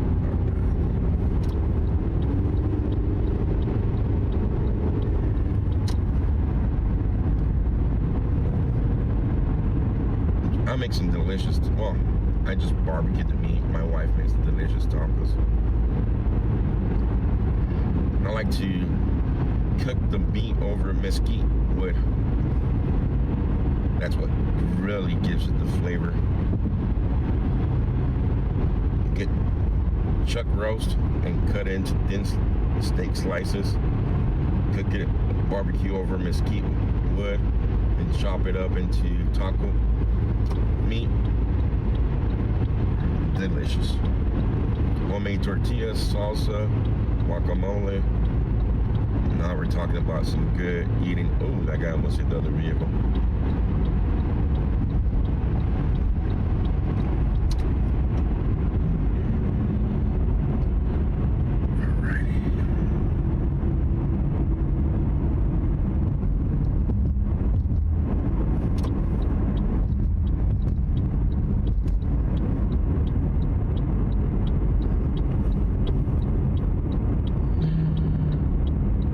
So there's some people holding signs here, and I think they were gonna do it along Lake Street. So there's 2 or 3 people holding signs there.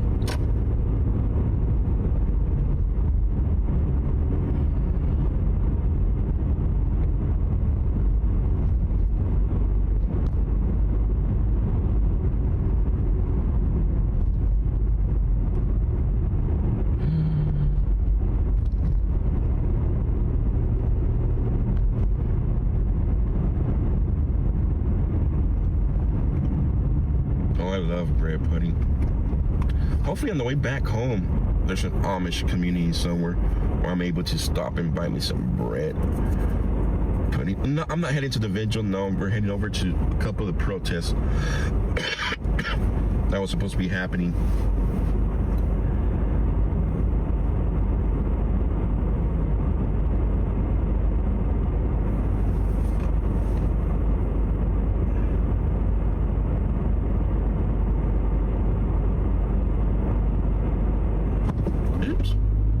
Green beans go. Let's see.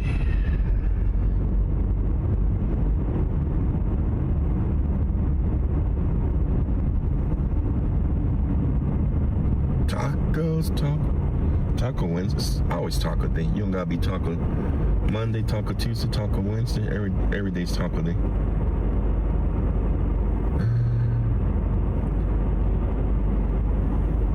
I don't see much people. Oh, there's some people down here. Some protesters out here. Apparently now Edward Norton is anti-Trump too. With some signs. So I don't know if many people. Most recent TYT You got some other media people, photographers out here walking along as well. Trump is terrorized in America. We need to shut it down. I don't know if you said those things. Interesting.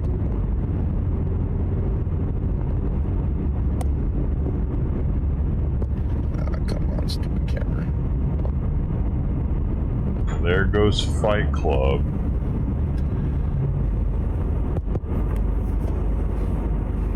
Come on, camera.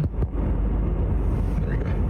All these actors like ruining their legacy right before, like, I don't know, like, they ain't got that much time left on Earth. Really, and then like, why would they do that? And people need to not get political. And stop paying attention. So there's supposed to be protesters closely along Lake Street as we're driving here. I don't see much people.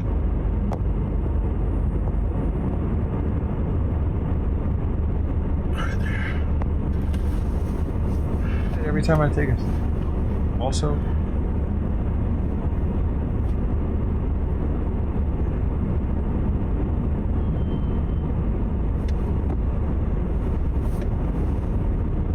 go back, I can always see when I first practice. So calm is good, guys. I know a lot of you guys like the clashes between protesters. What you do, man. Do whatever you do. But calm is good. Calm means I could come after you. Nobody's getting hurt, which is a good thing. And the neighborhood, the community here is calm.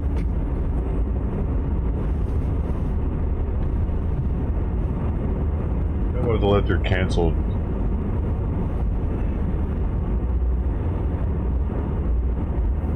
Voted was private. I mean, where you voted for private? You mean there might be people up here? You'd be so scared. I just coughed and she freaked out over there. Looks like some people are leaving. Oh, I see. Because not everything was on social media.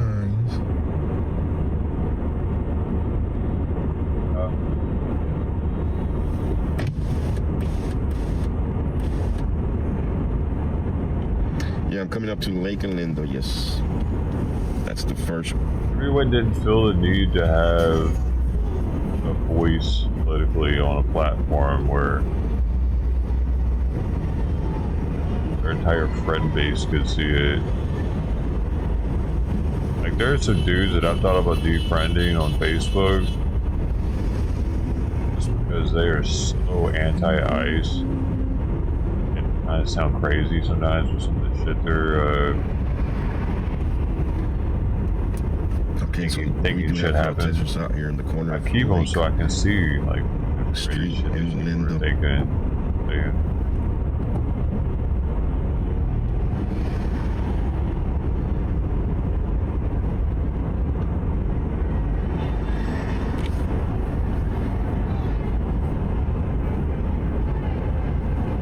Just gotta go find a parking spot, guys.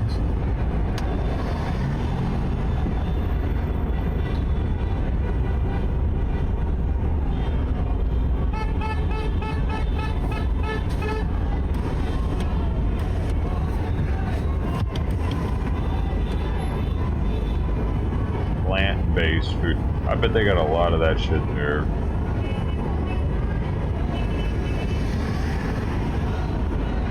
A lot of vegan food.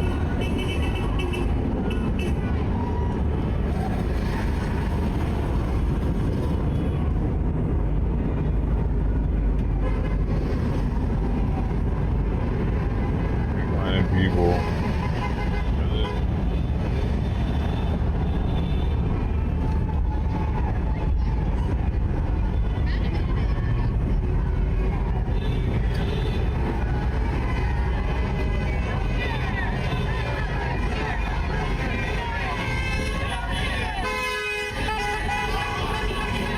Pretty big one. Glendale Avenue. What is that avenue? Like, why is it popping?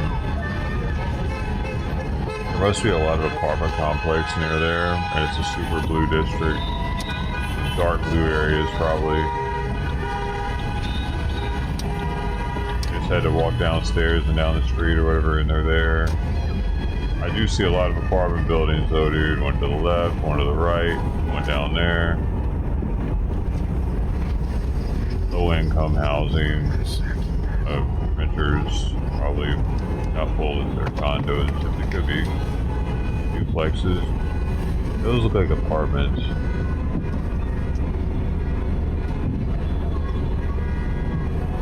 I mean, they could be condos, like, no one knows, possibly. I think most condos are being rented out right now because they're all balled up by like BlackRock and shit. Hard to own anything. Major corporations are buying up everything. Trump's supposed to do something about that. Apparently, to sign something so that won't happen anymore.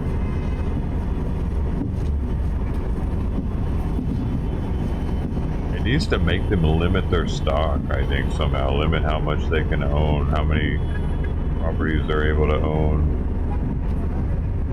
Imagine though, dude, if they had to dump all their houses, or like a lot of their houses all of a sudden, would dramatically reduce the price of housing. No, I haven't had dinner yet. Yeah, sure, they might be rich enough just to hold out. You guys got me real quick. Not reduce the price, quick sell. But Trump could make them like sell it within a certain amount of time. He could be like, no, you got to sell it within 1 year, otherwise you're going to get severe tax penalties. Because the point is to get these fucking houses out of your hands. So they would be forced to like try to sell these houses for really cheap to get rid of them, and that would lower the prices of all the other houses, wouldn't it? Trying to keep up.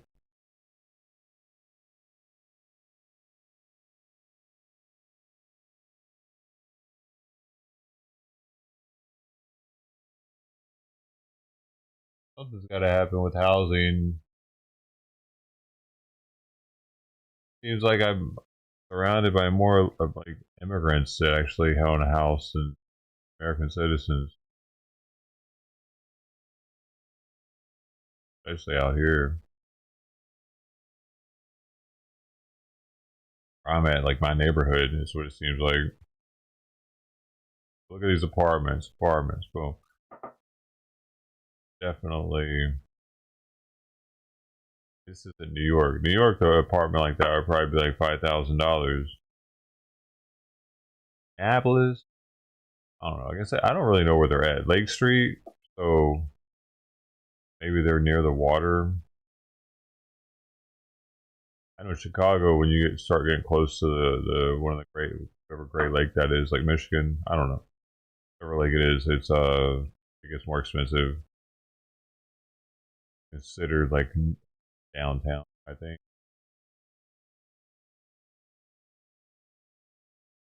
I just can't imagine Minneapolis downtown being very expensive. Probably like half of what it is here.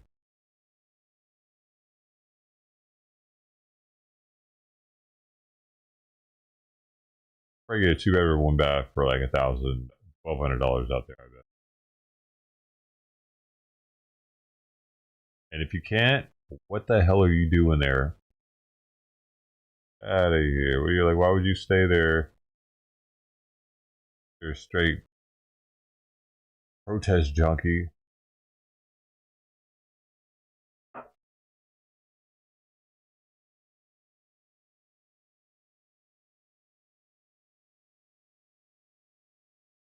We have to up. I agree. Isn't that everybody? Alright guys, 1 second.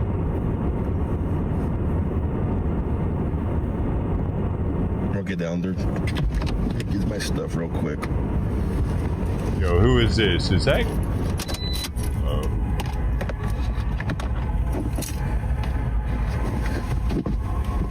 Person's been here before.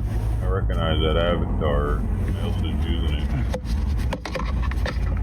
They haven't been here. But it's like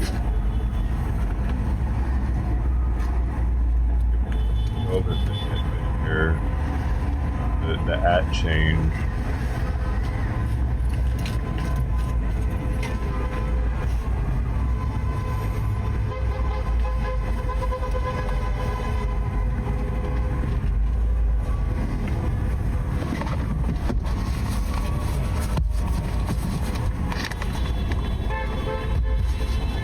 Oh, good. Oh no, that's not them.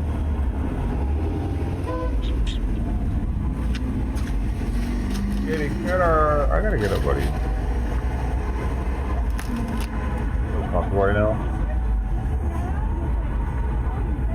At night, I turn the heat off in here, and it gets down to like 14 Celsius, wherever the hell that is, when I get up in here.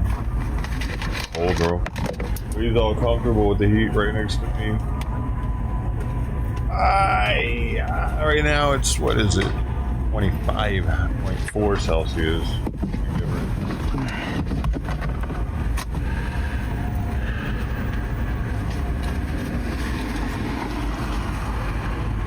Huge. Oh, got a lot of news today, but now wait on Joe. Alright.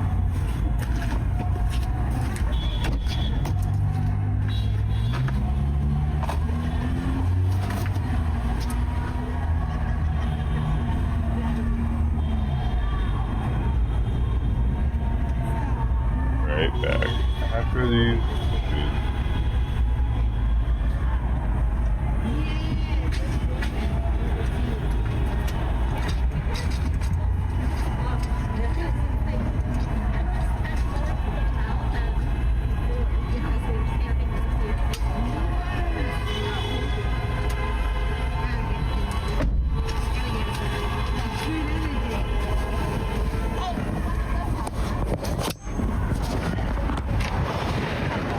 guys for taking forever.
was joking question. Alright, thanks, man. Of course.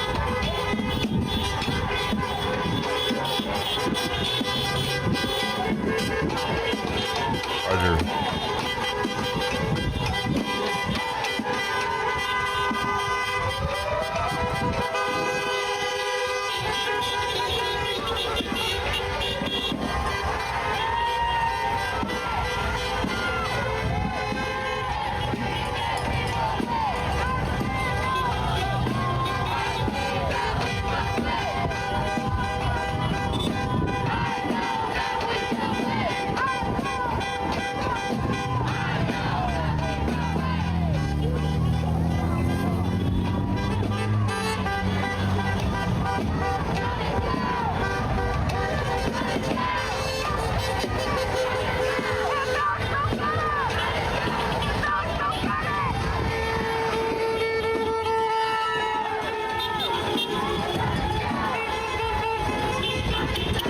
Look at this.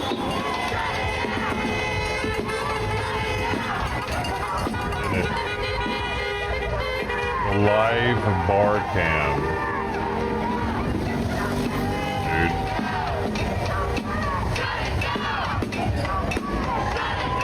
They're hanging out. Yeah.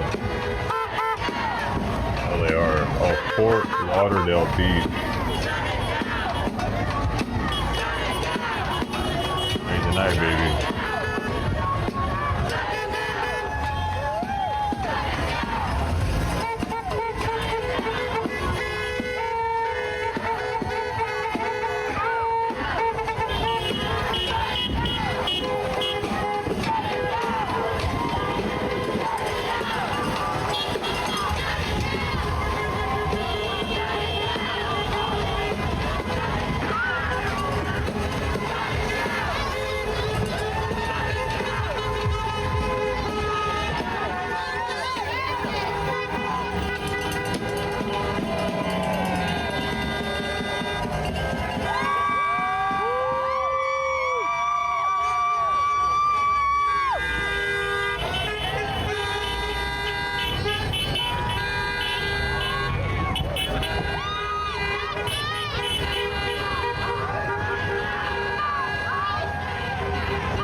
really like this chant they're doing, don't they?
Gotta follow. Look at that, man. That's that.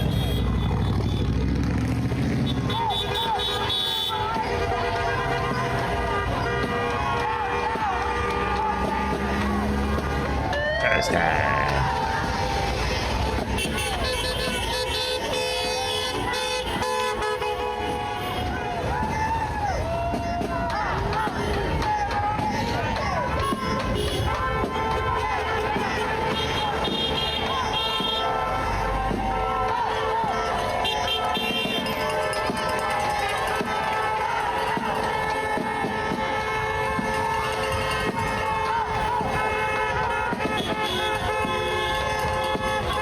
Reasoning behind like the colors they picked for their new flag and the weird pointed star they picked. Was there any reasoning? Or they just like the way it looked? Because the previous one had all sort of like historical significant illustrations in it. Is there any purpose to the blues and the multi-pointed star? I'm not looking into it, see if there's any significance to anything about that their flag.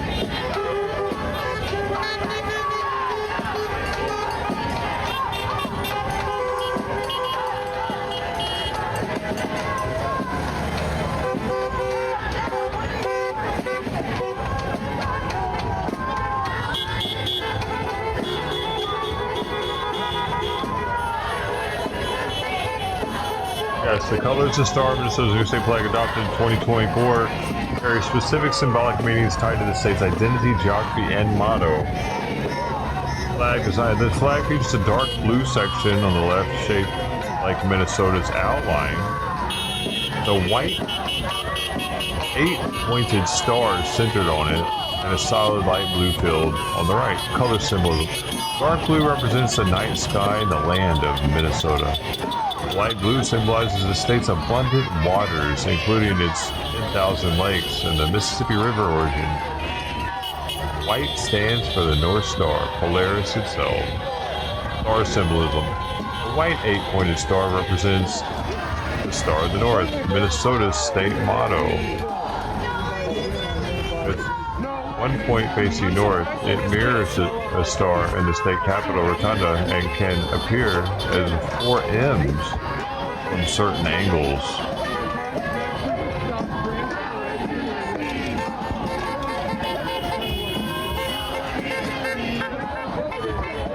And it does look almost identical to the Somalian flag.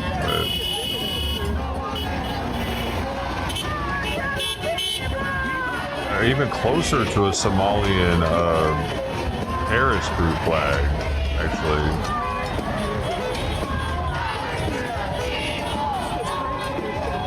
Try and get it up.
Finally.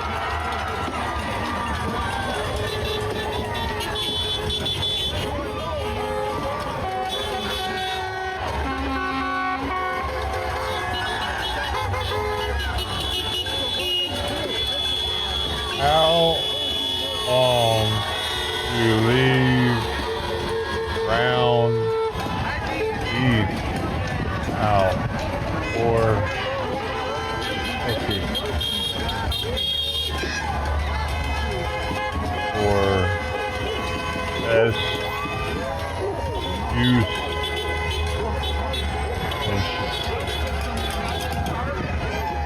Ah, yeah, I want them to.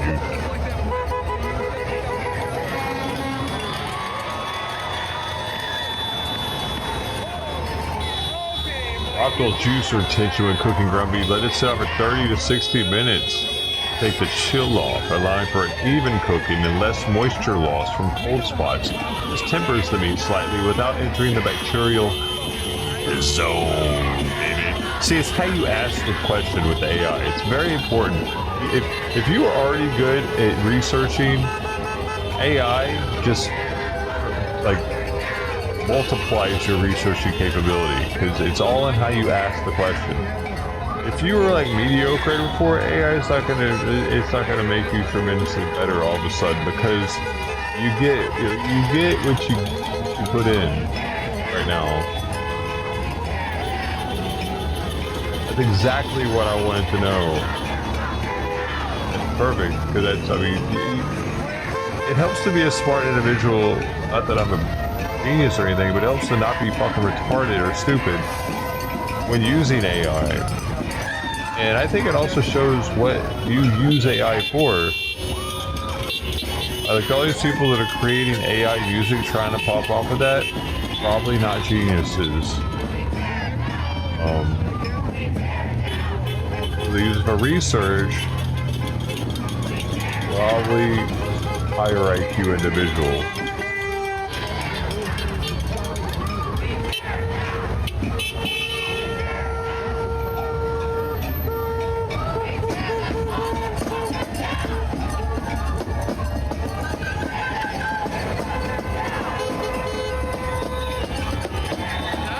The meat dry before cooking? What? Ground beef? Hold up. Really?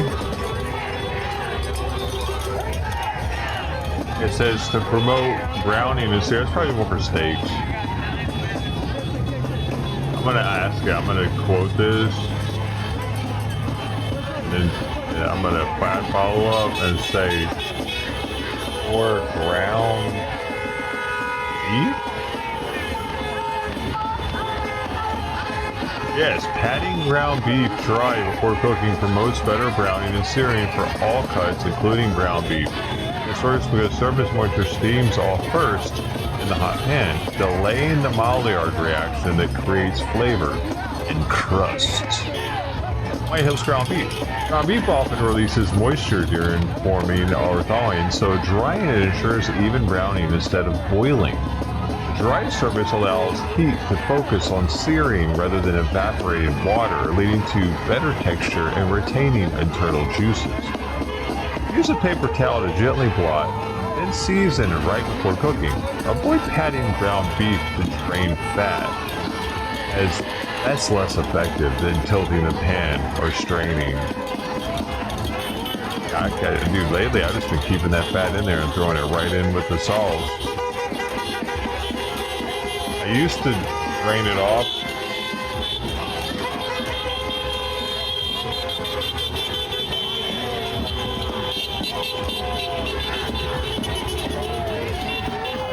Lost people, they never even said hi.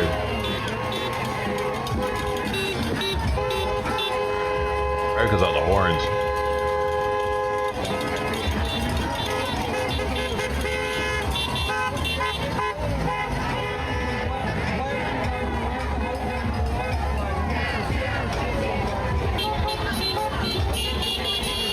Avoid steaming ground beef, achieve proper browning. Focus on minimizing moisture release and overcrowding while maximizing pan contact and heat.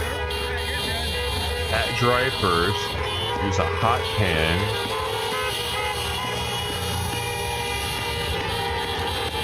Don't overcrowd. Break into chunks initially, flatten and let sear undisturbed before stirring or crumbling to build crust. Opt for higher fat beef, 20 to 25%, and avoid stirring too soon. Let rendered fat aid browning. Ah. People are leaving my stream because I'm talking about cooking meat. Welcome. I'm gonna sit here listening to the same fucking chant over and over and over for hours. Y'all got me fucked up. Not the one for that shit.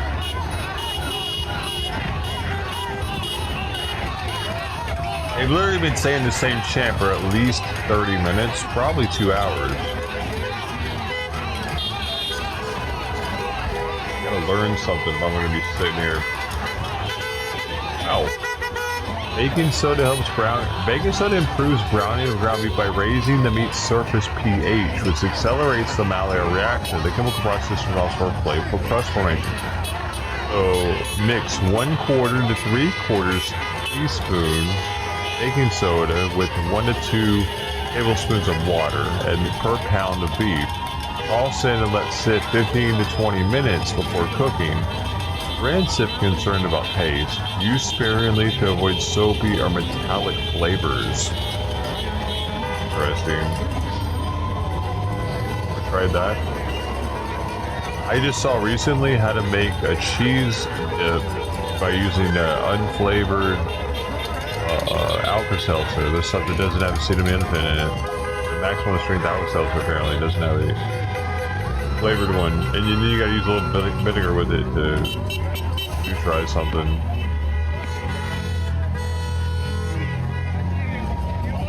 Cooking with baking soda. The good protest behave themselves. What's your point?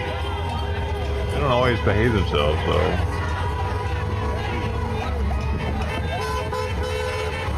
You real now? Are you one of them? I appreciate you guys coming through if you're one of them.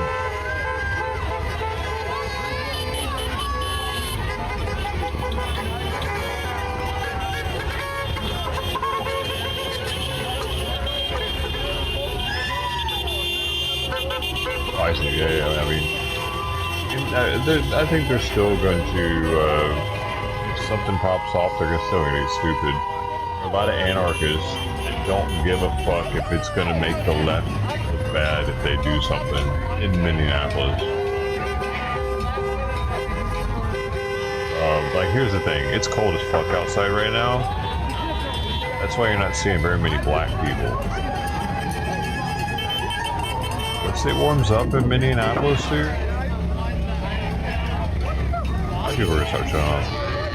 And they like free stuff. They like free stuff more than other people. It seems they did in George Floyd era.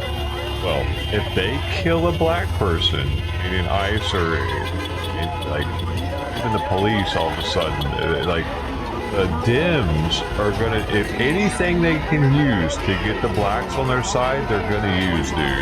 Bet. Motherfucking triple bet on that one. They can get the blacks to get crazy in Minneapolis again. They might have something for midterms.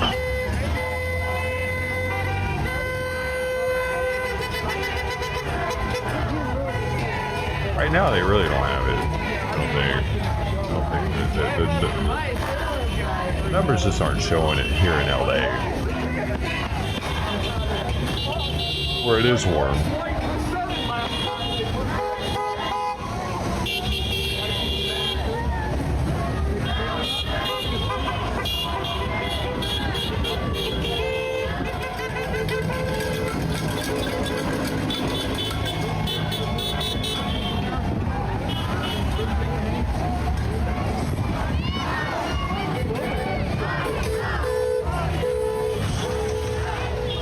These horns though, man, they're really doing something. Probably the same dude driving around over and over. All of them. They're part of some signal group where they decided they're going to drive around the block over and over and honk and make it look like, make it seem like there's more support than there actually is to the nation, because these, like, this stuff's being seen by the entire world, by the entire country at minimum. They're thinking, wow, look at all the support out there for it. orchestrated, scripted. It's like Ilhan Almar's fucking urine squirt. Yeah, that shit was cider vinegar. I bet they got the thing that smelled the closest like piss. So they could make it seem like she was getting sprayed with piss. Should have put cat pee in it. But you don't really smell that till it dries.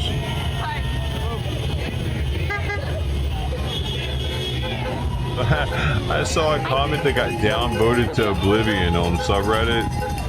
I forget which one. They said it was probably deodorant. He was trying to freshen her up. She'd be stankin'. This is tea and hot chocolate. The ones with tea have tea bags on. I mean, are Somalians known for being a good smelling people? Let me ask the AI.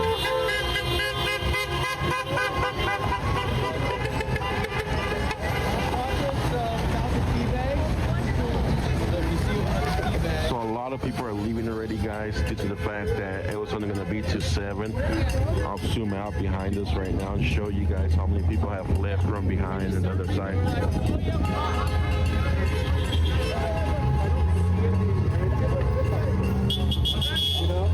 So everybody behind me has left from this side. A couple more people on that side still. And the crowd is thinning out.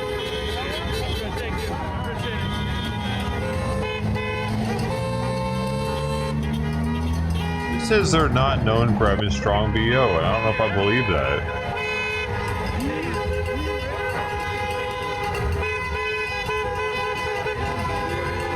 Maybe they just think it smells good.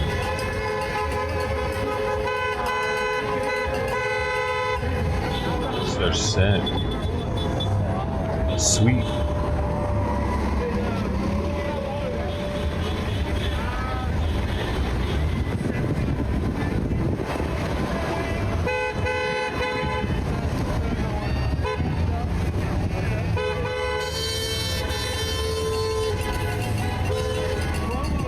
My mom used to leave meat out when I was a kid. I never really understood. You guys leave meat out? Or you cook it?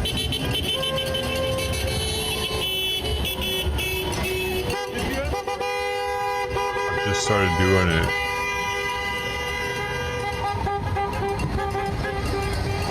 Dang.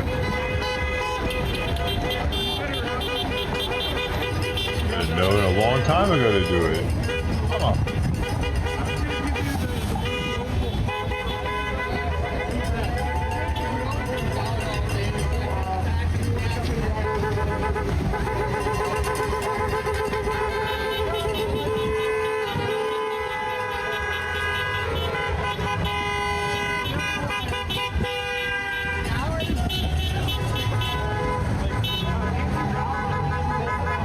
This says no, Somalis do not culturally like the smell of their natural body odor. They prioritize hygiene and actively mask it with strong, pleasant fragrances that are central to their culture. Okay. Alright then, I guess there's some good smelling people after all. Hold up, what about the pirates?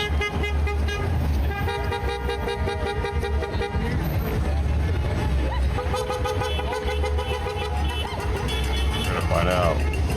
Pirates are stinky, I bet. No, there's no specific evidence or stereotype linking Somali pirates to strong body. Man, motherfucker, bullshit. I saw Captain Phillips. That motherfucker stank. You could tell. Even on set, he stank.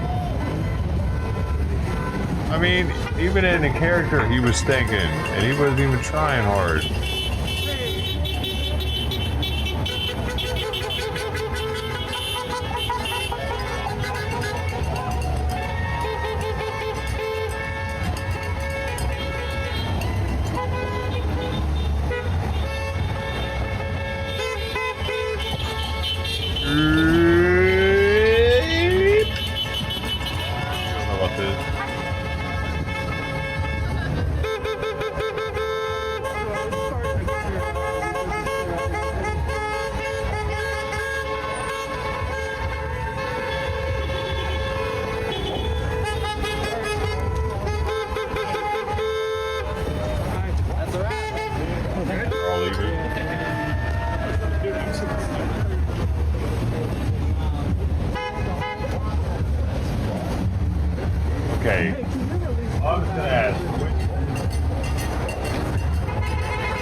gotta find out which African country's got the stank, you know what I mean?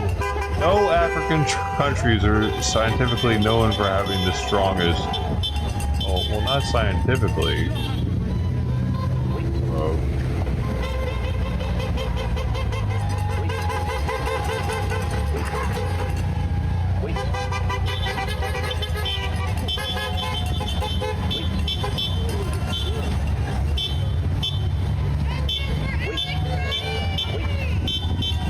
Asking which are known stereotypically to have the stinkiest people. Stereotypically, no African country has universally agreed upon strongest body odor. But online memes, Reddit threads, and racist tropes often target East and Southern Africa nations like South Africa, Ethiopia, Kenya, Tanzania, and Zimbabwe. Sounds like they're probably pretty stinky there if they're doing that. Middle East? Where the Middle East stinky people are. In India, adjacent Pakistan, Saudi Arabia, and Egypt face body odor tropes. The Arab and Gulf states are more often stereotyped for overwhelming perfume rather than body odor.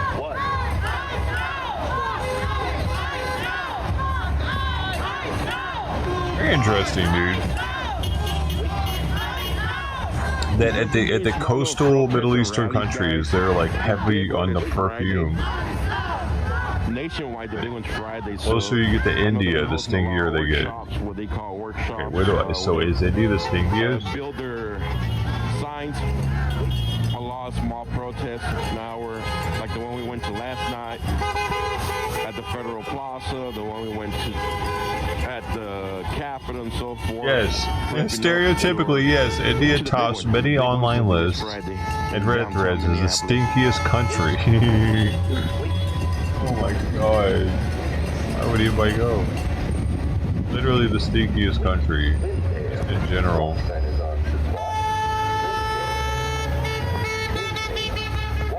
That's wild. Imagine if America was known as the stinkiest country. Wouldn't that suck? Definitely not be on top. India might never be on top again. And they were close. At one point they actually were. They defeated Alexander the Great with their elephants and shit. He didn't know what to do with all that.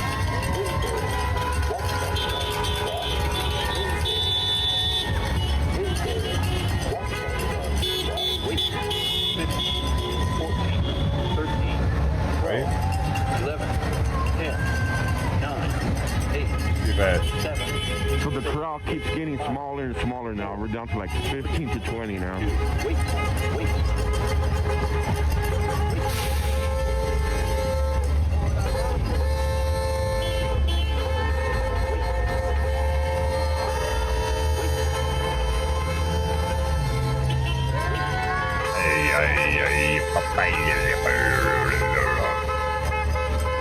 You apologize. Wait. 14, 13, the crosswalk. Wait, no, wait.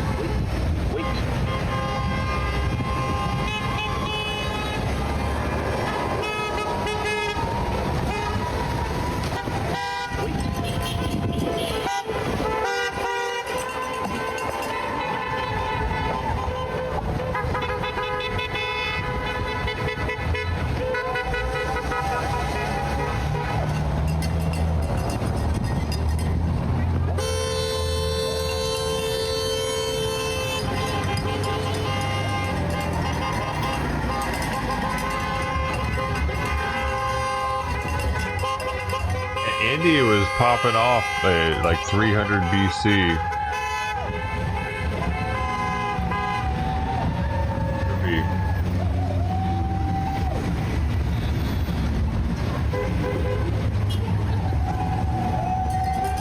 Maybe we got another 2,000 years.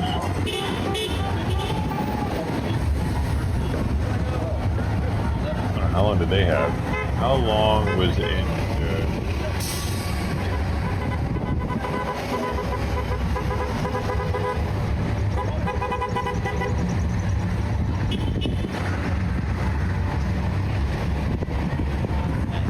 Well, I came through the bridge.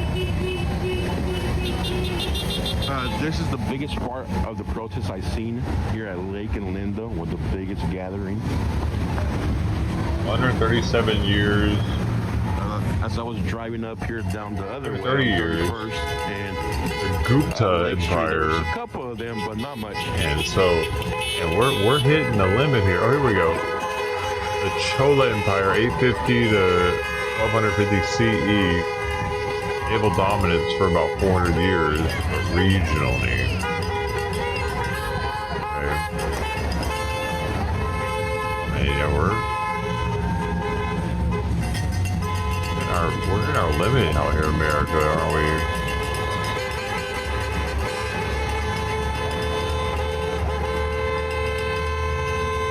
The horns, man, they really do something. I think it makes you want to go do something else here in the damn horn.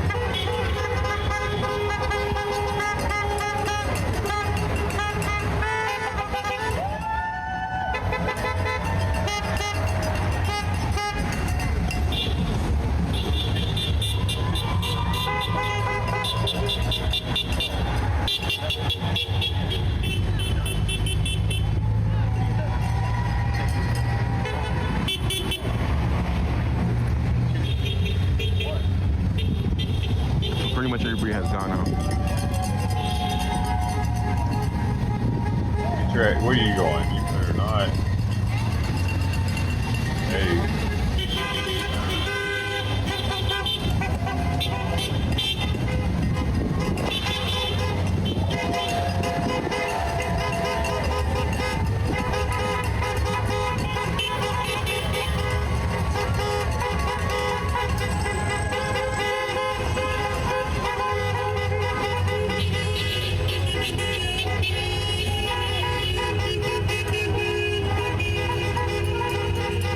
I think these people that are honking are part of some group. They're just doing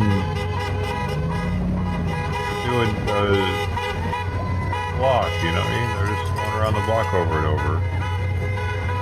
Makes it look like they have tons of support, which they might have more support there than they would in a red district elsewhere. I think they have as much support as it's seeming.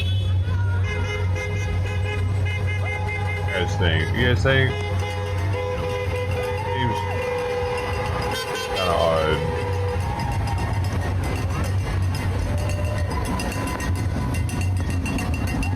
You can on YouTube, man. You got the I Steal Your Stream, man. So when I steal your stream, I had to switch it up. I had to start a new YouTube. I mean, it's an old YouTube, but it has way less subs.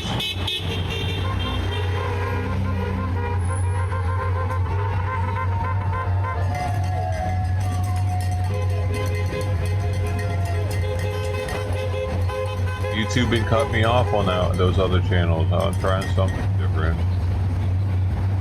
Probably know this is me. So I don't know how much better it can be, but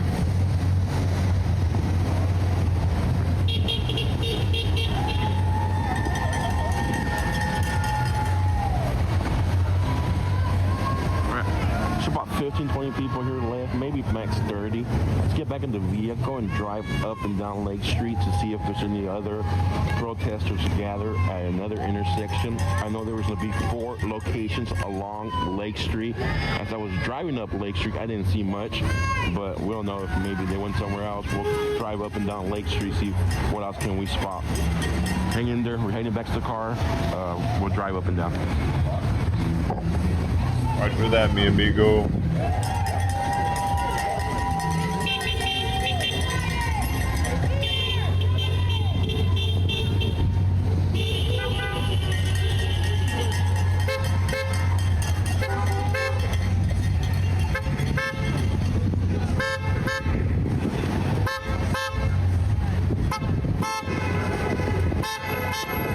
So this group's leaving too. Alright, let's check. Wait. Alright, I'll keep him since he's walking through the crowd. So this is the last of the group here. About 15 of them. I got a little content coming up. ICE agents arrest workers in Arizona restaurant crackdown. I heard about this. They went into like 15 of the same chain. I'll hear more about it. Got a 4.5 minute long New York Post video on it. It's all first-hand footage of fact of it. Honestly, it was kind of boring. Some little after-hour stuff.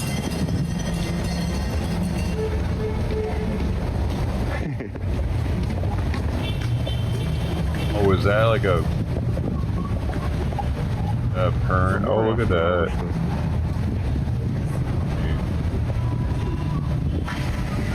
Oh, ha. On the screen now, so I'm gonna go ahead. I mean, it's kind of interesting. Once he's in his car, I'll switch. You gotta get a vibe for Minneapolis. What's going on here? Yeah.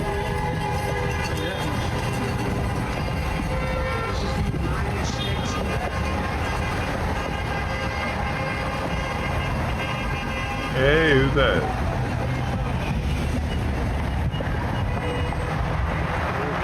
All TV things, sir. Yeah.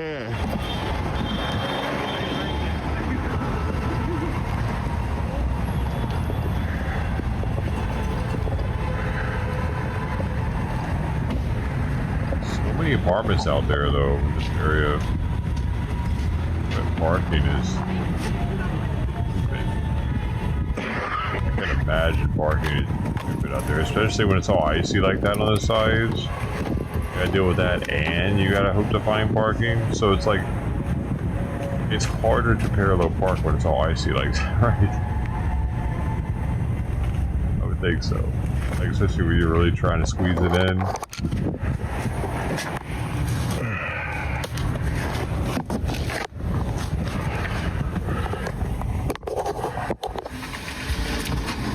So here's what I got.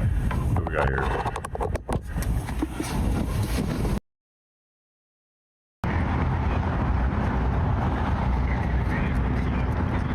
Arrest workers, but see, like I said, it looks kind of boring.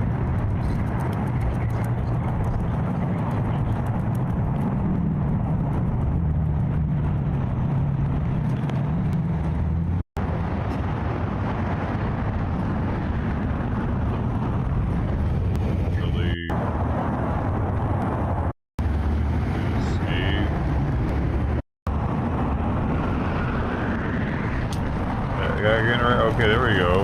We got him.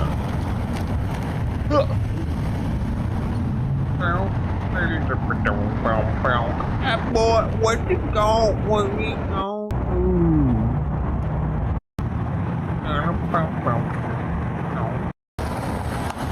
Is this live? This. Citizens being with us and being patient. I'm Rob Pitts. I chair the totally board different. of commissioners of Fulton County. The title is different for that one. Like he's only up here, Ohio. No. All right, hold up. Maybe. How do you point out? How does it feel?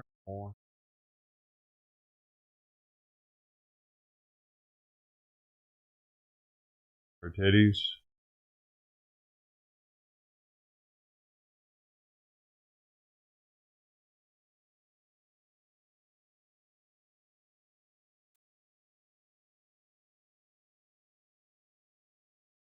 Shit. Alright, I'm about to find out who he's using. See if he gives me name up here. Chad Mitch. Probably not true. He's been being a dick lately. We'll see. Oh wait. Maybe not. He's not completely. Take it back, buddy. What do we do when our community suffers a loss like this? How are we supposed to hold on to hope amidst all the chaos and hateful comments being thrown our way? This is what we do, people. We're doing it. We show up for each other. This is how we begin to heal. This wasn't where any of us wanted to be right now, mourning this brave young man. But we showed up because that's what we do in Minnesota. We show up.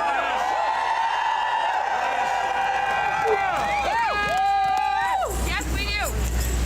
I didn't have the privilege of knowing Alex Preddy personally, but when I watched that horrifying video, I recognized a caregiver. He jumped in to help someone without a second thought to his own safety. That dude, man. After putting himself between the woman and the Border Patrol agent, he calmly attempted to de-escalate the situation. Nurses are unfortunately no stranger to verbal and physical aggression. We know what to do. You only ever de-escalate. Unlike the 6 or so ICE or Border Patrol agents that only agitated and escalated, Alex was the only calm professional. Reportedly, one of the last things out of Alex Preddy's mouth as he was being violently wrestled to the pavement was, "Are you okay?" Spoken to the woman he was trying to protect. He was a nurse until the very end.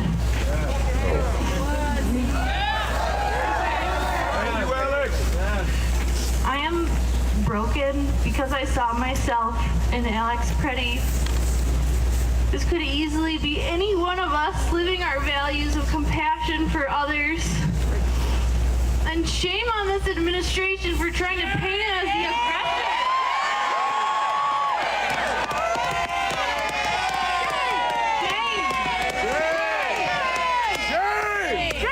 The only domestic terror threat in the state of Minnesota are ICE and Border Patrol agents in our communities causing chaos, tearing apart families, and trampling on our constitutional rights.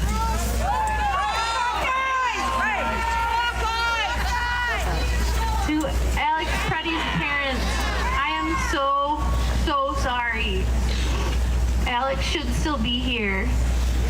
Your son deserves justice, and you deserve a personal apology from Bovino, Nome, and Trump. Right. To suffer the loss of your child and then to hear that garbage trying to justify a false narrative is an unimaginable reality that we are all struggling with. I hope it is some small consolation to you that nobody is buying the trash coming out of these people's mouths. Nobody. It didn't work. We all saw the video.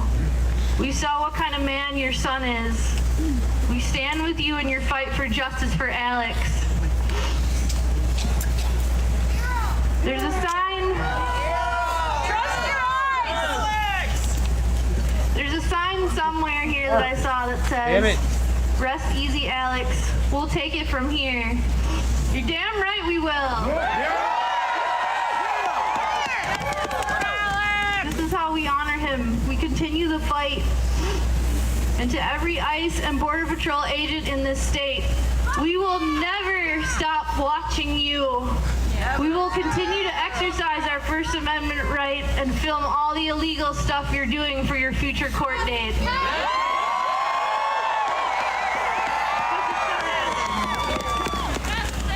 We will never stop protecting our neighbors and warning them when you're near. Our immigrant community only makes our neighborhoods stronger, and we love our immigrant neighbors. There we go.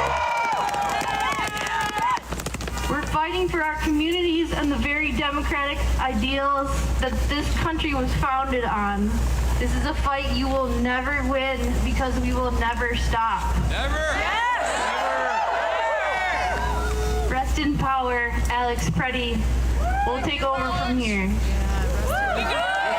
Why did they fuck up the metro station though behind them? What did it have to do with any of this? Say his name. Say his name. Say his name. Say your name. Those are naked. Say your name. Say your name. Say your name.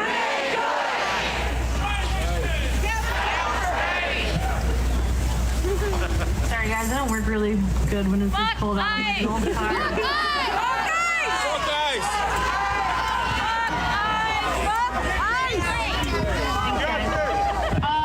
Okay, last chance.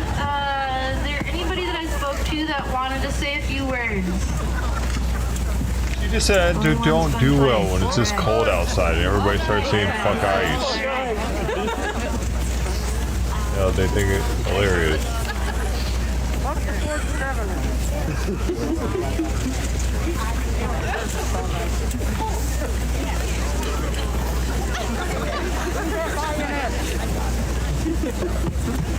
Dude, Cam's really going in on the people are after me thing. Say his name. Shit. Say his name. Bro. Say his name. Say his name. Say his name.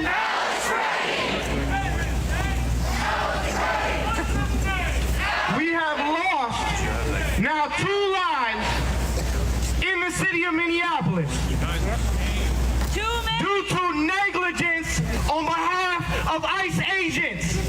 Tell them. In the United States, we are losing more citizens getting caught in the wash and being harmed in order to remove immigrants from the country.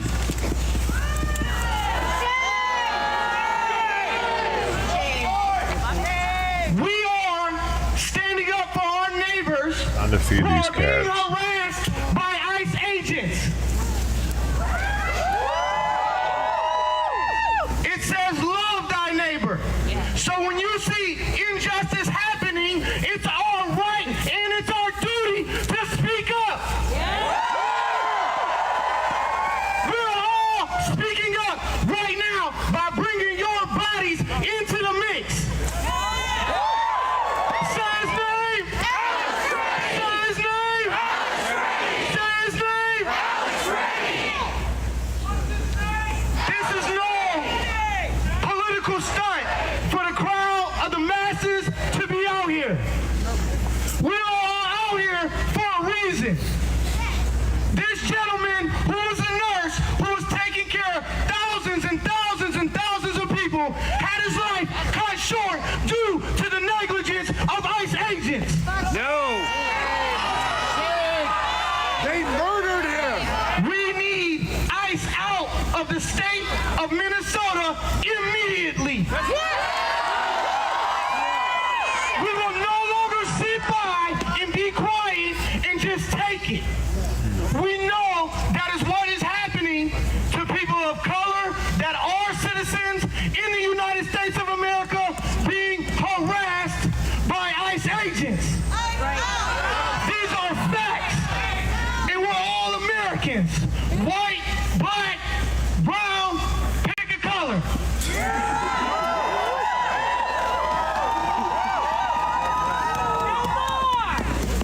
Every single person out here deserves a round of applause for yourselves.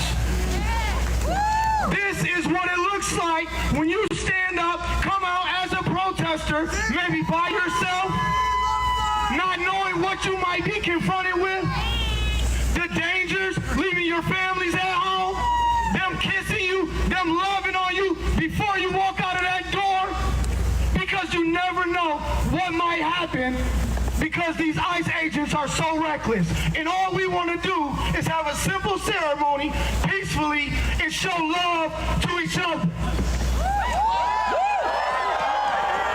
This is our right. We want ICE out now. ICE out! ICE out! ICE out! ICE out! ICE out! ICE out! ICE out! Bring us to the table. This is a national problem. And we got real community leaders that need to be at the forefront having these conversations with the state representatives. ICE out! Thank you so much. What was your name again? Ty. Thank you. Thank you, sir. Thank you, Ty. ICE out. ICE out. ICE out. ICE out. ICE out. ICE out.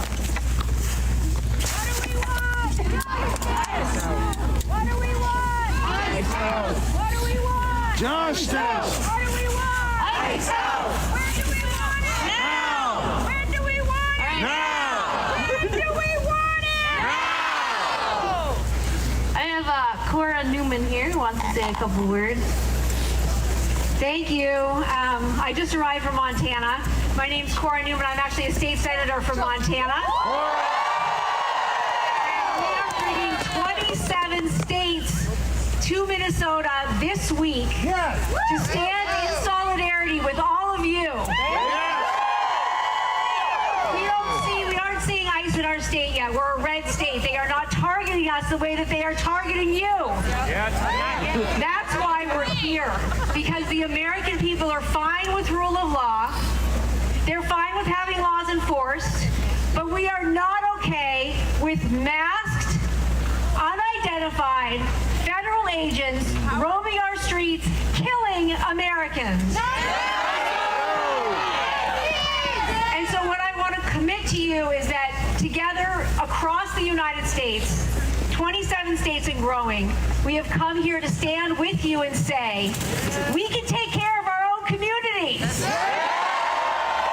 We do not need masked federal agents coming into our communities and murdering mothers and nurses and community members. So I'm grateful that you all are welcoming us here. I promise you we are going to fight all across this country in all of the states that we represent to say no more violence in our streets. And I also want to welcome you anytime to Montana. We love you, Minnesota.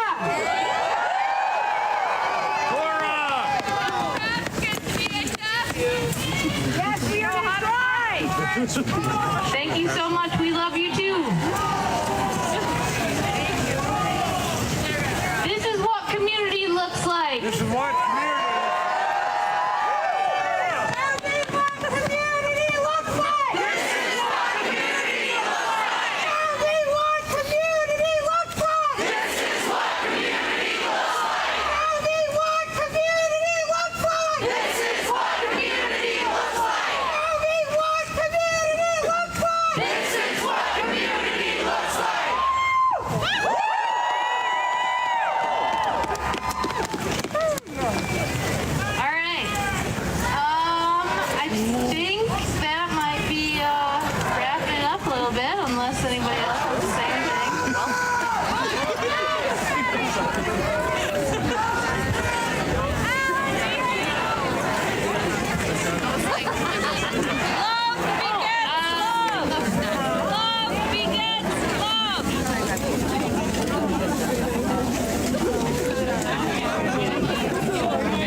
Jeez.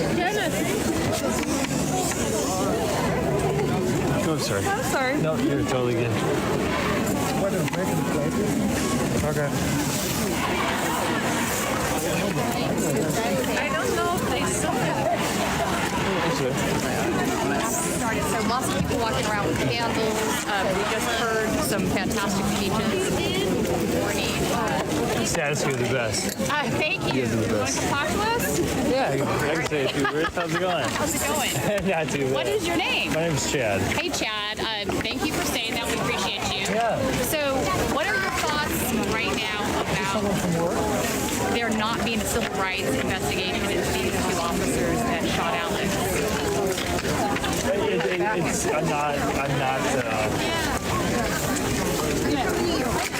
I'm not surprised. Unfortunately, I'm not surprised. No, I'm not surprised either. It's just the nature of things where it does suck. So bad. It sucks so bad. I think, initially they had opened an investigation into the man that shot Renee Good, but then the Trump administration came in, shut that civil rights investigation down, and then instructed the FBI to investigate Renee Good's spouse instead and issued a warrant on a dead person. Like, that's insane. But that's where we're at. Yeah, no, it's unbelievable. It's unbelievable. My wife's from Colombia, so I've been marching every night. I've been hanging out with my friends here on TikTok every night. I got banned for 7 days for saying some stupid stuff. Well, I didn't even say it. But yeah, so I am streaming, showing the world the community and how we come together. And I mean, this is incredible. I actually. How many people would you say are here? 12? Way more than that. Way more than that. Yeah, I don't know how far it goes that way. Sorry. Sorry. Yeah, I don't know how far it goes. Chad. Yeah. Say hello to Status Quo. Hey, Status Quo. Yeah, nice to formally meet you guys. I actually want to ask you about TikTok real quick. So we have a situation. TikTok this is becoming is very for sure. There is a situation. This is not surprising to me. I believe that the reason Elon Musk bought Twitter was because, again, this is a way to control media, right? You've already seen the billionaires buy out the major mainstream outlets. Now, why not use social media now? Because a lot of the news that people consume comes from social media now. So it makes sense that they would go after that too. 100%. What are you going to do about TikTok? Yeah, it's funny because I just got allowed back on TikTok, but I posted some things that probably these guys here weren't able to see, and it's completely censored. It's unbelievable. And before, my wife is a conspiracy theorist about everything, and I'm not. Okay. And so when I brought this Please up... tell me she's not QAnon. What? No. I got to check. God, no. She's like a fun conspiracy theorist. Okay, I got you. But so when this happened, it was like there's no way they're censoring it, right? It's just because maybe something was said that was, we were at the WIPA building. I go to the WIPA building every night. Okay. Just someone gave me a megaphone, and so I kid in a candy store. I've been saying some stuff. And so I got banned for 7 days, and it wasn't something I said; it was something somebody else said. And but anyways, I forgot where we were. That's all right. I was just wondering what you thought about Trump taking Trump investment firm, I believe actually. Trump's a big shit. It's funny because I'm center, I'm center right. There's so many people. That's all right. Say hi. Hi. Hello. Thanks for coming out tonight. Hi. Thanks for coming out tonight. This is really good. We appreciate everything you do. Thank you. But yeah, center right. I have to tell you, lots of love here for Status Quo. Everywhere I've been going, everybody's been giving us love. And in fact, I have to tell the audience about this. Last night we got back to our hotel rooms about 11 o'clock, and the hotel staff had left these little care package goodie bags at our doors with a note that basically said, self-care is really important in times like this, and we appreciate you. I know, I'm all teary-eyed about it. It was awesome. There was chocolate in there was Gatorade. Yeah, no, it's awesome. You guys are the best, and you and there's one or two more that. JT and John. Yep, and then just one or two more that I used to follow. And finally, my wife was like, "Do you care about what's happening?" I was like, "Yeah, I do." And she's like, "What are you gonna do about it?" So I've been out every single day since. So a lot of times I ain't been home. I just got off work and I called my wife. I was like, "Hey, I'm gonna probably not see you again tonight." We're just. It's amazing. What an awesome. No, that's the thing. The sense of community here in Minneapolis is very strong. I'm 55. I've been doing this since the 90s. Stop it. No. Yeah. No way. Yeah. Hang that up. But I'm 55. But I have never ever had an experience where I came back to a hotel and had that, like what I had last night, and that just was really touching. And to me, it speaks volumes about the community and the quality of commitment that people have here in Minneapolis. And it may not be. There's a lot. It's heavy. It's really cold outside, everybody. You can move your feet. We don't want you to freeze. You might have still gotten the same. Shift your weight. Minnesota people. I'm not a nurse. My mom was a nurse, so I got nurse in me. I'm part nurse. Yeah, that's right. So when I say move your feet, I mean it. I need y'all to move your bodies. It's amazing. Okay? And thank you so much for what you're doing. Somebody told me You guys are the best. liquid, but we all You guys are the best. And your fans are move that body. Move that There's a lot of good. It's a great community. And Duke, Russell Duke, what's up, buddy? I know he's watching. What's up, Duke? Yeah, thanks a lot. Yeah, thank you so much. Thanks, buddy. I'm sorry. Yeah, I did. Let me grab it up for me.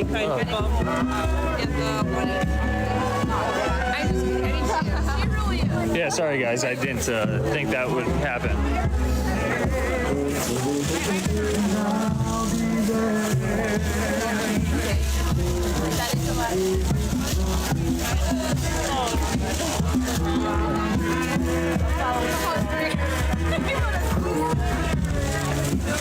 Got nervous up there. I don't know what I said. Oh man.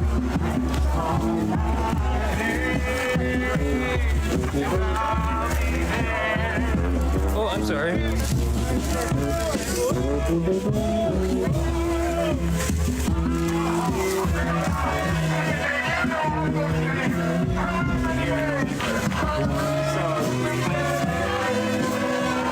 Hey, fire tender, do you still want a mod in there?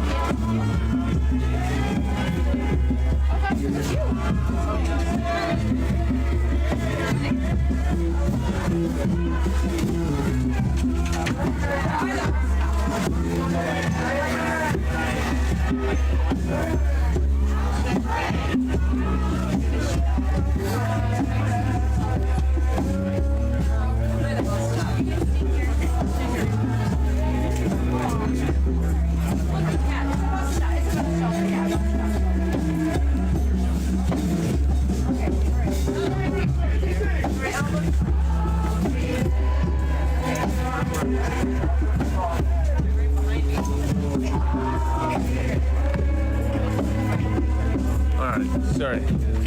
Sorry. I was trying to see something. Oh, I'm sorry.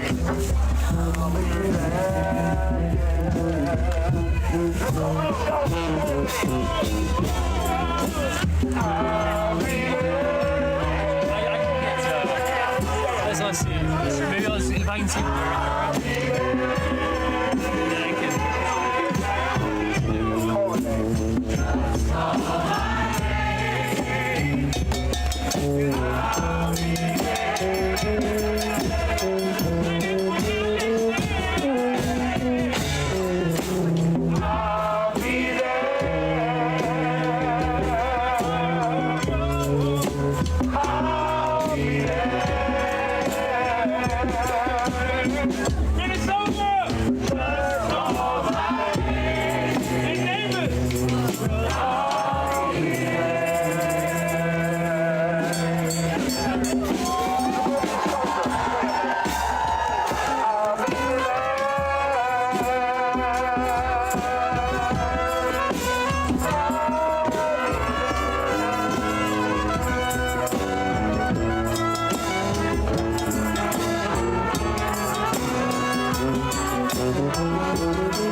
You're good. All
right.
A neighbor said to me, you smile when your world is crumbling down. I said, it's my secret. When I want to cry, take a look around and I see that we didn't buy. And I hold on, things coming, things coming. Hold on, don't worry about it. Hold on, you can make it, you can make it. Hold on, everything's gonna be alright. Some people like to hide, some people like to hide the pain inside. No business, do whatever you want to do, but if it don't work out, here's what you want to do. Hold on, change is coming, change is coming. Hold on, hold on, don't worry about it. Hold on, you can make it. Hold on, it's gonna be alright. The troubles of life weigh you down. Just lift your head up. Love you see is hard to find. Don't give up, just be strong, keep moving.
I'm gonna make it. Say, hold on, I'm gonna make it. Say, hold on, I'm gonna make it. Hold on, I'm gonna make it. Say, hold on, I'm gonna make it. Hold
Dude, the fucking Sawyer's not eating his food because he wants fucking spaghetti, apparently. He wants my beef I'm cooking. Dumbass. If he holds out long enough, he'll get the eat what he's smelling. I wish he wasn't so... This is what More like sweet pea would be nice. Show me what community looks like. This is what community looks like. Show me what community looks like. This is what community looks like. All right, I can believe you because I can't feel my fingertips. Y'all do it. Yeah, you have to keep it. We might have 1, 2. We got enough. Show me what nursing looks like. Hey, show me what the nurse community looks like. Show me what the nurse community looks Bunch like. of lesbians. That's what it looks like. Show me what the people who love nurses Or look gay like. dudes. They're trying to pat your penis if they get the chance. Look, while we on the That's from topic, experience.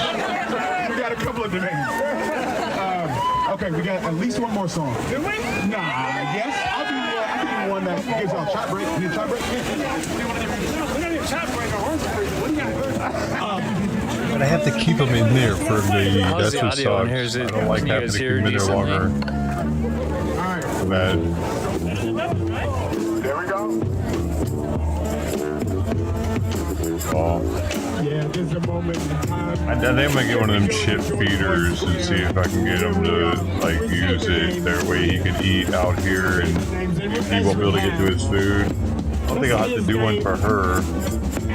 She ain't letting anybody have her food. Let's say her name. Good. Say her name again. One more time. It was Keith Porter. Say his name. Keith Porter. His name. There we go. Check in there. I'm boiling water. I'm doing some noodles now. I had to cook this beef I had in my fridge. Prices of beef now. I definitely wouldn't let that go bad. And you know there are all many things. That organic ground beef too. So we want to change this dynamic. Come on, America, we can do that. Minutes, I think it should be boiled by then. I'm gonna scratch that. Costco. I got buffalo meat last time, but that shit's expensive. Back to the beef. But the buffalo meat's not organic.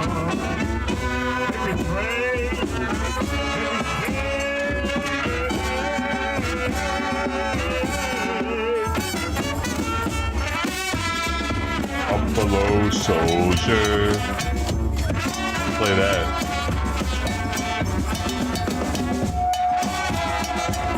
Thank y'all for being here on the new channel. I know we got just as many people here as we would in the bigger channel, so we'll get recommended and meet some new people. You know, I mean, I miss meeting new people.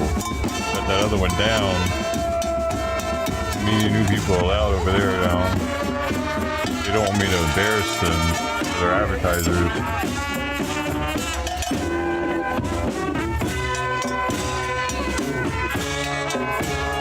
Pretty sure they know this is me though.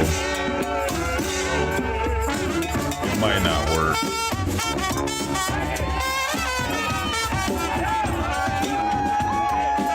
You know my face.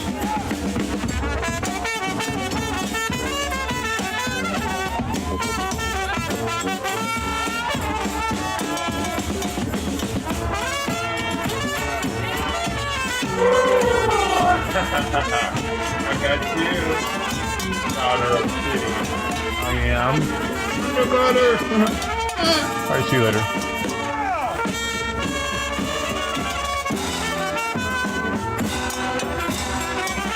Now he's eating. I had to put it at the top level.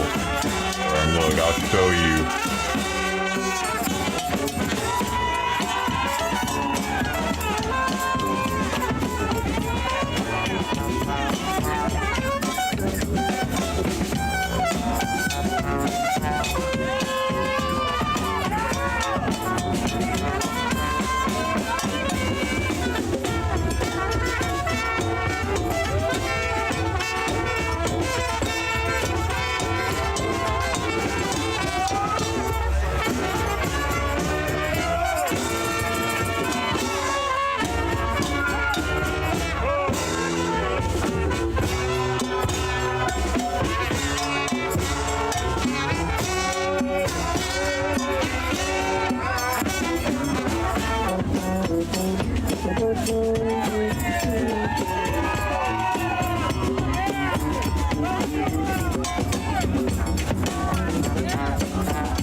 That's all you wanted to eat? Come on now. Now, boy. Come on now, boy. Yeah, boy. Yeah, boy, put that meat in your mouth. Yeah, boy.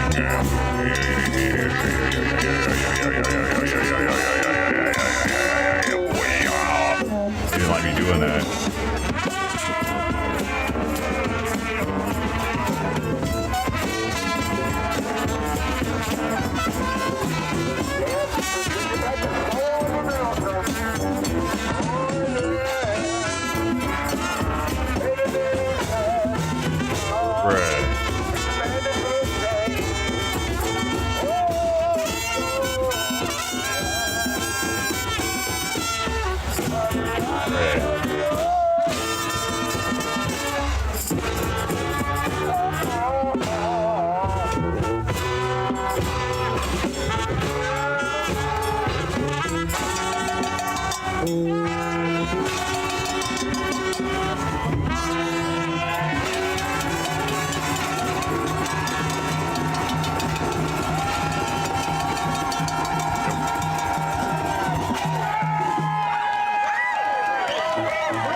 That's okay. Let's step this. You can try. One try.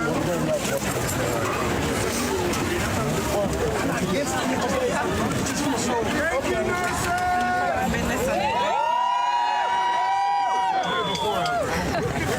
Yeah, let's go for it. We love you, nurses. Yeah. That's my goal.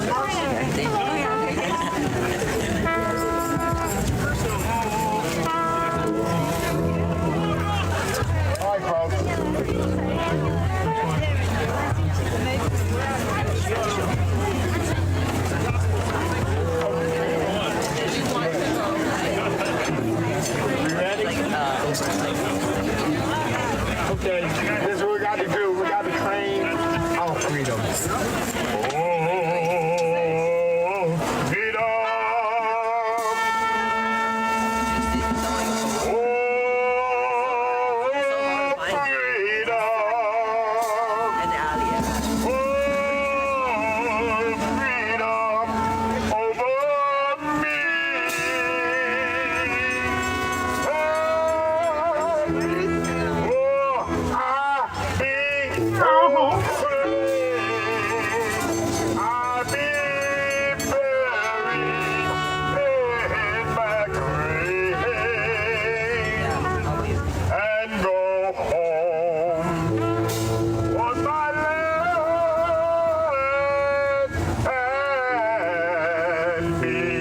Hell is this, dude? I'm gonna try to make my dish here not look so fucking tasty.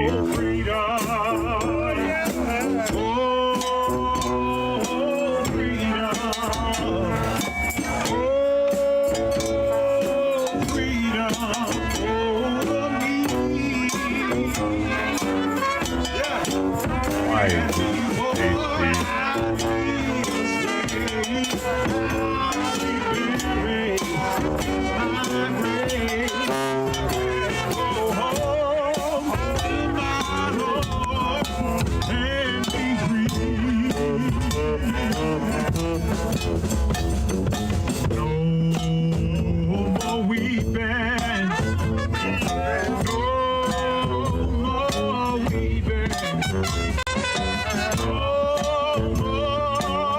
Backlight, that's why.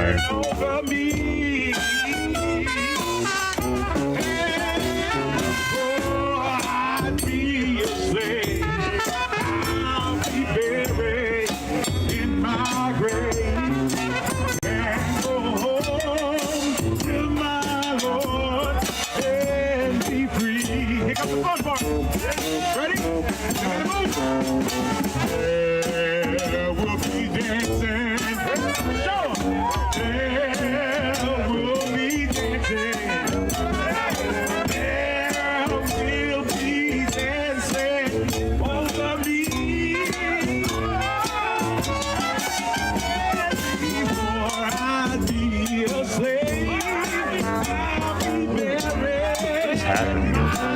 Why are we singing the spirituals, the BLM songs or some shit it seems?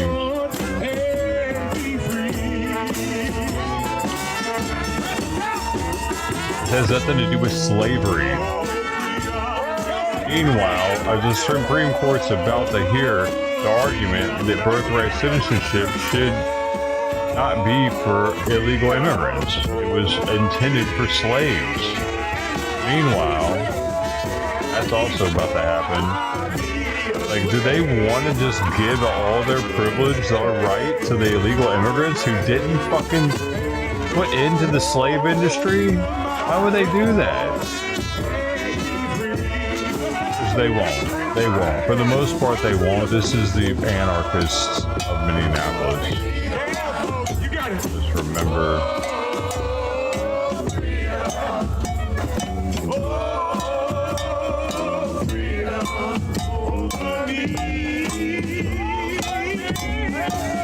Sawyer's watching it. What happened? I have to go stir.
I still think they're going to need to get a black person willing to martyr themselves for this cause for the black people to truly get behind it. Right now, it's not one of them being affected. If you're coming from Africa, it's still not even one of them being affected because those were never slaves of America. They're not the same as them. They're not going to see a Somalian as the same as them. There were like 0 Somalian slaves, by the way, in America, in case you didn't know.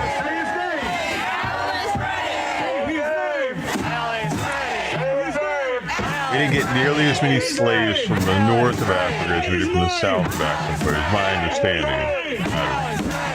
Okay, right now we are going to listen to a poem, a nurse's pledge. I'm so sorry for misspeaking. We're going to listen to the nurse's pledge all together. So please direct your attention this way, and then we are going to listen to a child after that. A Minnesota child. I just don't see blacks getting behind this movement. A lot of us nurses take when we finish in come take a picture. And that's major. I solemnly pledge myself to the service of humanity and will endeavor to practice my profession with conscience and with dignity. I will maintain by all the means in my power the honor and noble tradition of my profession. The total health of my patients will be my first consideration. I will hold in confidence all personal matters coming to my knowledge. I will not permit consideration of religion, nationality, race, or social standing to intervene between my duty and my patient. I That will should be maintain considered the utmost child respect endangerment. for human life. I make these Putting promises a solemnly, taking a kid to a freely, and protest upon like my this. honor. I know, it's some sort of it's like the Hippocratic Oath for nurses, it sounds like. That's what you saw happening that day. Come on. How are you, sir? Okay. Right, nobody cared about the nurse that got stabbed to death or whatever. Who was the nurse that died? No, it wasn't. It was the nurse that died on the jogging trail by an illegal. The Democrats didn't care about her. That was her name? I can't remember all their names. The illegals have killed so many people.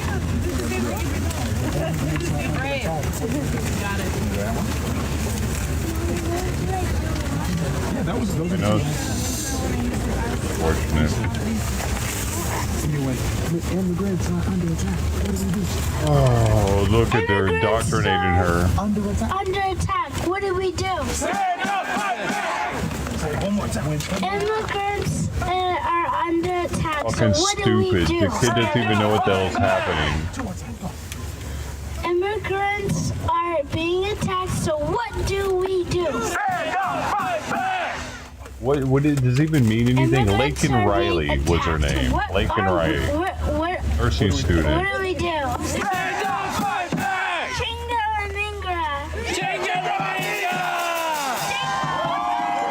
I still don't even know what that stupid shit means. I don't want to look it up. I don't want to know. I don't want to give them that. Ed, you're late, and for that I'm docking 100,000 dough. Okay? You understand, right? Nobody this age say that, but We had to start doing this at some point. There had to start being deductions from your dough for your bad behavior. When I say Your- listen, you say up. Listen. Listen. Unmod-like behavior. Listen. You're lucky I don't take $1 million from you When I say ice, you say out. for that shenanigan you pulled the floor with. Now let me know that I had a video paused over my gameplay for an entire game. now picture right there. When I say 67. When I say 67, you say ice out. 67. Ice out. What does that mean? Why are kids so stupid now? Ice out. 6'7" literally means nothing, apparently. It's just something to make adults be like, what the fuck is that? Yeah, that's what kids are doing now. Not even clever, just fucking retarded, just annoying. Intentionally annoying just for the hell of it. Not trying to be more adult-like, just trying to be more stupid. Doesn't make sense. That's a girl, I thought. His mom. Gotta go check the noodles. People all over the world, join hands. Hey, hey, over the world, join hands. The people united will never be divided. The people united will never be divided. People all over the world, keep going. Join hands and start a love train, a love train. People all over the world, join hands and start a love train, a love train.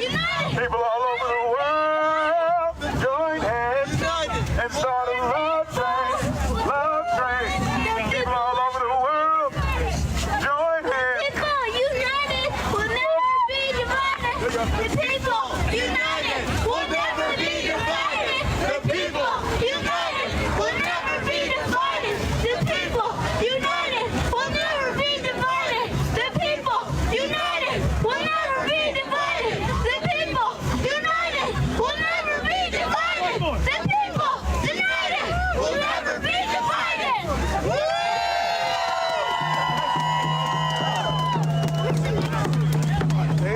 Hell yeah. Hell yeah.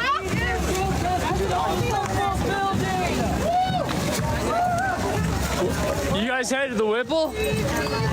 Is that what? They're going to the Whipple? Oh, hell yeah. All right, well,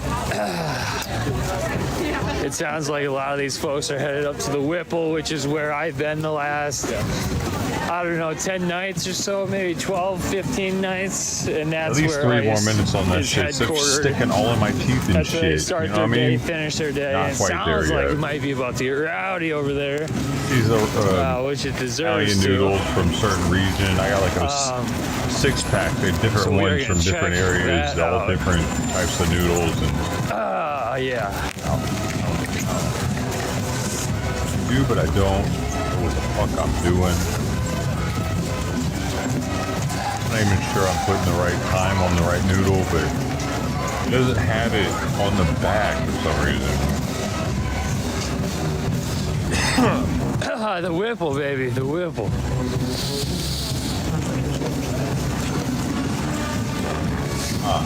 When the noodle sticks to your molars, not ready. Who the hell would want that? All right, guys. Well, thanks a bunch for tuning in. I'm going to probably grab a really quick drink and then head to the Whipple. So I should be live in maybe the Whipple's probably about 15 minutes from here. 3 minutes to make a drink. Make a drink. God, that was awesome. Hell yeah. Graduate Hilton though is where Yeah, it that should be was- going. Man, they're still. Yeah, incredible. All right, sweet. Well, hell yeah. Thanks, everyone. I'll be back live in maybe a half hour or so. I appreciate everyone stopping in and watching. That was for Alex Preddy, who was shot, I want to say 10 times on Saturday morning. I was here probably 30 minutes after it happened. I spent the day out here. I was not able to go live. I got a bunch of footage from that, unfortunately. But what a beautiful night this was. I had no clue this was happening tonight. But thank you all you guys for on TikTok. hanging out. That was awesome. Yeah, I'm gonna go as live as much as I can, filming what's around here, and yeah, thank you guys all for coming. I do really, really appreciate it. And I will be back live shortly. Thank There's you. probably a protest closer to him if he's And thanks to the moderators in there. if he's near I the imagine some people Graduate probably got Hilton. Yes, I'm Queen Dim Lady, Weird, by the so way. thank you for doing that. Oh, incognito.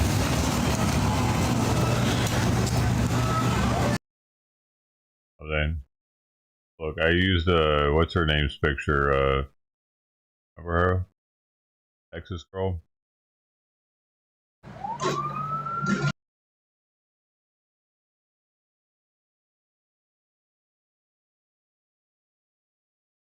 This is what I was trying to tell him about.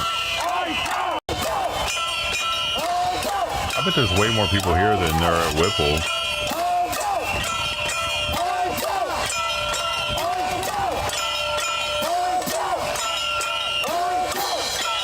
Talking about. Why am I looking weird here? Oh, that's right. I got it. Gotta go check these noodles.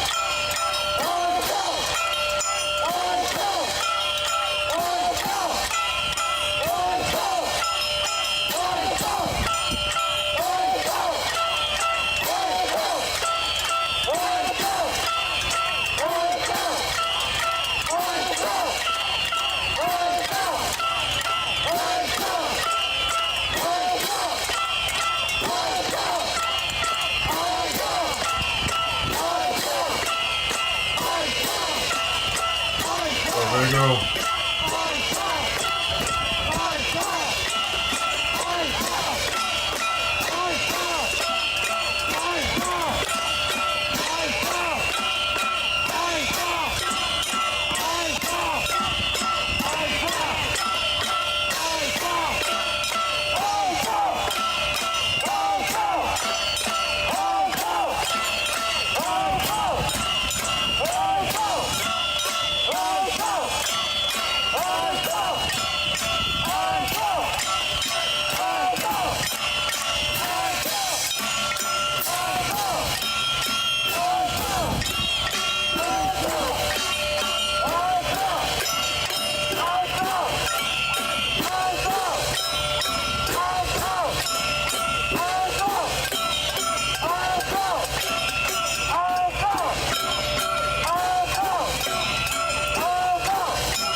guys, you know what? I think I finally heard it so many times that now I am gonna fuck ice.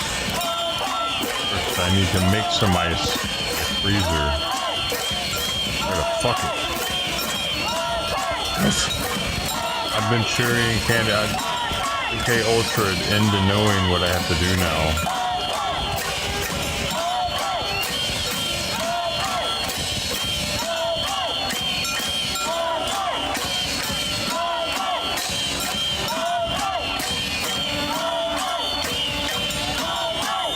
Dems have compelled me.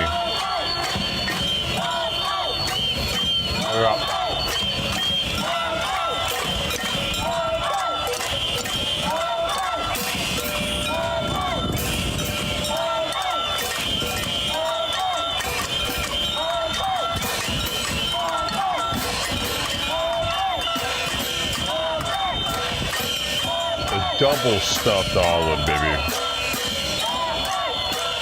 Noodles are colored. They're noodles of color.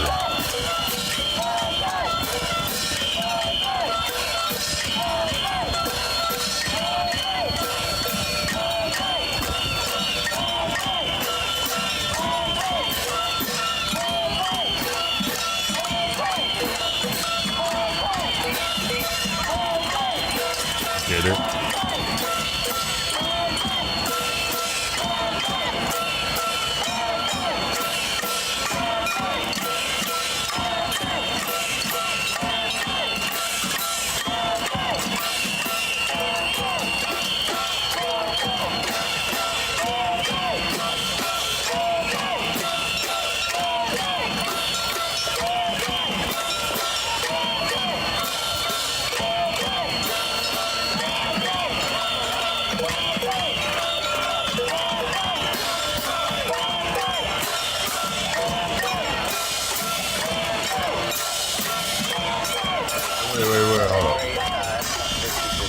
Passed me on the opposite way towards Cedar.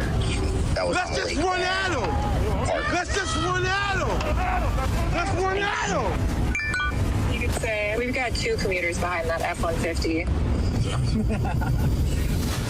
Do we have it?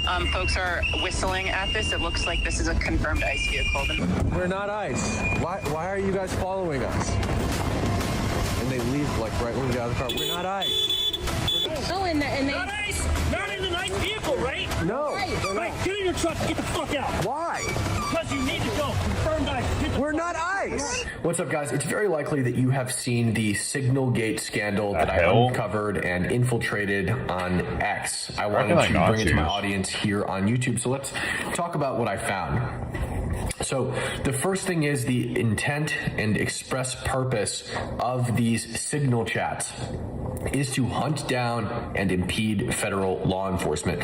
So if you have no idea what I'm talking about or what this is, there is a sophisticated and organized network of signal chats. Signal is an encrypted messaging app that is used by leftists in Minneapolis and all around the country, we're finding out. It was originally used by Pete Hegseth. Action against federal law enforcement when they're conducting field operations. Now, what this consists of is a number of roles and what they call shifts. So some of those are going to be motor patrols, stationary patrols, people in their car just sitting on the corner, foot patrol and stationary foot patrols, same as the car, but on foot.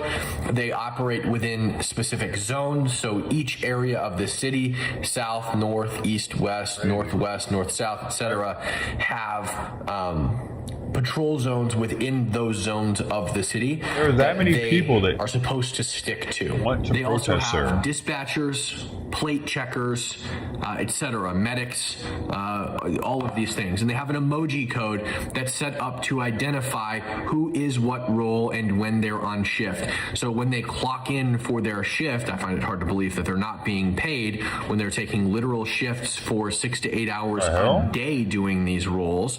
They change an emoji next to their name that correlates with the emoji code that indicates what they're doing. So within the chat, they will send license plate numbers, intersections where they saw the vehicles, photos of the vehicles, etc. And then the patrols will go chase those vehicles if they're believed to be ICE. Yeah, that gray F-150 just drove past me on the opposite way towards Cedar. That was on Lake and Park. That's us. Thanks. You could say we've got 2 commuters behind that F-150. There is a sophisticated license plate database that has been built out by the leftists, and basically it's an Airtable database. So they submit a form when they believe a vehicle is ICE, they describe the vehicle, they leave the plate number, they explain why they think it's ICE, and then they check a few boxes. Maybe it was seen at the Whipple Federal Building, maybe it was seen in a convoy, maybe they saw agents in the front seat, maybe it was seen during a deportation operation, perhaps somebody was detained by the occupants of this vehicle, etc. The person that just asked for a plate check a minute ago that said 218 AF. Yeah, it's a white Chevy truck, pickup truck. Thank you. If you can get documentation, video, or photos of that plate on that car, we can document it. Thank you. That vehicle is then tagged as confirmed ICE, highly suspected to be ICE, possibly crazy, ICE or dude. not ICE. Update on the corner of 32nd and 15th. This Kia, Massachusetts.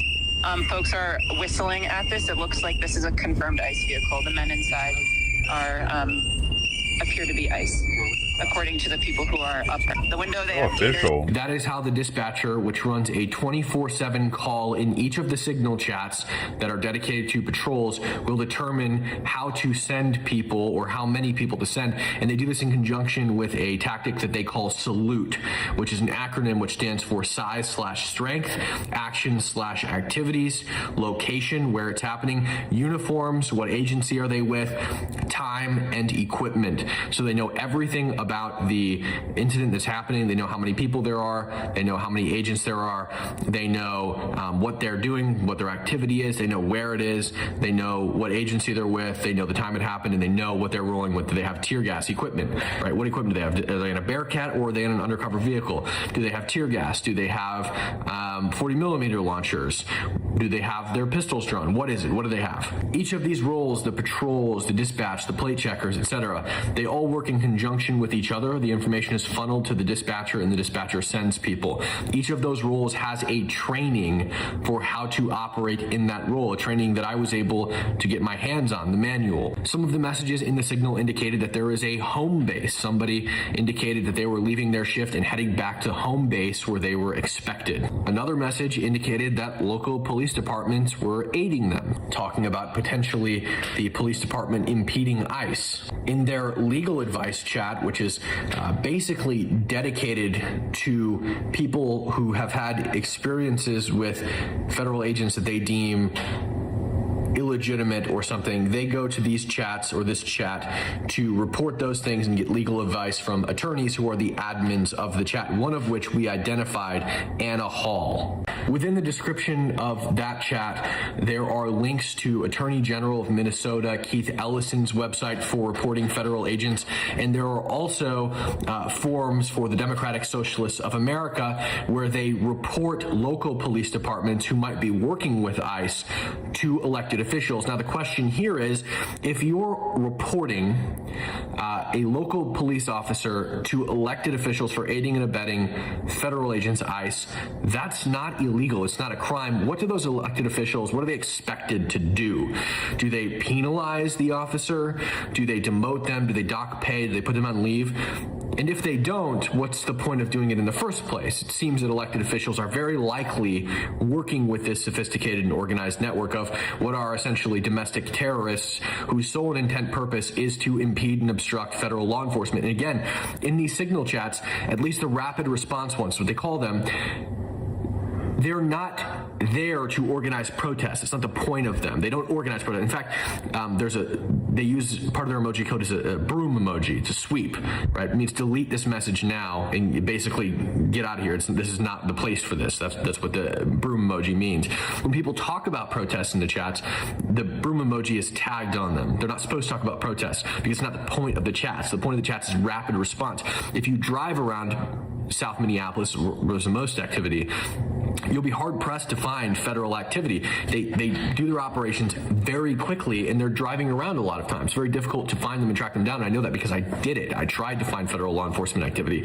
It's very difficult unless you're in these signal chats that have, at any given time, at least 75 people in each sector hunting down federal agents. Lots of eyes and lots of people tracking in lots of different places all at once. That's the purpose, is hunting down federal law enforcement and preventing them from being able to do their job. And they're very open about this. It's all that happens in these chats all days, sending license plate numbers, dropping intersections, and then people going to those intersections. In fact, our vehicle was tagged as confirmed ICE because we drove right behind former commander, now Chief Greg Bavino's convoy. We were then tagged as having joined a convoy. We actually had the dispatch call pulled up during that whole incident, and Ford F-150 joins the convoy, confirmed ICE, confirmed ICE. They already thought we were ICE, and we were highly suspected ICE. Now they're confirming that we're ICE. White Chevy Silverado with the newly changed plates with the coexist sticker on the back. We're on Irving and Lake Street, going north on Irving. We seem to be the only commuters following. Just wanted to give an update on our location. Thank you. Do you have anyone in the car with you? Yes, I do. Lovely. Thank you. And we are getting a photo sent to the chat for confirmation. That's crazy. Consider even their track trip. This is John 612. That we are at Grand and Lake. We're heading toward Irving. We can try and join you. Thank you, John 612. Hey, this is Lokito. I'm getting some messages from the WhatsApp group that they're driving around on 28, 29 Pleasant and Pillsbury Avenue. If you want to swing by there first, I'm making my way down that way as well. I am on Lake and Park. I'll relay to the Spanish chat, relay to the Uptown Whittier. Tired. Thanks, Aaron. That Ford just great Ford just passed. On the car. That's us. Please go on mute. John 612, please go on mute. It's going to be a right, the next right. Lokito, go ahead. The next right, Chicago.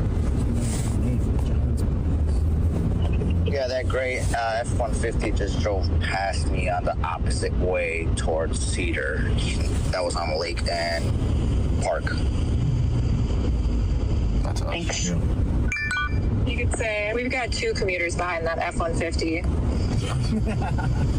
That's confirmed. Do we have anyone in this call who's at 28th, 29th Pleasant right now?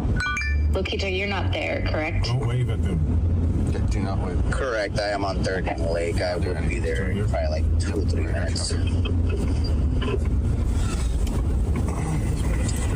This is Liv. I'm at Cedar and Lake going west. Do you want me to keep an eye out? I'm concerned about the reports from the Spanish WhatsApp about 28th to 29th and Pleasant. Ern's relaying to Uptown, but Lokito, if you could head there, if you're up for heading there and you're only a minute or two out, that'd be great. 29th Pleasant. Hey, this is Fubar. We're also about a minute out. We're not ICE. Why are you guys following us? And they leave like right when we get out of the car. We're not ICE. We're not ICE. We're following them because they were following us. No? You look suspicious as fuck. So we're letting them know. Wait, so should people follow and harass any suspicious looking person? Harassing you. Get out of here. Why are you guys following us? Because you're fucking ICE. We're not ICE. Oh, and they... Not ICE. Not in an ICE vehicle, right? No. Right, get in your truck and get the fuck out. Why? Because you need to go. Confirmed ICE. We're not ICE. No, we're American citizens. Yeah, same with the people that you're abducting. Get out. We're not because we're being followed.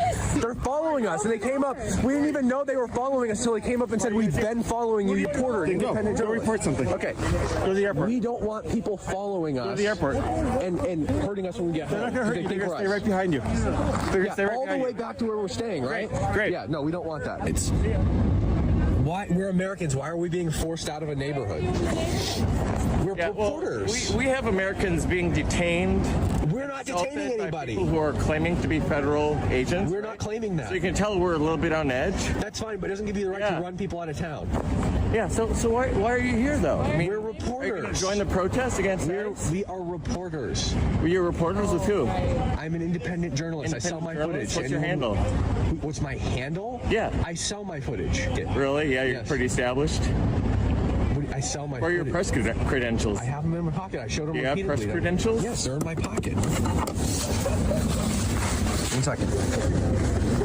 We had like 5 tails the entire day, 5 people in their cars following us. We do a full circle, right turn, right turn, right turn, right turn, and they followed us the entire way. Now, we're just private citizens. We're journalists doing our job as journalists, and now we're caught in the crossfire of this. We can't go into southern Minneapolis with that vehicle without catching a tail, okay? And when they found out who I was, it got even worse. The harassment and physical contact got even worse.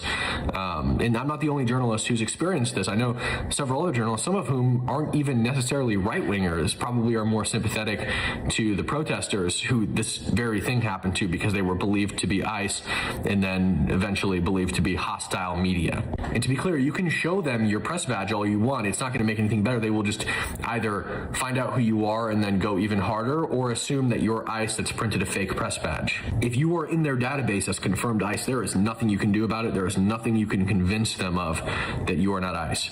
They will come after you. And I recorded a lot of these interactions where people are telling me I'm confirmed ICE, following me around, harassing me, telling me to leave, telling me that I have to go to the airport.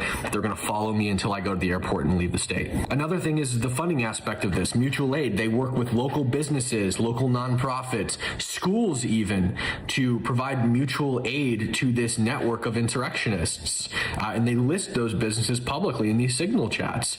They utilize crowdfunding, GoFundMe, etc. And this provides their supplies, their gas masks, their hand warmers, their coats, stuff that helps them stay safe from the elements, probably gas, things like that. Alex Preddy, who was just recently killed, is confirmed a member of this signal network. And I know that because right after he was killed, I watched people in the signal chat call him an observer, which is their name for the people who follow ICE. Obviously, this is a somber day. We had another ICE documenter responder murdered yesterday in Minneapolis. We are grappling. It was then confirmed by his neighbors and then confirmed by a person who's a member of an organization that posted a Zoom training on the patrols. 0 Hour and several other internet sleuths dug even further and actually found his username and found his last messages in the signal chat where he was chasing the agents that ultimately killed him. Renee Nicole Good, I don't have 100% confirmation, but she was definitely in this signal network. And I say that because, again, you're not going to find that federal activity unless you're in these signal chats, okay? She had been following them around all day, according to the people who witnessed the situation. In fact, she was one of the leading cars, and she was engaging in the exact activity that they instruct their observers to engage in the signal chats and in their trainings. These people were killed because they were insurrectionists who set out with the express intent of assaulting, obstructing, harassing, and impeding federal law enforcement efforts. And this is just the tip of the iceberg. I'm still undercover in these chats, and I'm going to continue releasing information on my X, which is just @CamHigby. I hope you enjoyed this video. Make sure to like, comment, subscribe, and if you'd like to help my self-funded journalistic efforts, check the description below. There are a number of ways you can support me by contributing to my security fund, my Venmo, I could have totally been in one of these fucking chats, man, and we could have been live streaming this shit. Where do we get in there? In the next one. We could daily live stream their shit, bro. Huh? I could be the Antifa signal chat restreamer. The people.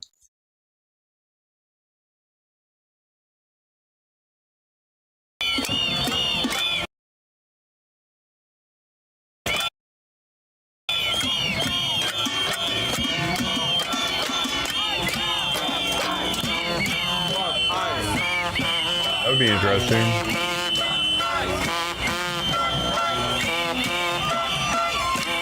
I have to find out how to get in them.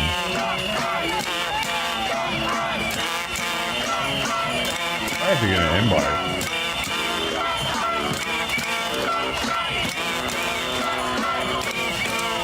I hate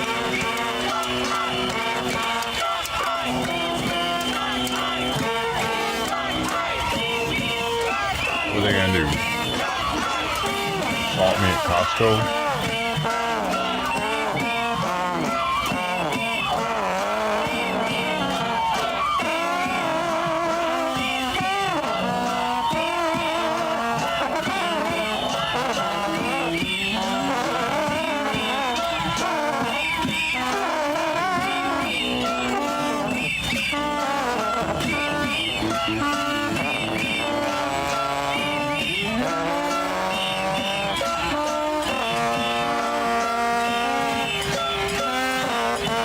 They just keep random people fucking instruments. Here, man, it's just blowing it. Act like you know how to play. Have a good night.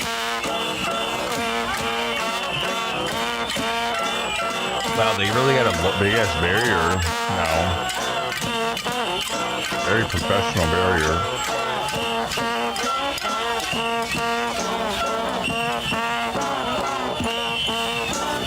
Very bored people. I think Ty must be out there tonight. Bored too.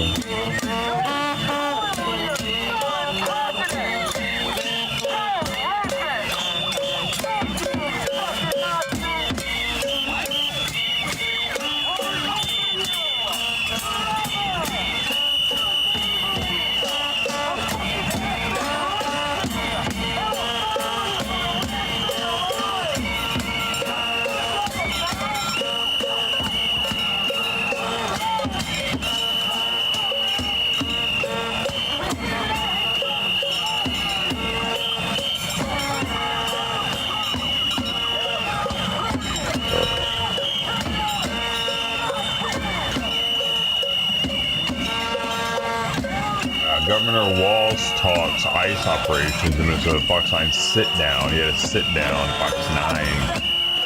A sit down. Probably saying the same old shit though, huh?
It's gonna make all the difference in the world.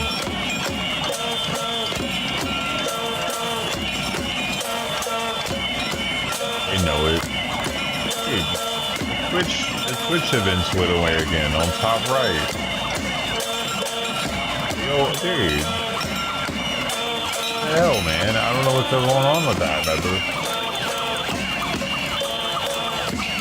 Broken. It is broken.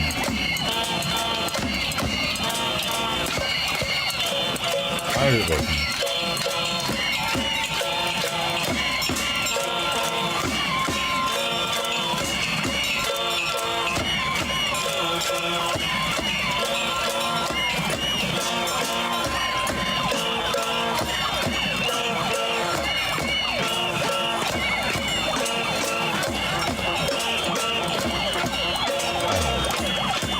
Broken though.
You just listen to that song all day.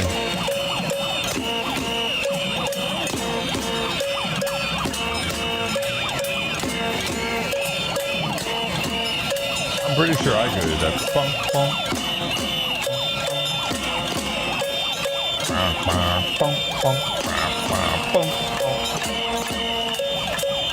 Nothing's gonna stop me from.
So many people already have their masks on. Their character. They're cosplaying out there.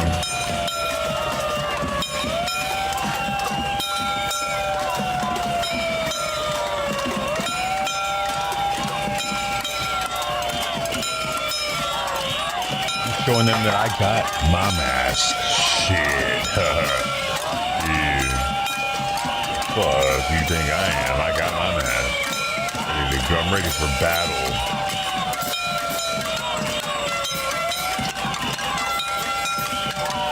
That what they're trying to say.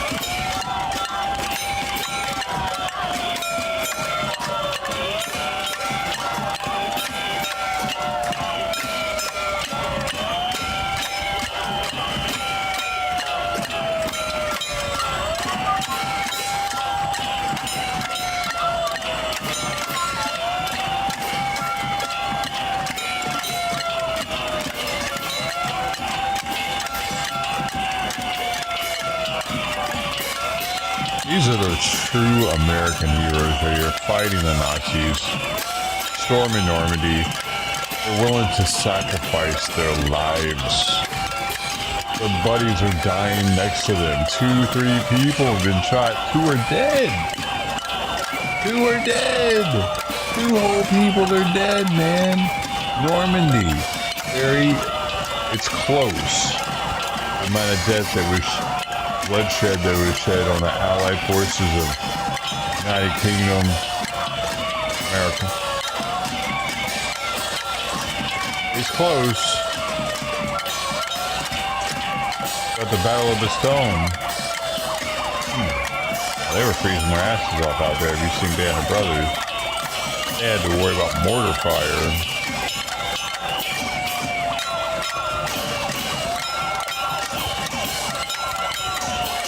Getting food. Man, they must have been crazy. They would have had to defrost all their water too.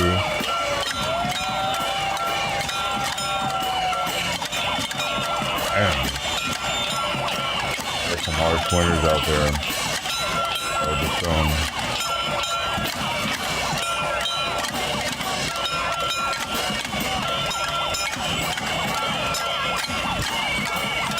They see themselves as equal to that because they're braving the cold right now. They're against the new Nazis. Oh, dude. If you were anything like Nazis, you would have mortars coming at you from the hotel room. There would be death.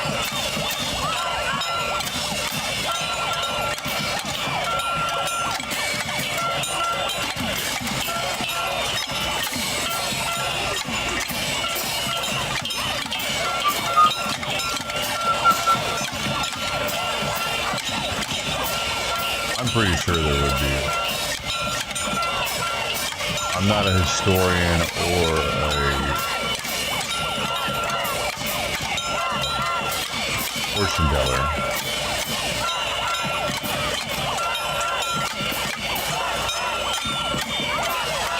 I have to tell you guys that so that you know, please you don't use legal purposes.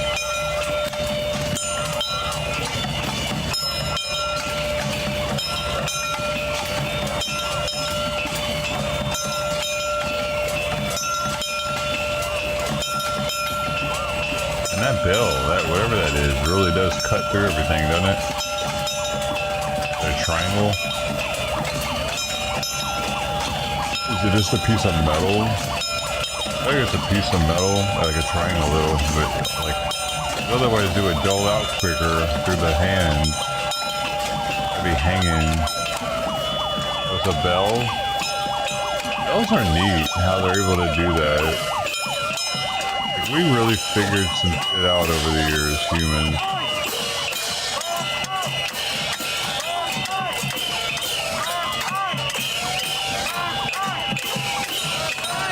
Bells are much more effective than the pans.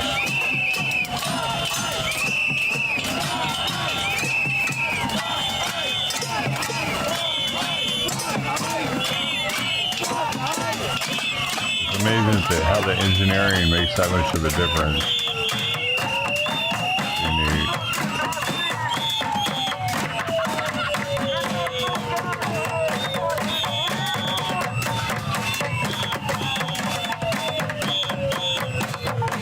have no fucking life, dude.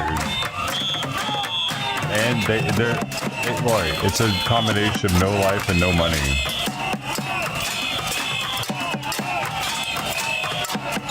I mean, some of these white chicks might have some money, but they're not getting laid though.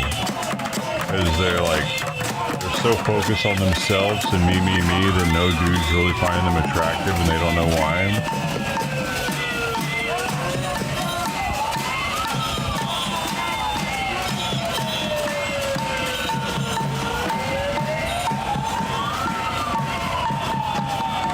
Social media's fucked there a lot of stuff up, man. Instagram and everything.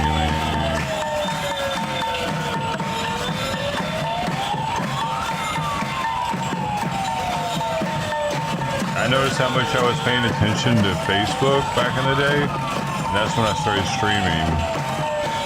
And I pretty much stopped at that point, upload of anything on Facebook. Completely stopped once I started streaming. I remember I asked people, one of the last things I said was, how many of y'all can see this? Because I wanted to know how many people are getting notified of stuff I would say. And it was like very few comparatively how many friends I had. So like, alright, don't do that anymore.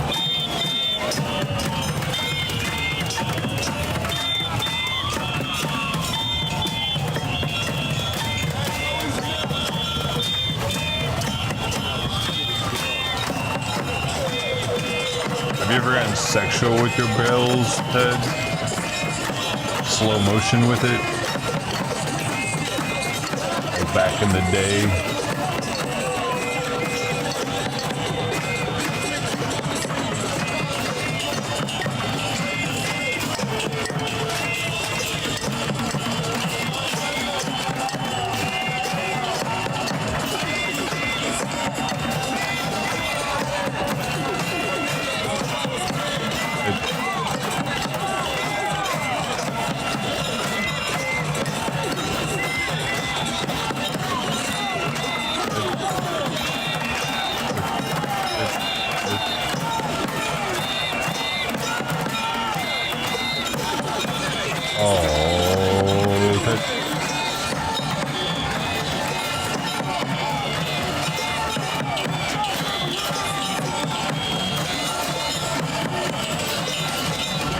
Ed.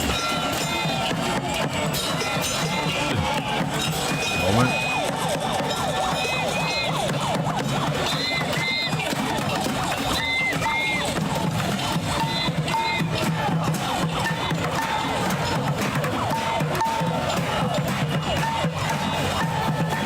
Why isn't he walking away from that shit just for a little while?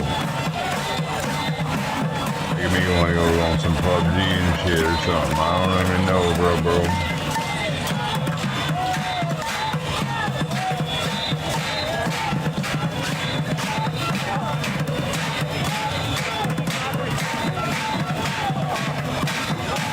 Nothing's happening. It's just the same bullshit drumming for fucking ever, apparently.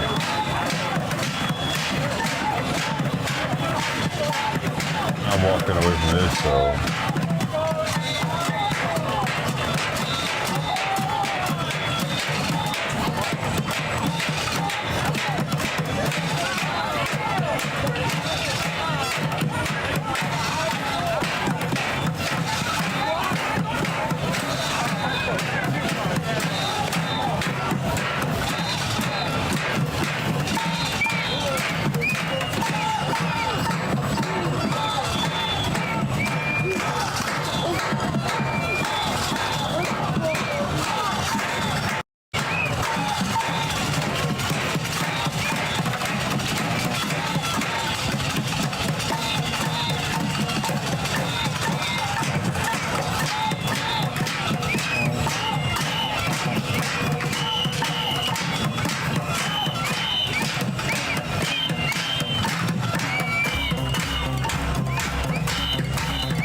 like it was kind of the same rhythm.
Amazon announces closure of all Amazon Go and Amazon Fresh stores.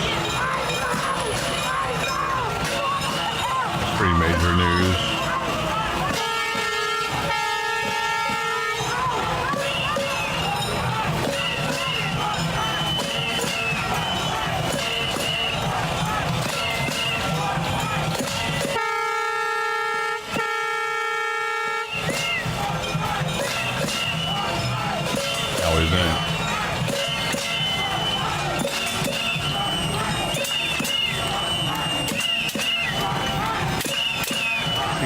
People, I mean, every time I went in there, though, I went in there to return stuff a couple times. It was pretty dead. I mean, maybe they were doing some deliveries from there, but I can't imagine that being as cost effective as just having delivery drivers deliver. I don't know, man. I don't know why they were trying to get in the grocery store business. Amazon is trying to do too much. Where's Amazon Go, though? Like a UPS store or something. Go straight to Amazon and ship it out from there.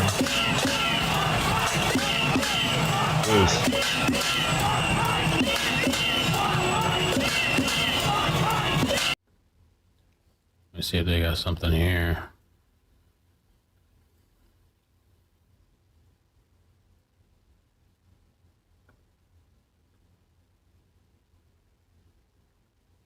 In the snow, getting punched into the face. Police say the rabbi's video helped them track. Oh man! I gotta get a backlight. This video is sponsored thanks to Crown Edge Schmimim Safety Patrol. Neighborhood Safety Patrol, donate today. Oh shit! They got a safety patrol out there. The hell's that? Bomb squad on scene checking it out. What the fuck is a safety patrol for the neighborhood?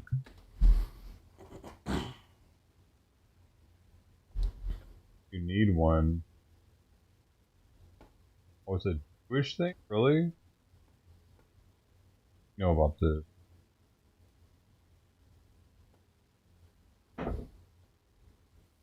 Manischewitz Safety Patrol? Wait.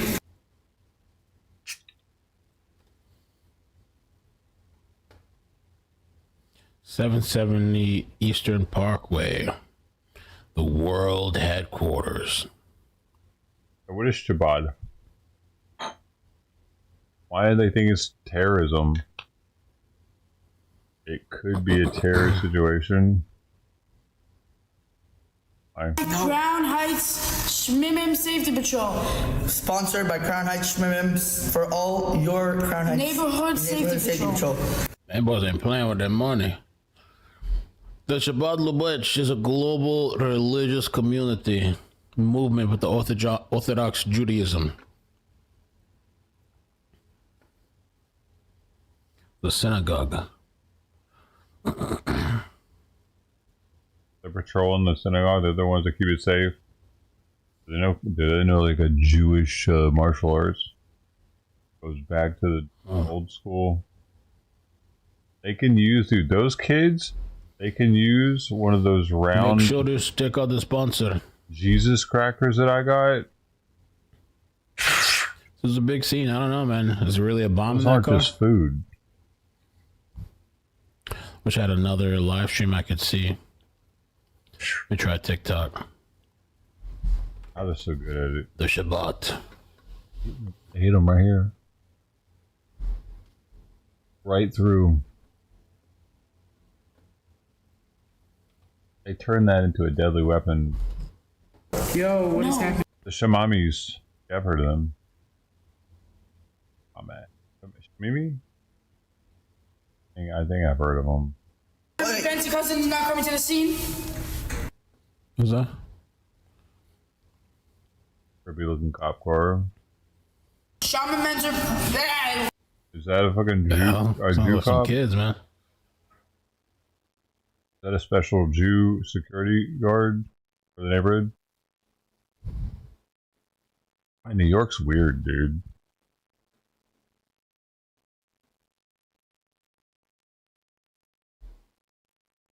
Look, you can see all the Jews right here. Look, all the Jews everywhere, guys. There are Jews everywhere. Oh, look, there's Seinfeld. What's he doing?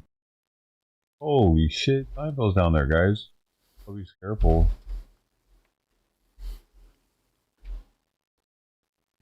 Did you see that?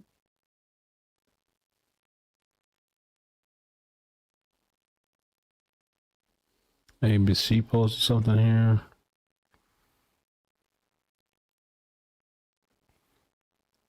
FD and Wi-Fi ladder trucks are not pulling up to the scene. Are they done by Americans? Call the police. Call them up again. You see, what the fuck is your point? Where are you? Where are you at? Tell you something, mother. Talking that shit.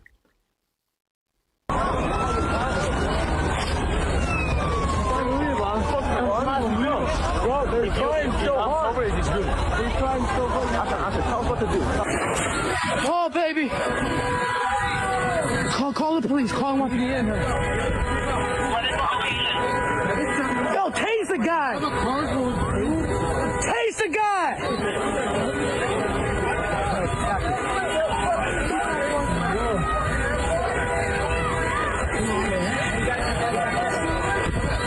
What's so bad about it? Somebody die in there or something? It's a Chabad. It's a Jew thing, I guess. Wait, did anybody die though? Because if nobody died, is it really that big of a deal? Dogs in the world. What a thing to witness.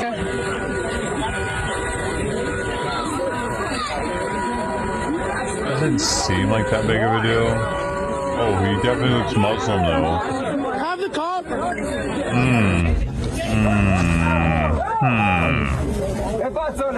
That's interesting. It's not a white man that rammed his car into the Jew building. Oh, he did it more. He like backed up and tried again. Oh hell no! Oh hell no! Jew quarters. It's the Jew quarters in New York or America.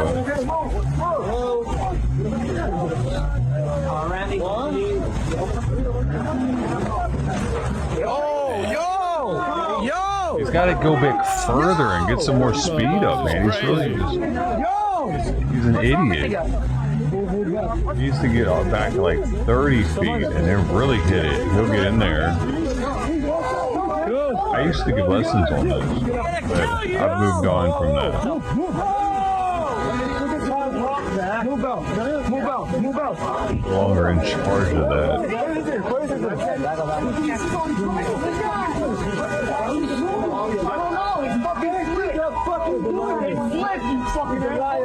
Officer, hey, officer! Now he's acting like it's slipped. That's him. Stop him! Stop him! Stop him! Oh, what the fuck? I got some big ass caps, bro. That's something to think about. Why are his caps so fucking big? Is he a terrorist? So this is the scene. I think I it's bet terrorists have big caps in America because they trained, probably. The bomb squad is, let me refresh it. He's a high-level terrorist. The bomb squad has completed their evaluation. The car is secure. Firefighters are leaving the scene. All right. Oh, that's World why. famous synagogues when you try to ram their car in there. Might have been terrorists. A lot of people here in Minneapolis. Because of the bomb in the car. That's why. Oh, there was more to it than that.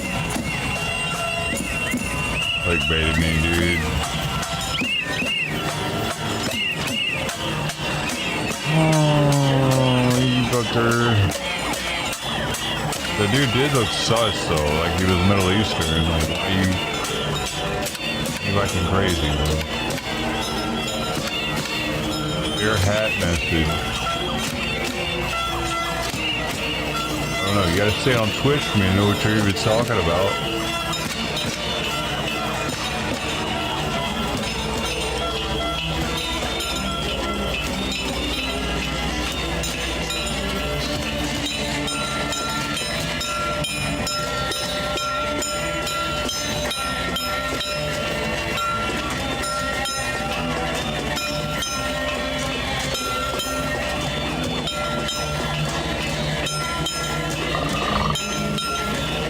How you add a little flavor to it.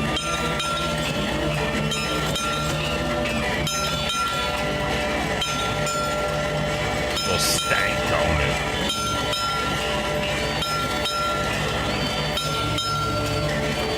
The evil.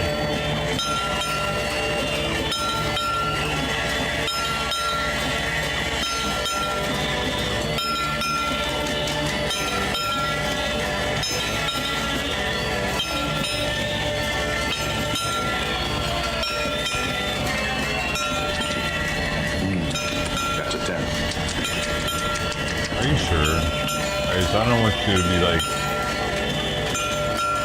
ending me when it's not a 10, because then I'll lower my self-expectation.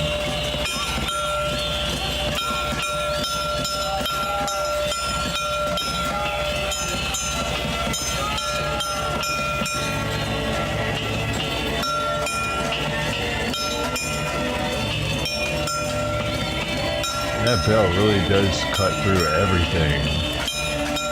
Amazing.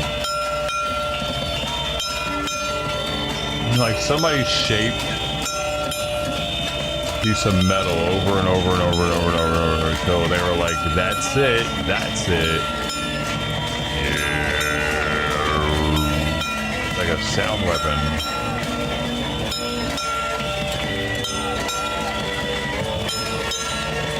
Before we had speakers, we had to figure out how to make that happen.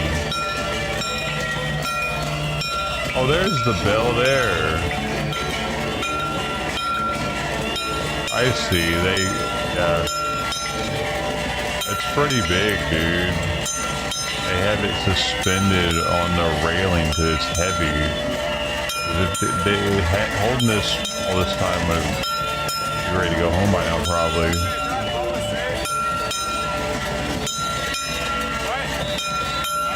It's so loud. Oh.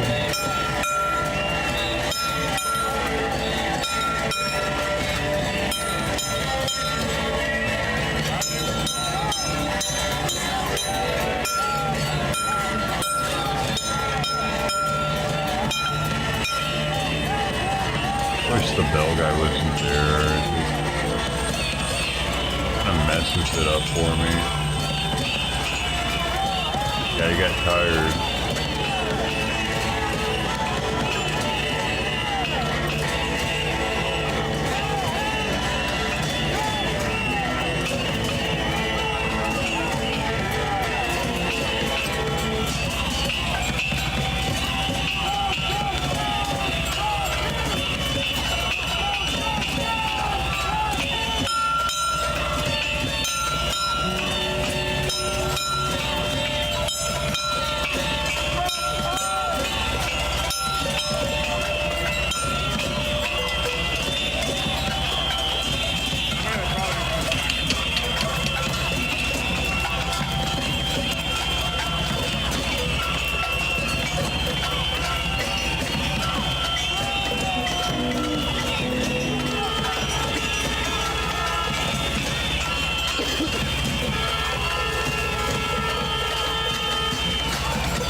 Oh, look at this shit.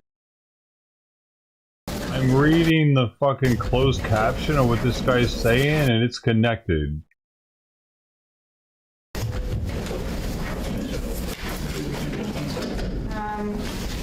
You're all in active rebellion against the United States of America. This whole process is unconstitutional. You're using illegal neurotransmitters against the American citizens. In the case ending in 923, the appointment to You're using AI and neurotransmitters against American citizens, working with illegal immigrants and Antifa.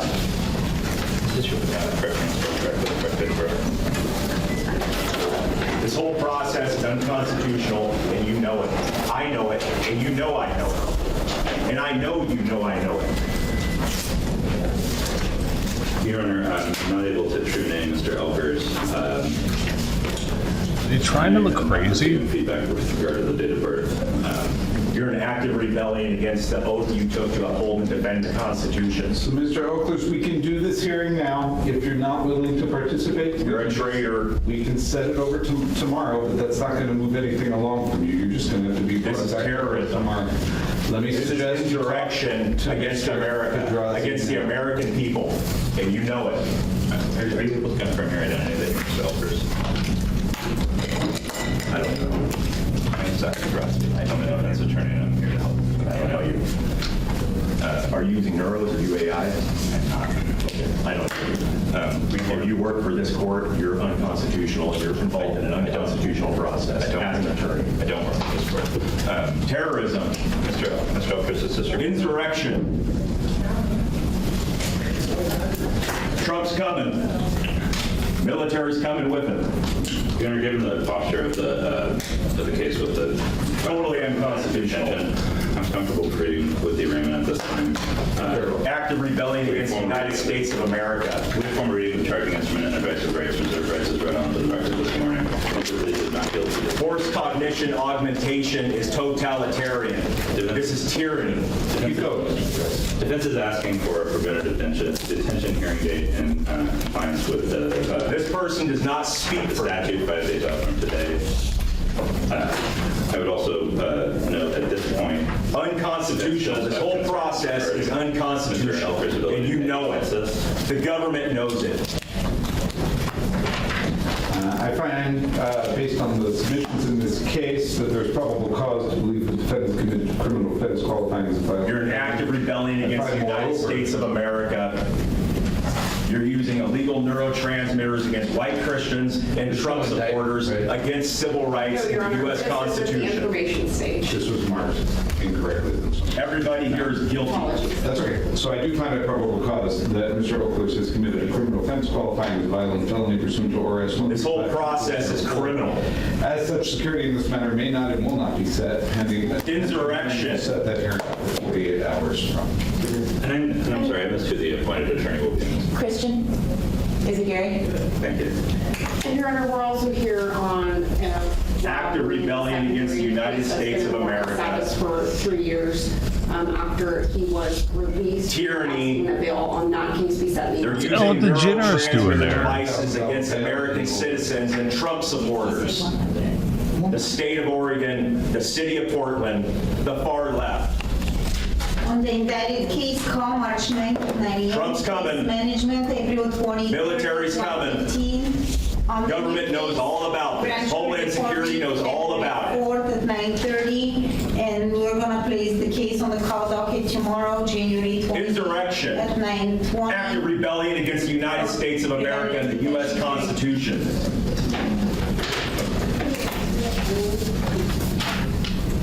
Tyranny.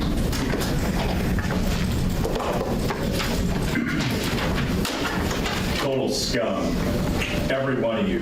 Scum. You're going to get contact information Scum. for your... I don't know. You stop talking. It's a free confidential call from the jail. If you talk to anybody else on the phone, Energy drink. I don't know.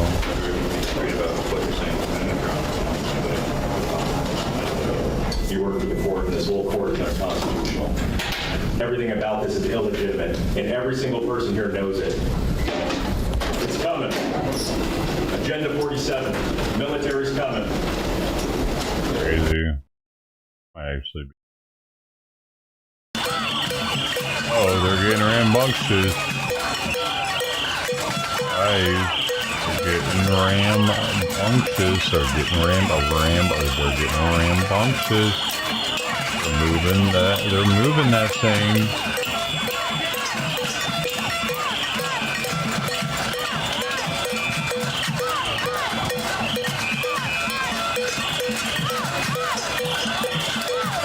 Serious. Moving something. Active act. Active act. An active action. Hey guys, stay tuned for our reporting. Active action.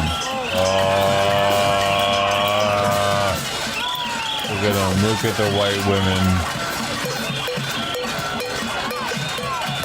Active action. AAA. The AAA moment. Look at how brave they are. Normandy? Soldiers of Normandy? You are meaningless at this fucking point. This is what we got now.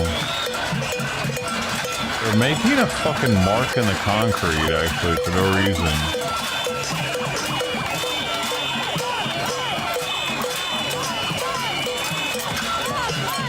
And they're like, you can see it.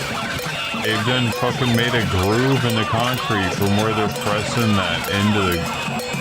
Like, for what? If they can walk back by there in 5 years and be like, I'm a tranny. I did that. I was the first tranny to do that. Weirdo.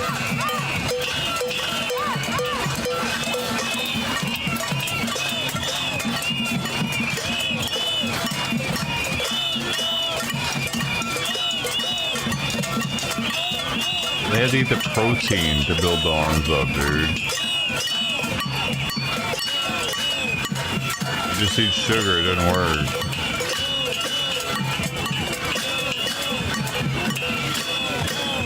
Dang, it's a two-step process. And you gotta shit it out. Fuck you! Like, I bet, like, Arnold Schwarzenegger used to have some horse shits.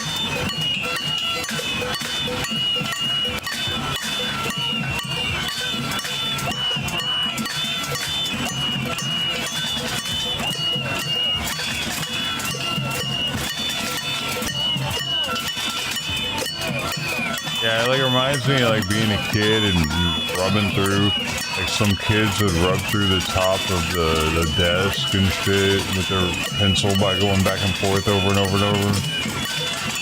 Yeah, they would take their eraser out and use the metal part even sometimes. I was never into destroying shit.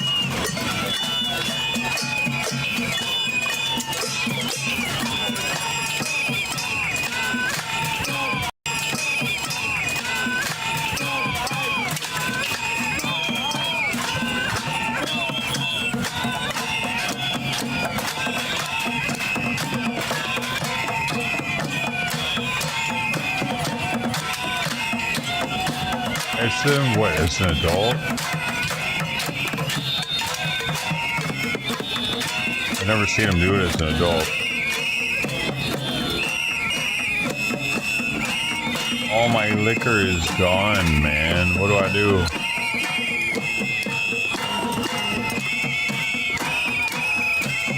There it goes. Cream of Kentucky. One more cream.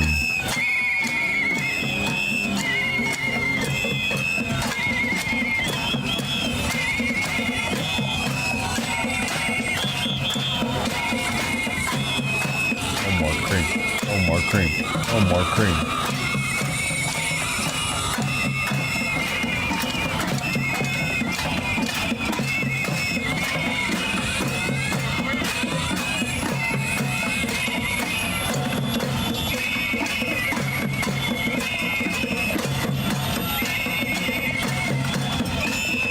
Oh my god, come on out.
That's not that bad.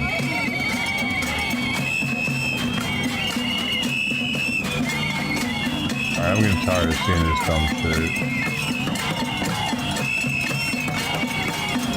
Hell that is. And this dumb shit. Tired of seeing that.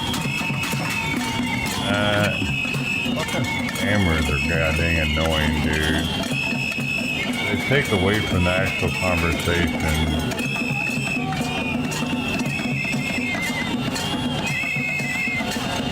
They're just fucking attention-seeking dicks, honestly.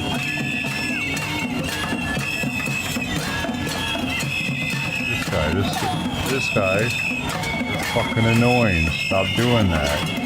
You stupid motherfucker.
Whistle.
minutes till what?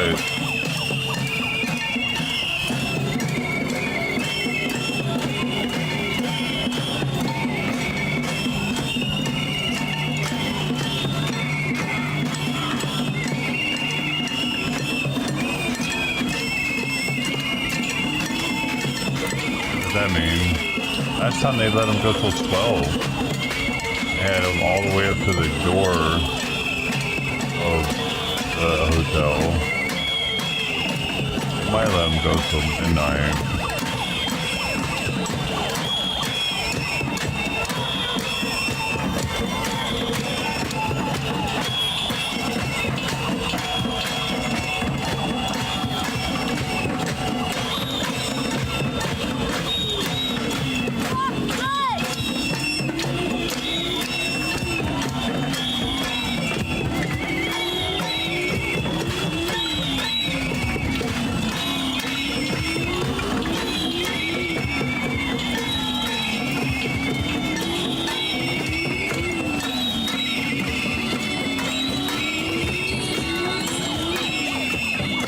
God, with the cranberries again.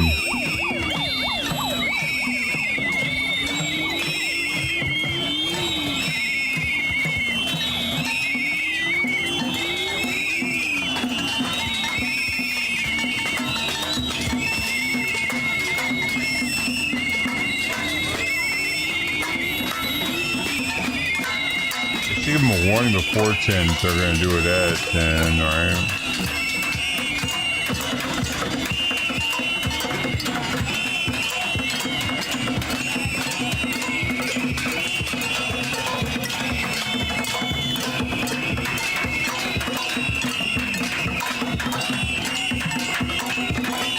Station? No, it's the same one as last time.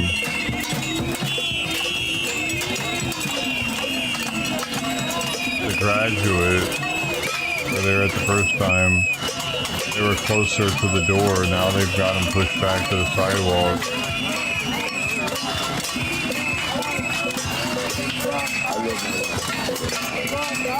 Upside.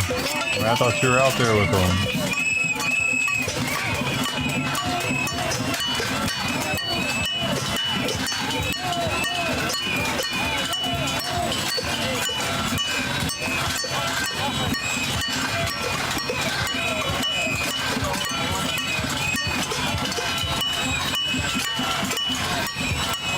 There's only like 2 people doing what they're doing with the fucking with the railing.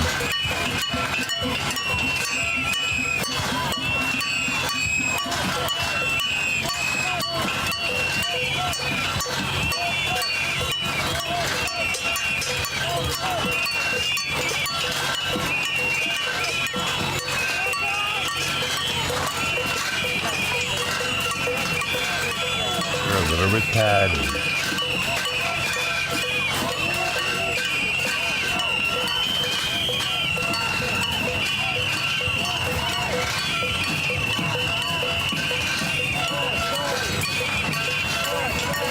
How'd that end up in here? A bar near the kitchen.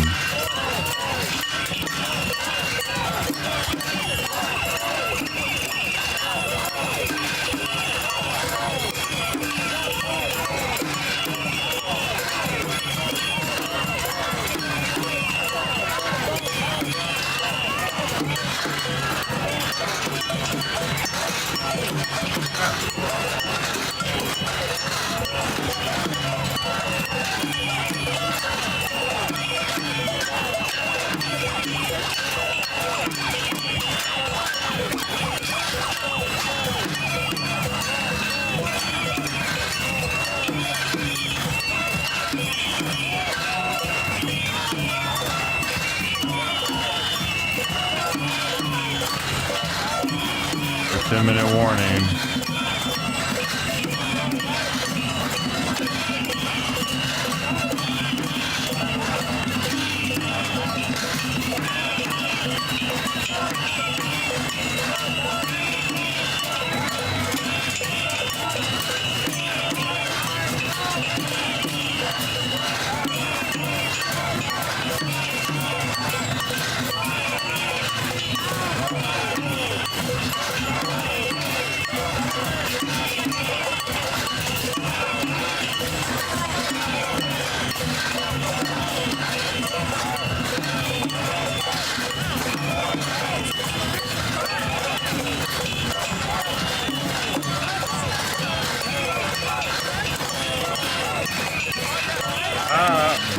come on, man. Oh. I just start biting my belt or my rivets on my pants. Oh, bro.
My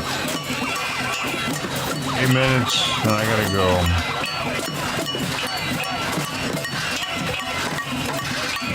There's something happening.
Six whole more minutes, man.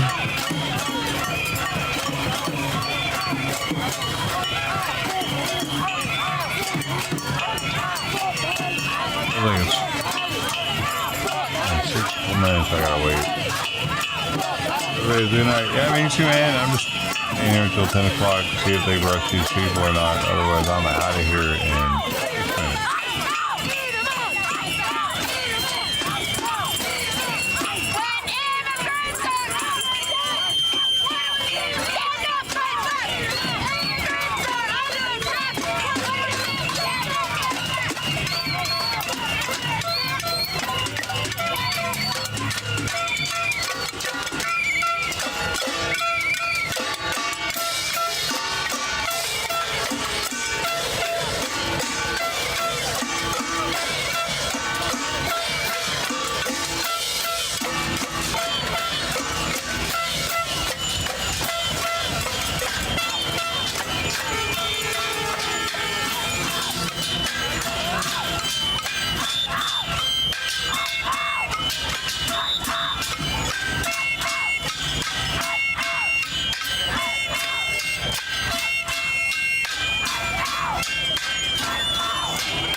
taking too long.